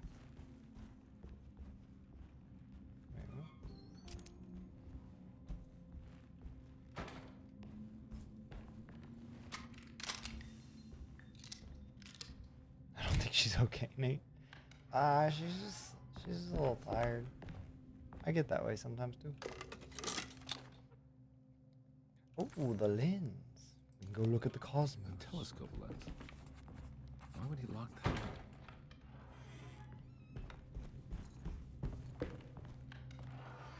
How long is chapter 2? So I really hope you don't get like that sometimes. Yeah, boy.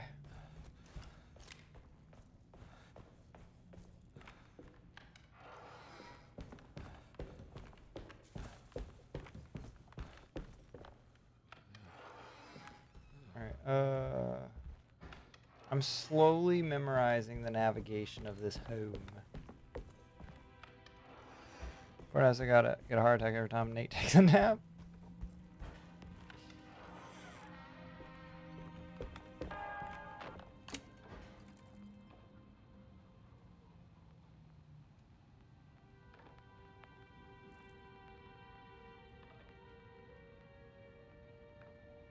Oh, man.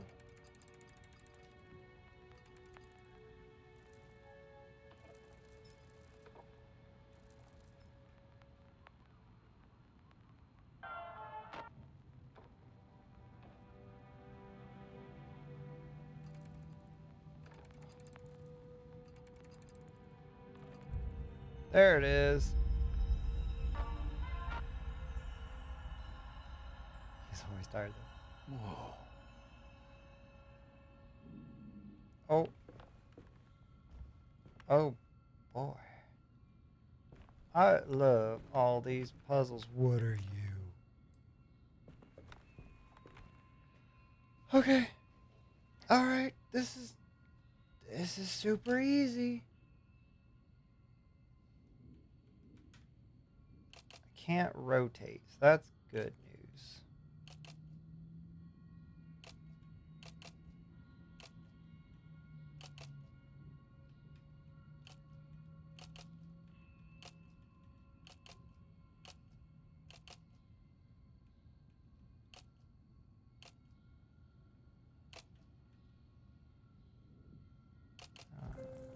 There we go. 947.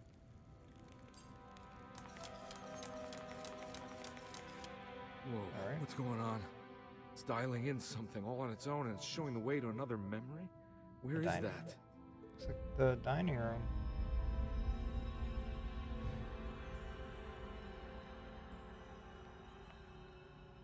Or is it 941? Alright. Another world seeping into Deseto. Was this a taste of that mysterious Terrawea? I think we'll try to play the end of chapter 2 and then probably call it there for a night. But at this pace, we're gonna be here all night because chapter 2 just keeps on going.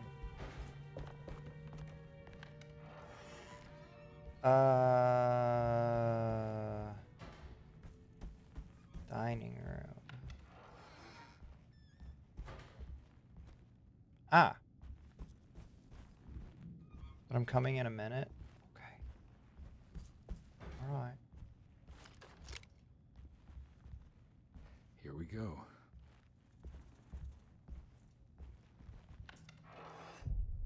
Well, so about that.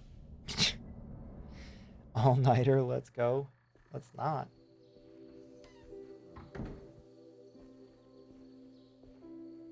I got work in the morning.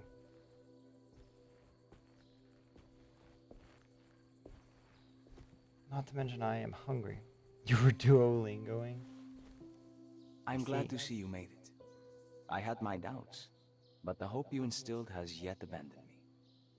I guess this must be Terrawea. Who are you? My name is Juan Luis Jorge, and this is indeed the convent of Terrawea. You'll have to excuse me, but Yermi never got your name. The name's Edward You can still Carnby. come I'm a down. private investigator. You're not a patient, are you? No. I'm the author of a book that Yermi once found important. How does that work? Are you part of this memory as well? Is this even a memory?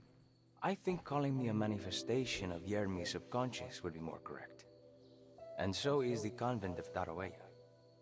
I'm a man Yermi has never met, and we are in a place that he has never been. Okay. So are you here to guide me or something? I have no more purpose than you do. I simply am.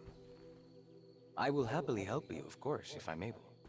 If you are already somehow part of Jeremy, why did he want to come here? Isn't he sort of here already? Jeremy wanted to come here because it's a representation of his mind at peace. When Dr. Gray asks him to find his focus during his sessions, this far-flung convent is what Jeremy imagines. He is under the impression that if he could physically come here, he would reach a perfect equanimity. A spiritual apotheosis. You don't think it would work? Jeremy subconsciously knows it's just wishful thinking. He can't come here. Despite the pathways opened by the dark man between their Seto and Jeremy's psyche, it's simply not possible. But I'm here. Indeed. It's a shame it's just another place for you, Detective. Otherwise, you could have become a Buddha. Always a bridesmaid, never a blushing bride. Am I right? Yes, I suppose so. You'll have to chase enlightenment elsewhere. So what's the next best thing? What can I do here? You should seek out the convent library and try to find the truth about Jeremy's relationship with the Dark Man.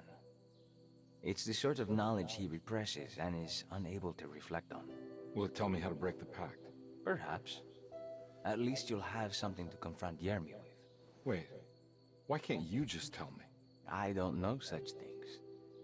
You'd be better off consulting the text of Dr. Freud if you want such answers. No thanks, I hate shrinks. There is another thing you should know about the library. He is here as well. The Dark Man has been working his way through the text for a long, long time. Don't like that. Here? How am I supposed to get past him? Be careful, Detective. Oh, jeez, just perfect. Sigmund Freud?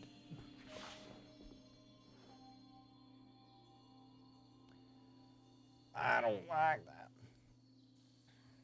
that. What do I want? I don't know. I don't know.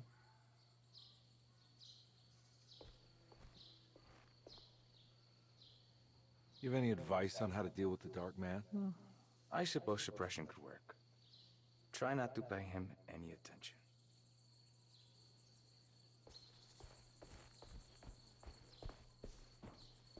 Banana bread?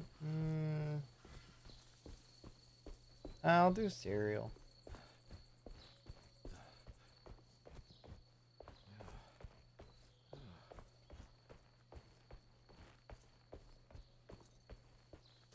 I'm sure easy for you to say, mysterious mind, yet gentleman. Oh, is this the library?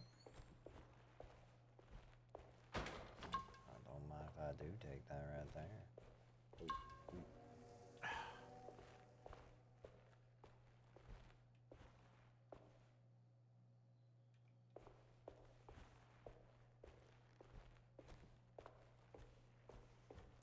Oh.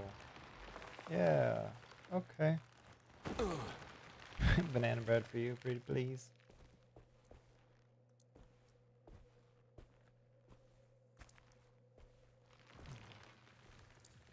Jeremy's mind is a little decayed, a little decrepit.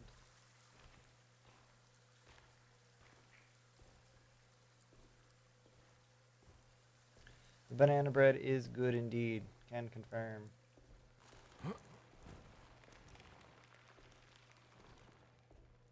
Oh.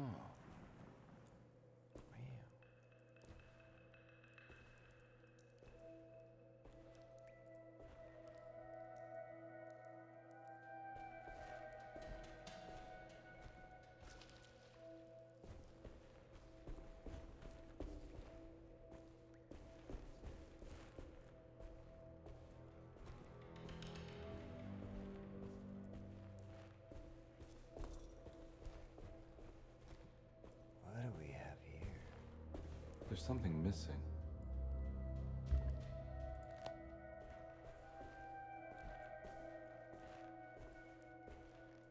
Did I miss anything? We're living in a man's ideal concept of what paradise looks like. That about sums it up.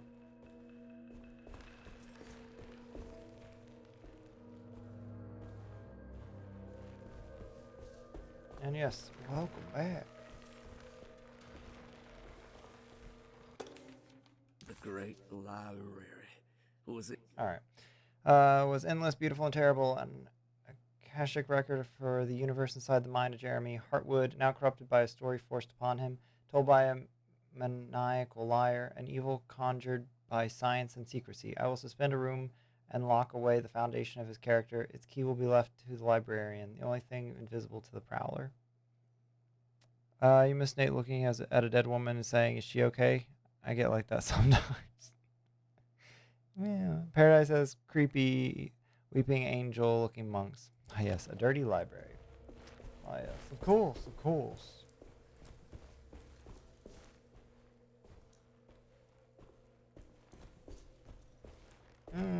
Okay.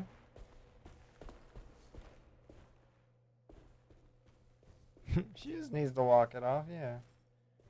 You know what they say? What doesn't kill you just makes you stronger. She gonna be strong.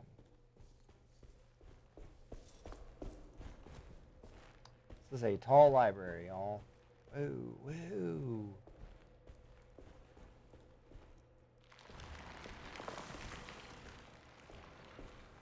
Rub some dirt in it. We can all agree the monks are gonna come alive and start doing weeping angel stuff, right? I hope not. You know, I'm not here for that kind of life. Is there just literally nothing to do? We're just... This is like the library from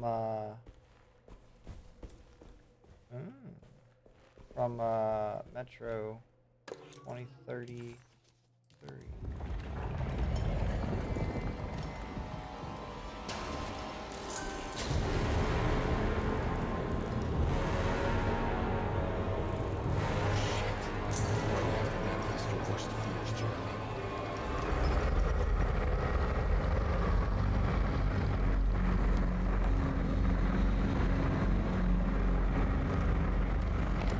I don't like this.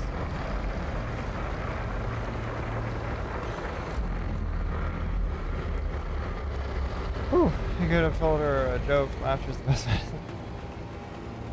Yes, that is the dark man indeed. Ow.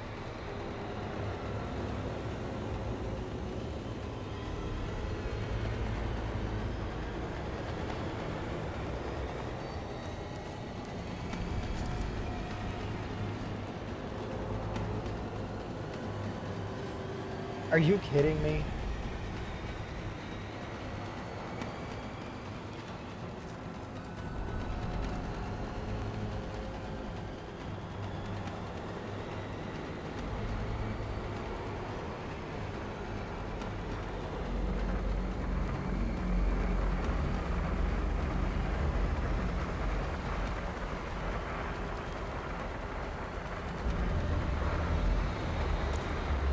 No, no.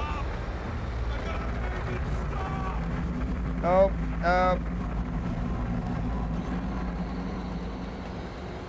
Is that what I expected? I was thinking more like a rape or something. Oh, no, no, no. No, you're not behind me. Get up the ladder. Stay on the ladder. Fair. Did you accidentally point at yourself? No, that's the option they give you when you try to... Yep. It has to stop! I gotta make it stop!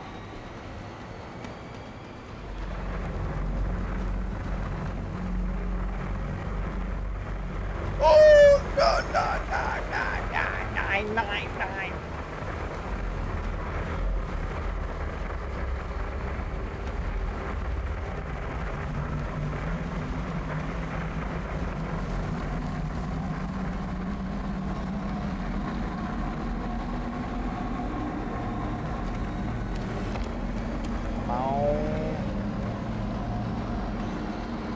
Okay, come on, come on, come on. I don't like this guy. I got problems with him, and I don't like him. Hey, this ain't so bad. What in a nice way. Yeah, he's creepy. He is creepy. You seem pretty alone in the dark. Uh-huh. Mm-hmm. Yep. Yep. You. You know, you could have helped me. You could have defended me there, bud. Just gonna stand still, huh? Y'all a bunch of cowards. Gotta fight this dude all by myself, apparently. We could have hopped that. Alright, just Hopper could have hopped. Alright, on that note, time for bed. Good night, all. Ari Pizza, thank you so much for hanging out. I appreciate you. Hope you have a wonderful night, and I will catch you later. We won't be going too much longer. I went through the night with the restless crowds. He was a kind of itinerant showman who held forth in public halls and aroused widespread fear. The New Orleans address of the event is lost, but I remember distinctly the Prext Shipping Company pressing their contribution. Hey.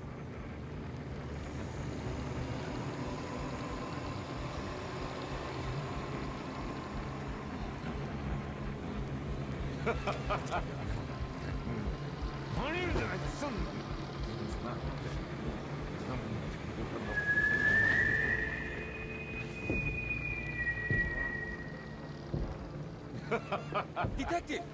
Juan! Juan!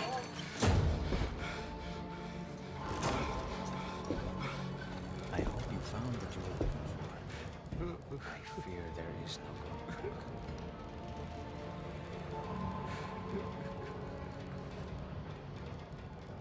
I was so close. There must be something I can work with. Come on, Carnby, think. Think! The shipping company.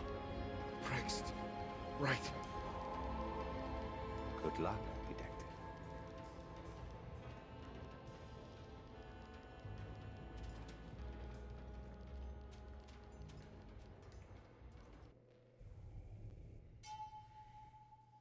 Oh. Well, thank God you're here, Detective. Sitting all alone in a place like this. I'd never live it down if the papers got wind of it. Hey. Ruth, right? Oh, don't pretend you don't know. I'm sure you have a whole file on me by now, Detective. I suppose we weren't formally introduced. I'm Ruth Talon. Miss Ruth Talon, in case you're wondering. Edward Carnby. Enchanté.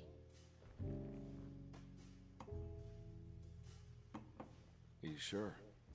I had too many already.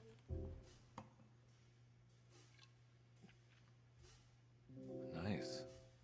It's good. I know. I have great taste, Detective. I heard you're trying to break Jeremy's promise to the Dark Man. Yeah. Do you know anything about that kind of stuff? No, but it makes you wonder. If he made a promise, can't he simply stand by his words?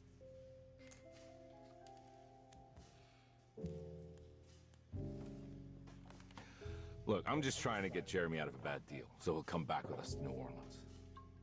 Well, if all fails. What are you doing? It's a sign of submission to the Dark Man. I saw it in a dream once. What?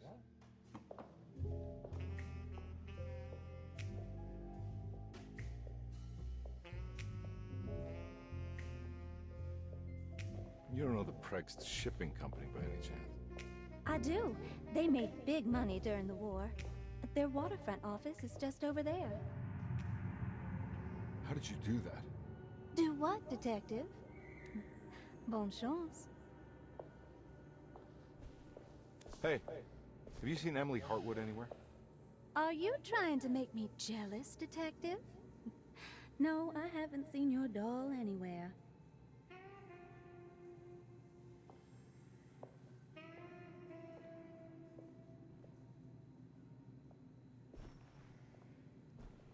I wonder if the detective illegally purchased that gun or it was given to him.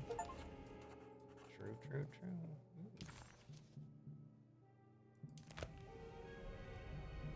Prext Shipping Company. Oh, okay. According to the book in Tarawea, the Dark Man is connected to a performance that Jeremy went to somewhere in New Orleans.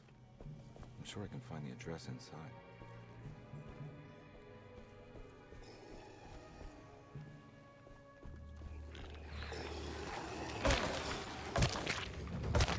Hi.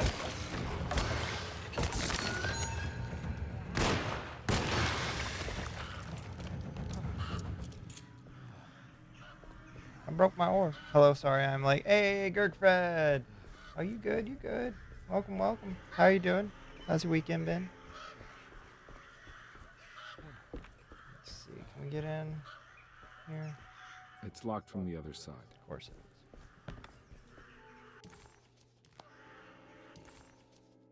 Somehow, Comby was back in New Orleans, close to the docks. He could smell the pungent aroma of the Mississippi River. In front of him was the Prext Shipping Company. According to the book in the library, he should find the address to where Jeremy first met the Dark Man inside. Good. Been good. How about your weekend? Oh, it's been pretty good. Pretty productive, honestly. And now we're working our way through the. Oh boy.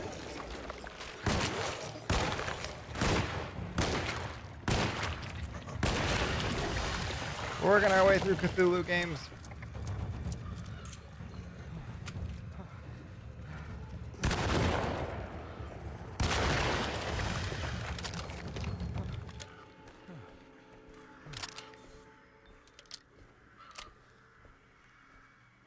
You know, casual. Ooh. Okay. The sewer system has a tunnel running right below Prext Shipping Company. I bet I can use it to get inside.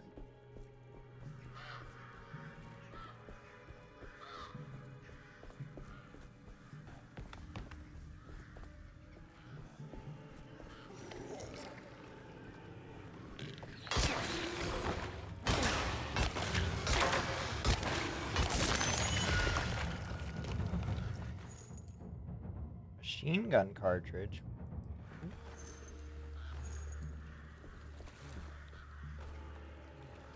But I don't got a machine gun.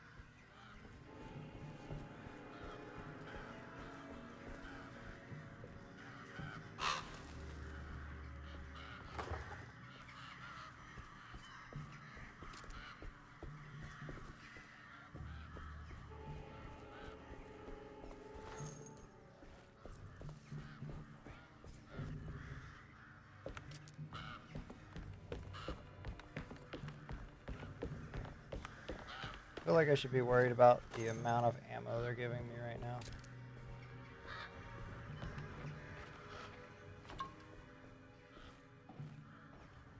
No. Alright, we'll come back to that.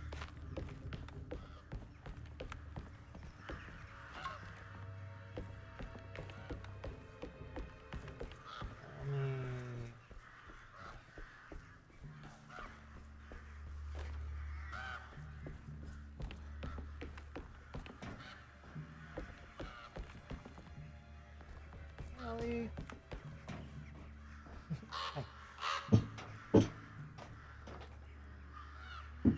That's fair.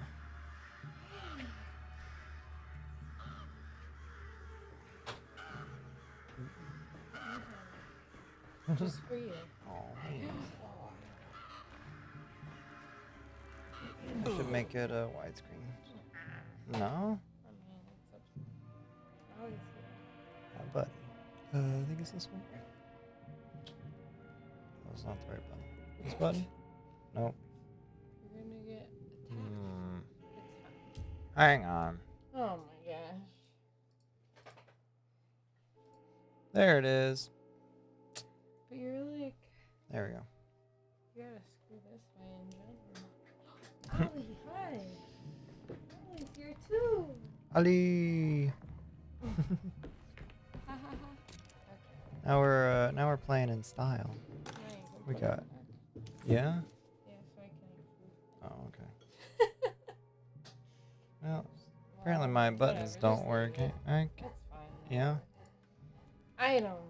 I guess I need to fix my buttons.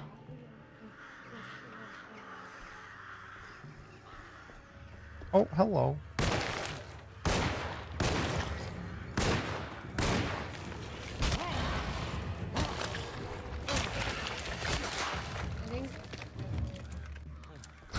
Yeah.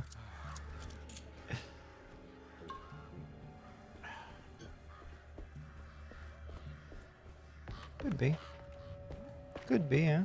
I don't know. See it. Ah, okay.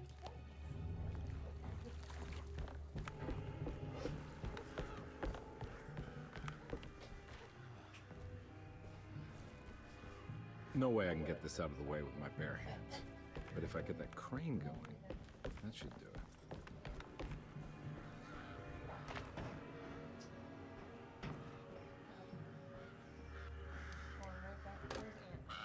Oh boy.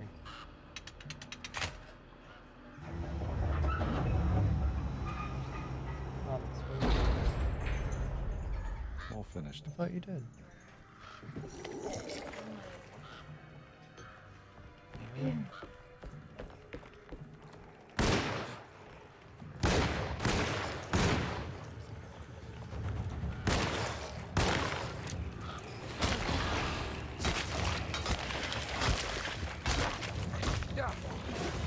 All right. This ain't great.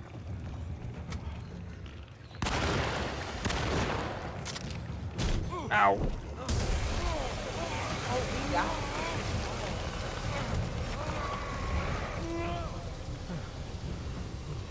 All right. So if you let me run.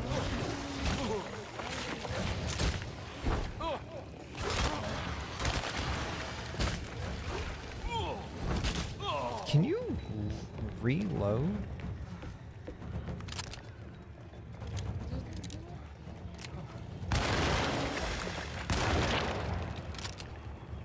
What are they? Okay, we're fine. Just have, What are they? I don't know, mutated humans.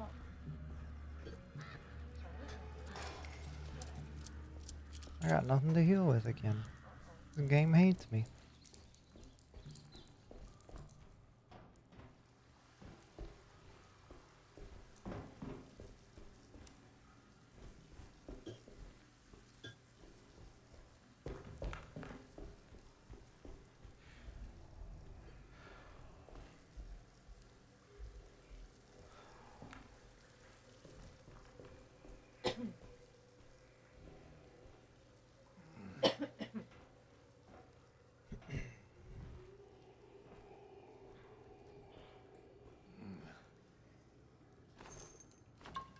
Oh, finally, something to heal.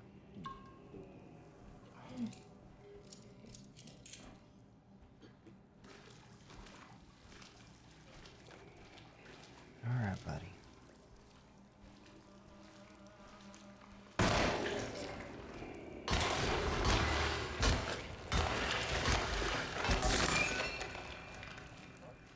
Yeah, it happens.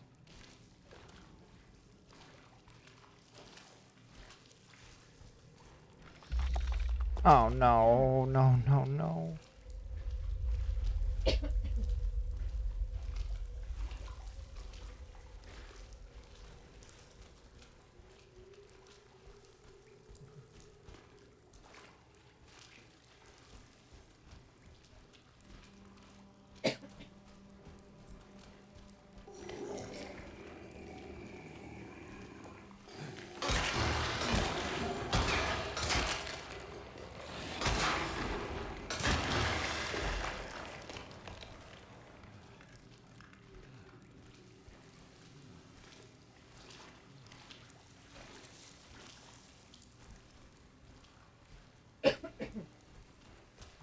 fan of whatever we're about to encounter down here. There was like some creepy spider thing that crawled around.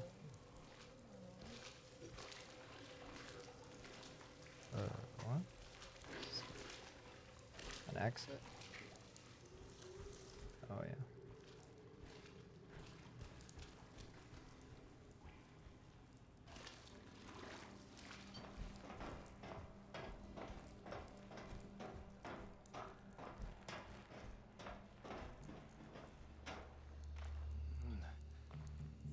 All right.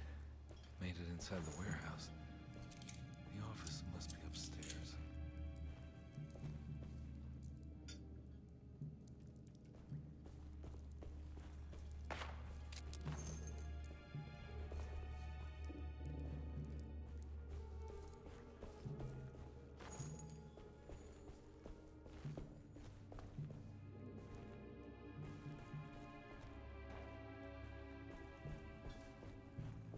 A bugle? Sure. Trumpet, I guess, actually.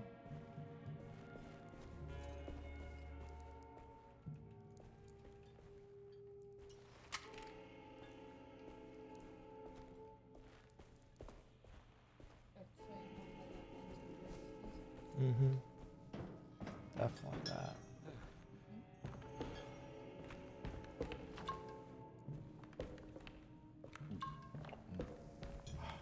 Blood. Yes, good, good. Ooh, a fire poker. Heck yeah.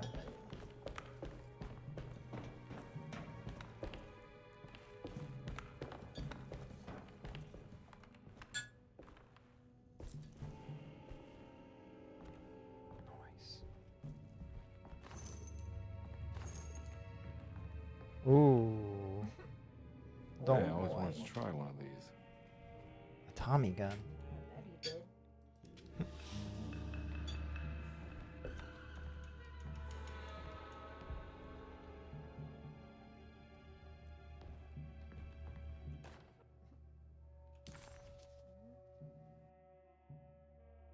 Oh, you're not going to read this one to me? Our ship was raided while in dock. All of his things were recovered, but blood was shed. Several men were carried into the Mississippi River and drowned by the ones who live in the deep. All items have been signed and delivered. Now best keep the papers safe. What is left? Later is right, and hell is back again. What? Later. What? What?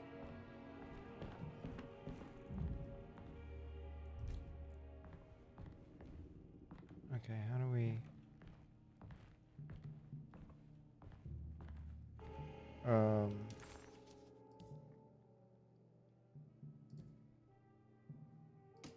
all his things. What? Later in hell. I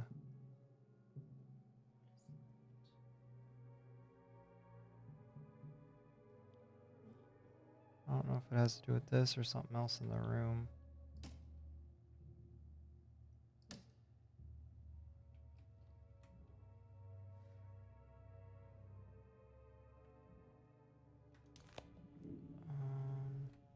Can I pick this up?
Library.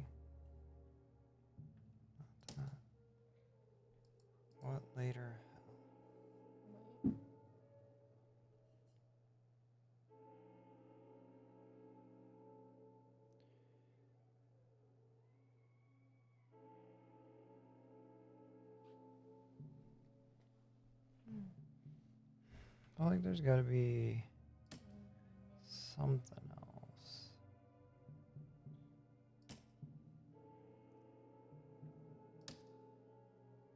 Oh. Okay, what does the mission object say? Look for address to the Dark Man. Okay, well.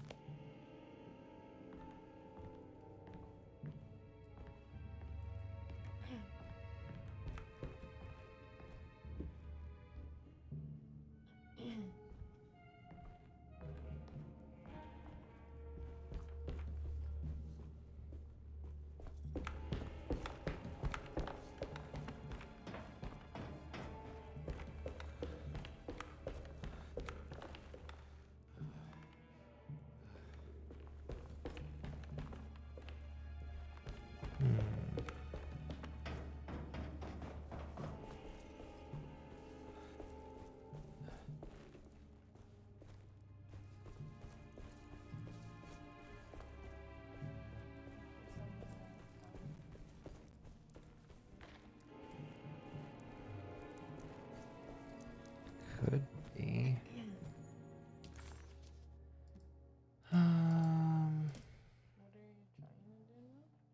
Find the combination to that safe.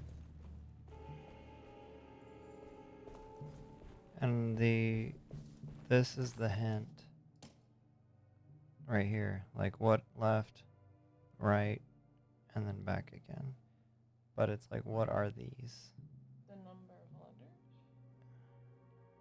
Oh, 4, 5, 4? Maybe.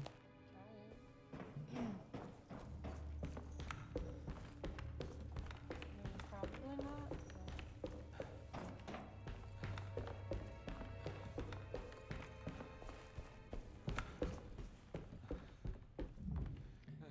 Okay, 4 left. 4. And then 5. Back to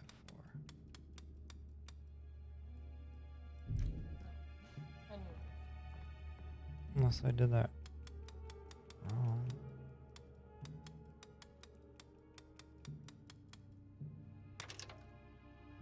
Oh, yep, that was it. Good job. Gotta go manifest. What can I say? September 19th, 1892. Apparently. Wreck shipping company delivered 4 Black steel Pharaoh. trunks, 1 Egyptian sarcophagus, and a large wooden crate belonging to the showman called the Black Pharaoh, performing at 18th Street. Here we go. The address where Jeremy first encountered the Dark Man.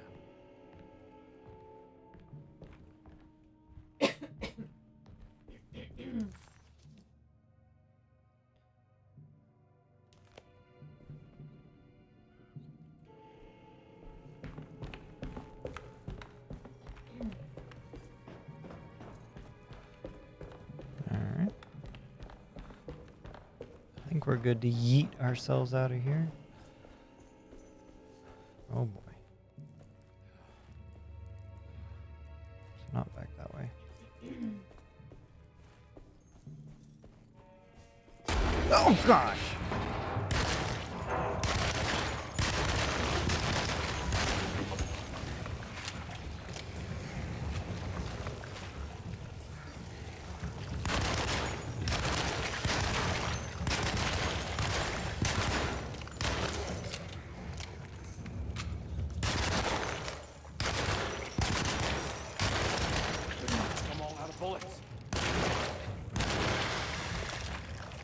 Alright then, that was easy. Oh, there's still another one? There was another one. Why did they do that? So rude.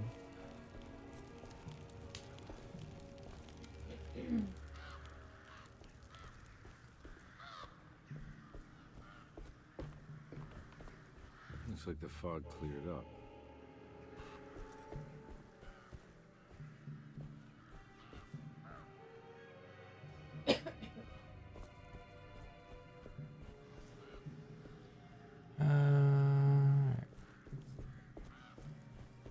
Here's the address.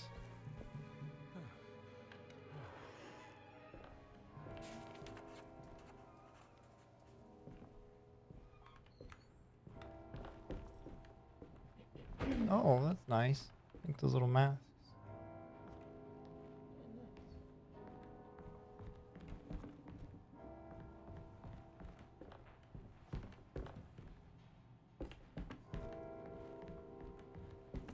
It's a tall house. What the heck? What the heck? Just keeps going.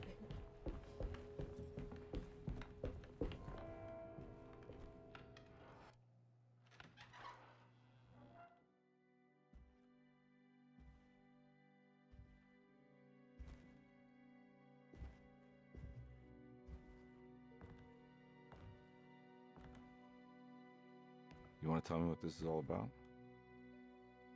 Welcome, Detective, to the greatest show this side of the Mississippi.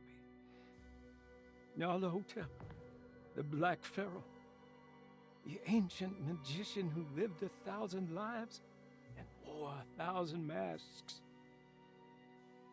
I can see why you settled on calling him the Dark Man. Saves your breath.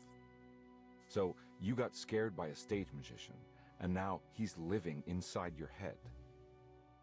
You can mock me, Detective, but you would be the crazy one to think his presence can be ignored. Look where we are!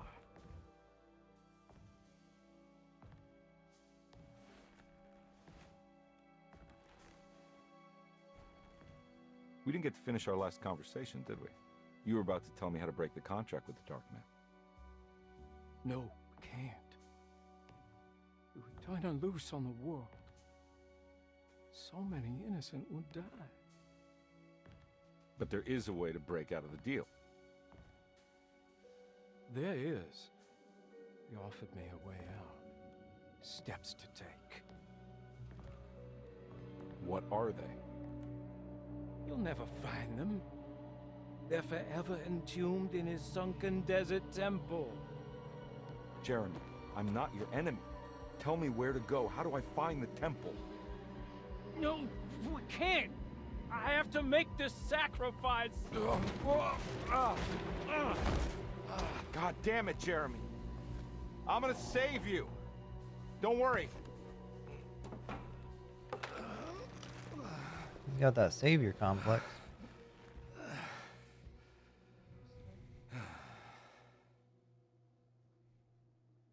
I mean, he kind of had it in Stranger Things as well. How do you save someone who doesn't want to be saved? Well, he's gonna get saved no matter what. I just need to find the temple somehow. Okay.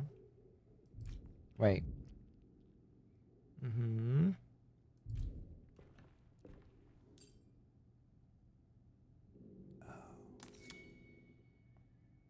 Oh, hang on. Why did they do this to me?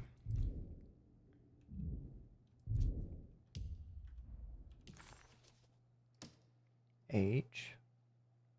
So 2, 3, 4, 5. No. 2, 5.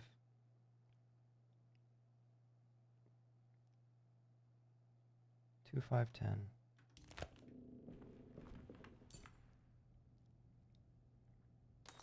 2. That's wrong. 5.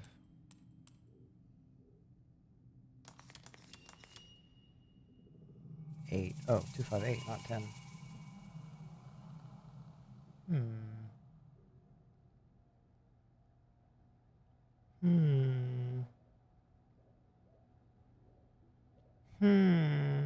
Okay.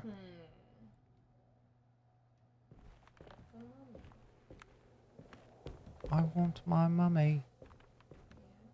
Mm-hmm.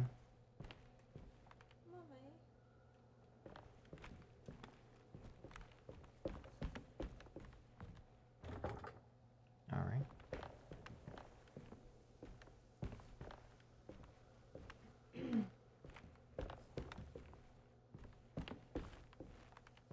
Which chair? Which one are you? I actually don't know if that's what I'm supposed to be doing.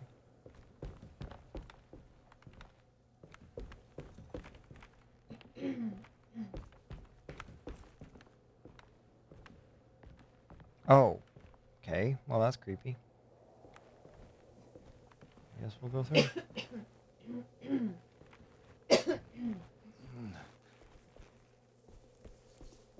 Oh no, we're in Egypt.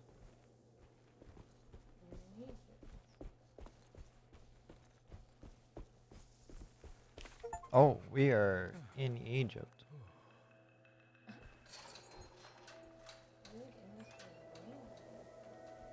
I don't know. I don't think entirely. I think some of it actually is going places.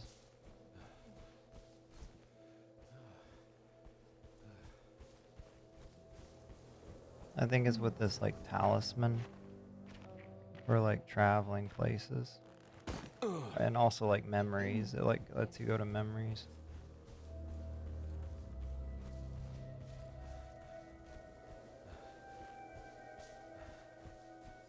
Not a fan of this eclipse.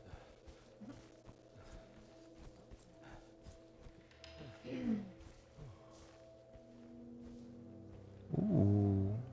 Well, Sorrel's a temple.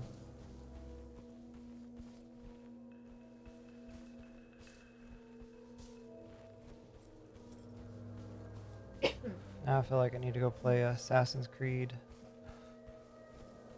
Continue on.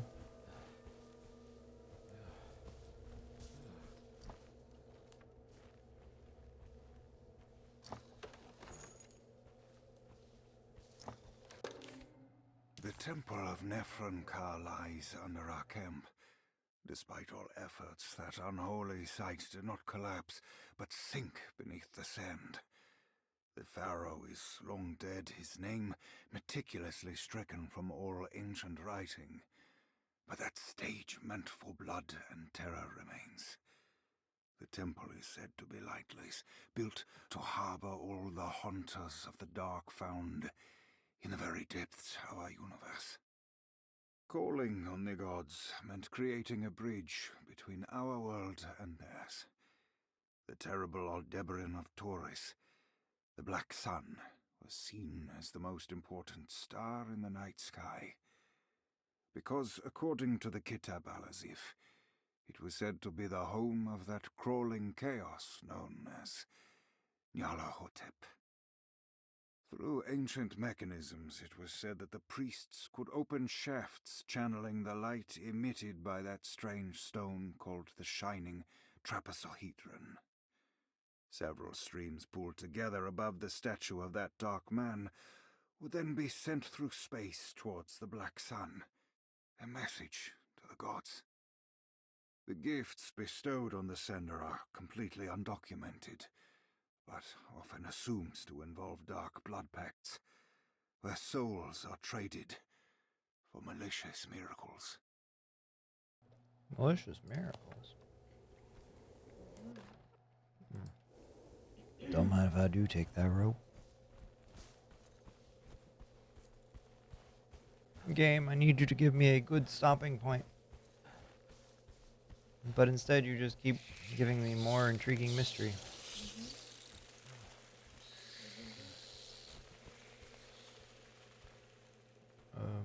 Huh? Don't I? Oh. Here we go.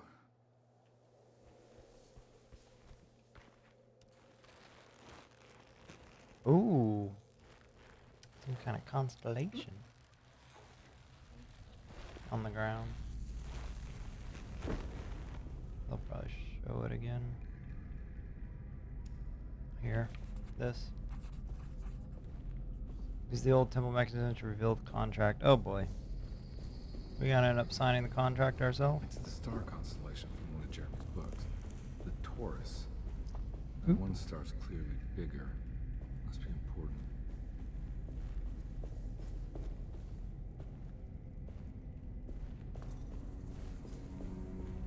I got a feeling this is it. This is where the contract is hidden.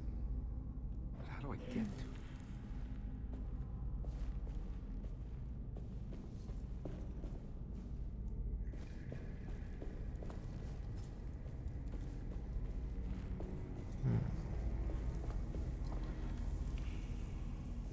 Why did The Egyptians have machine gun bullets hidden in their boxes.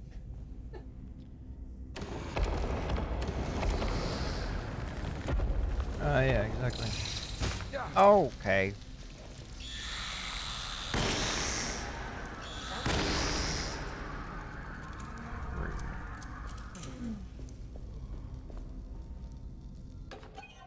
Ooh.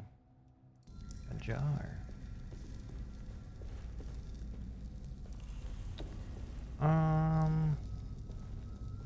Oh. Okay, I guess we'll go through here. Okay. Like playing Forewarned.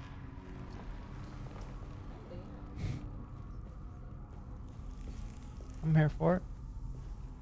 Now they finally gave us guns, which, you know, you can just shoot the mummy.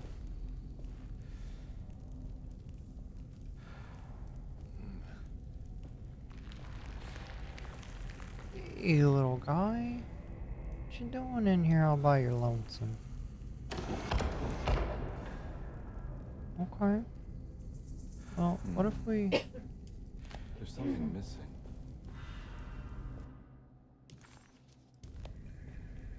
This, maybe? Ah, yeah. That.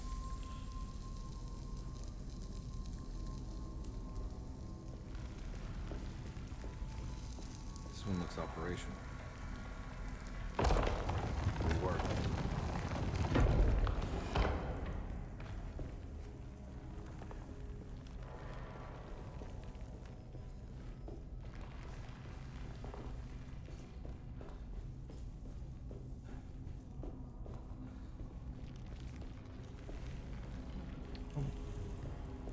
This is a lot bigger than I anticipated.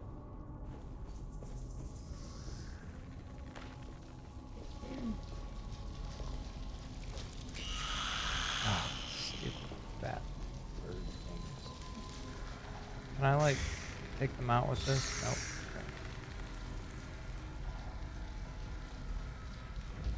Okay. It worked.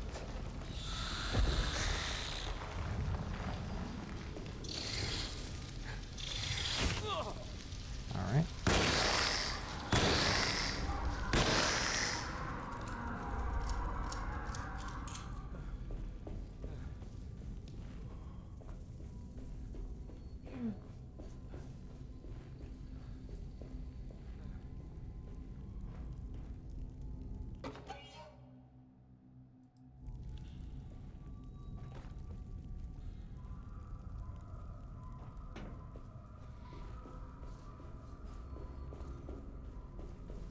Oh.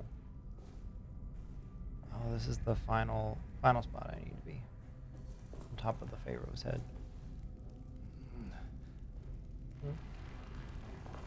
Yeah.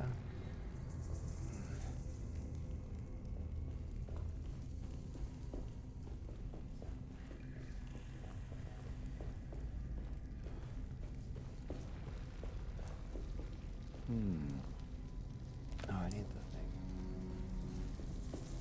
thing.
Oh, an ads.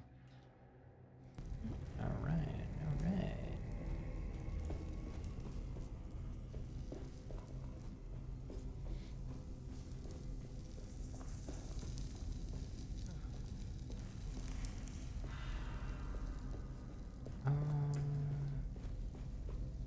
Let's see.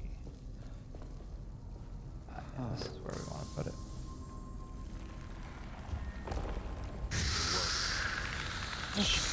Darn it.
Wow, that echo though.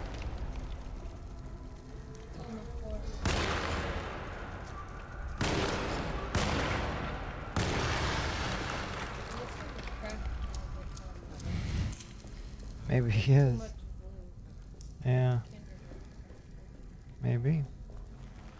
Yeah, where does this go?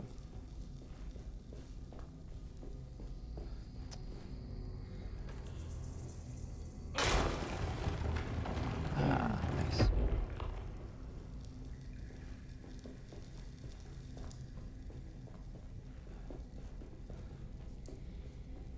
Alright, what kind of mummy is it?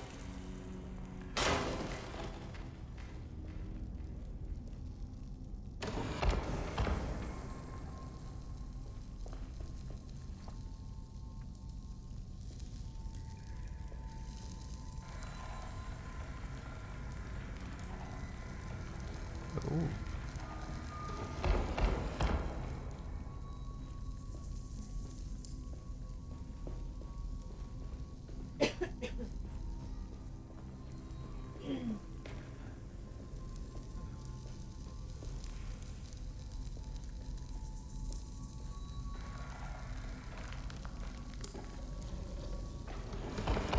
Oh good, a pit of darkness.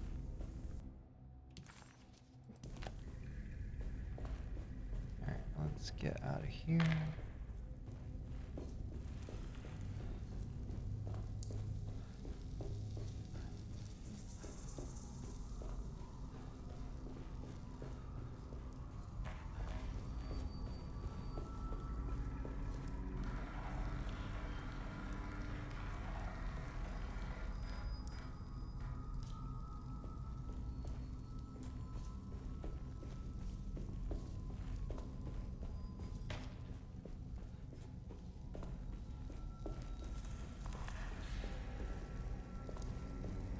Oh, I see, okay.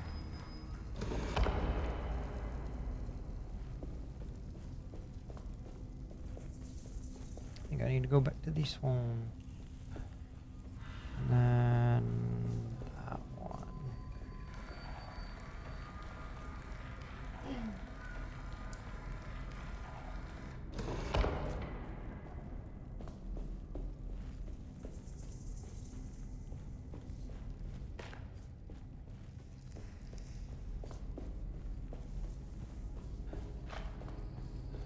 Almost.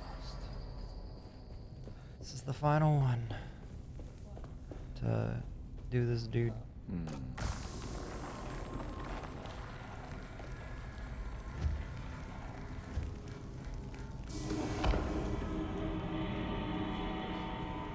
Now I need to go up there.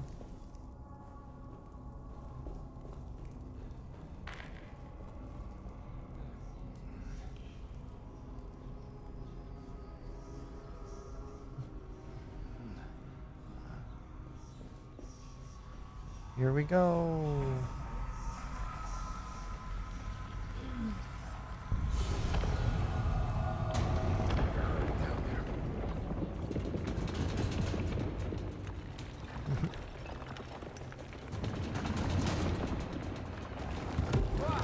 Oh.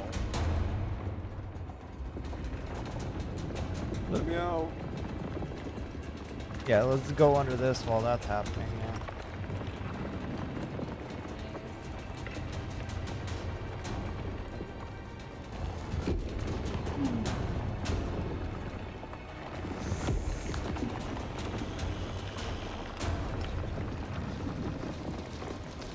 I wish that were an option.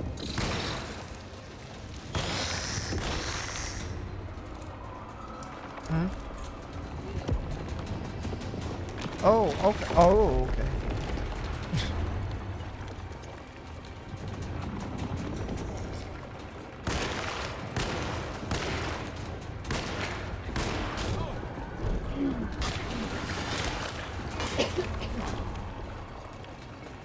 Well, all I got left is Tommy gun bullets. This is ready to collapse. Really now? Oh, I need to reload this bad boy.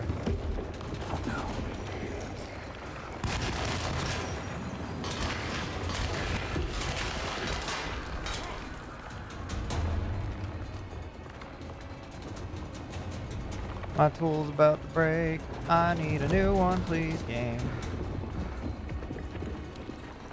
Anything? No. Oh yeah, good idea. Let me throw that pillar at somebody. Oh. What is going on? We're fine. I really wanted to go over there and get a tool, but okay. Alright, time to sign the pact. Oh. A dagger. Anything else in there? Acknowledge psychological trauma, break through barriers of self-deceit, temper manic behavior. These are the Dark Man's terms. The contract. Huh?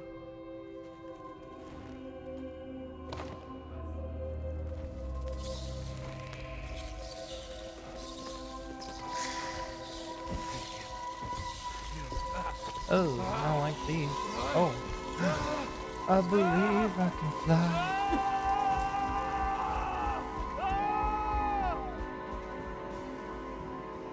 Take me away. Chapter 4. Oh, we finished chapter 3. I know, chapter 2 was rough. Oh. Yeah, we look okay. We're in the attic. Hey. Hey, detective?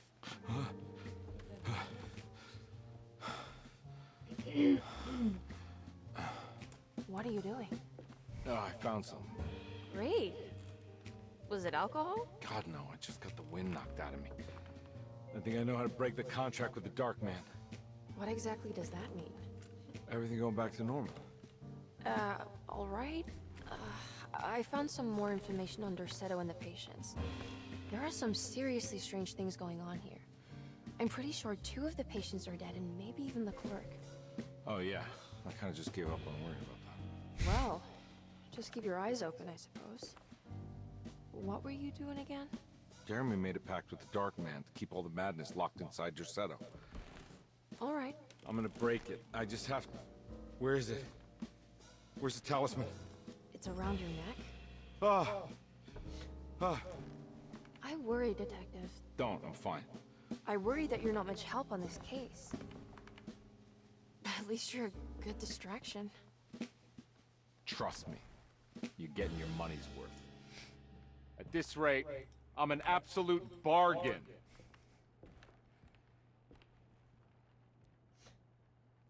That's fair.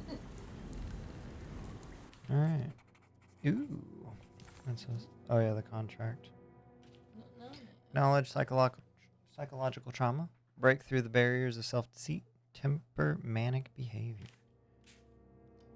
Little symbolism. Medicine has failed me. Nothing can be done to dispel the heart would curse, only the sacrificial dagger may release the despair from Jacob's eye. Yet doing so would be the doom of Derceto. Let this curse of mine be a weapon for once. I accept your demands, O crawling chaos. Build your prison around this god-forsaken hospital. When evil has been starved, I will stay buried forever. Simple enough. Alright, we're back at Derceto. Nice. Can I go back in there? Nope, okay. Alright, everybody. This is a perfect spot to call it for tonight, because that is chapter 4. That is beginning chapter 4. We'll pick up there next time. We're going to pick up there maybe tomorrow night. But it'll be not the first thing we play. We're going to start off with something else tomorrow night, and then we'll get into probably more Alone in the Dark. This music's a bop, by the way. Yeah, I love it. But guys, I hope you're all enjoying it. I am so far. It's an interesting game. Yeah. Why does that look so familiar? Maybe I'm just thinking of the game. But there's a board game called like Arkham Horrors or whatever, and I feel like it looks exactly like that. Yeah. But have a good night. Thank you, Andrew. I hope you have a good night as well. Thank you for sticking around, hanging out with us. Yeah, you guys feast your eyes on that. But we'll get some music going again. Yeah. It's down in the corner. But and yeah. Yeah. I think we'll just end it there tonight. We won't raid out, but it's late. I'm tired. You have to be up early. Yep. Yeah, I got work at 8:30. It's not like. Yeah, it could be worse. Oh, it's changing. All right, guys. I hope to see you back tomorrow night. Probably about 6 p.m. we'll be live. Continuing with Mythos Month. And yeah, hope you guys have a great Monday. Great start to your week. And we'll catch y'all later. Everybody, have a good night. Bye.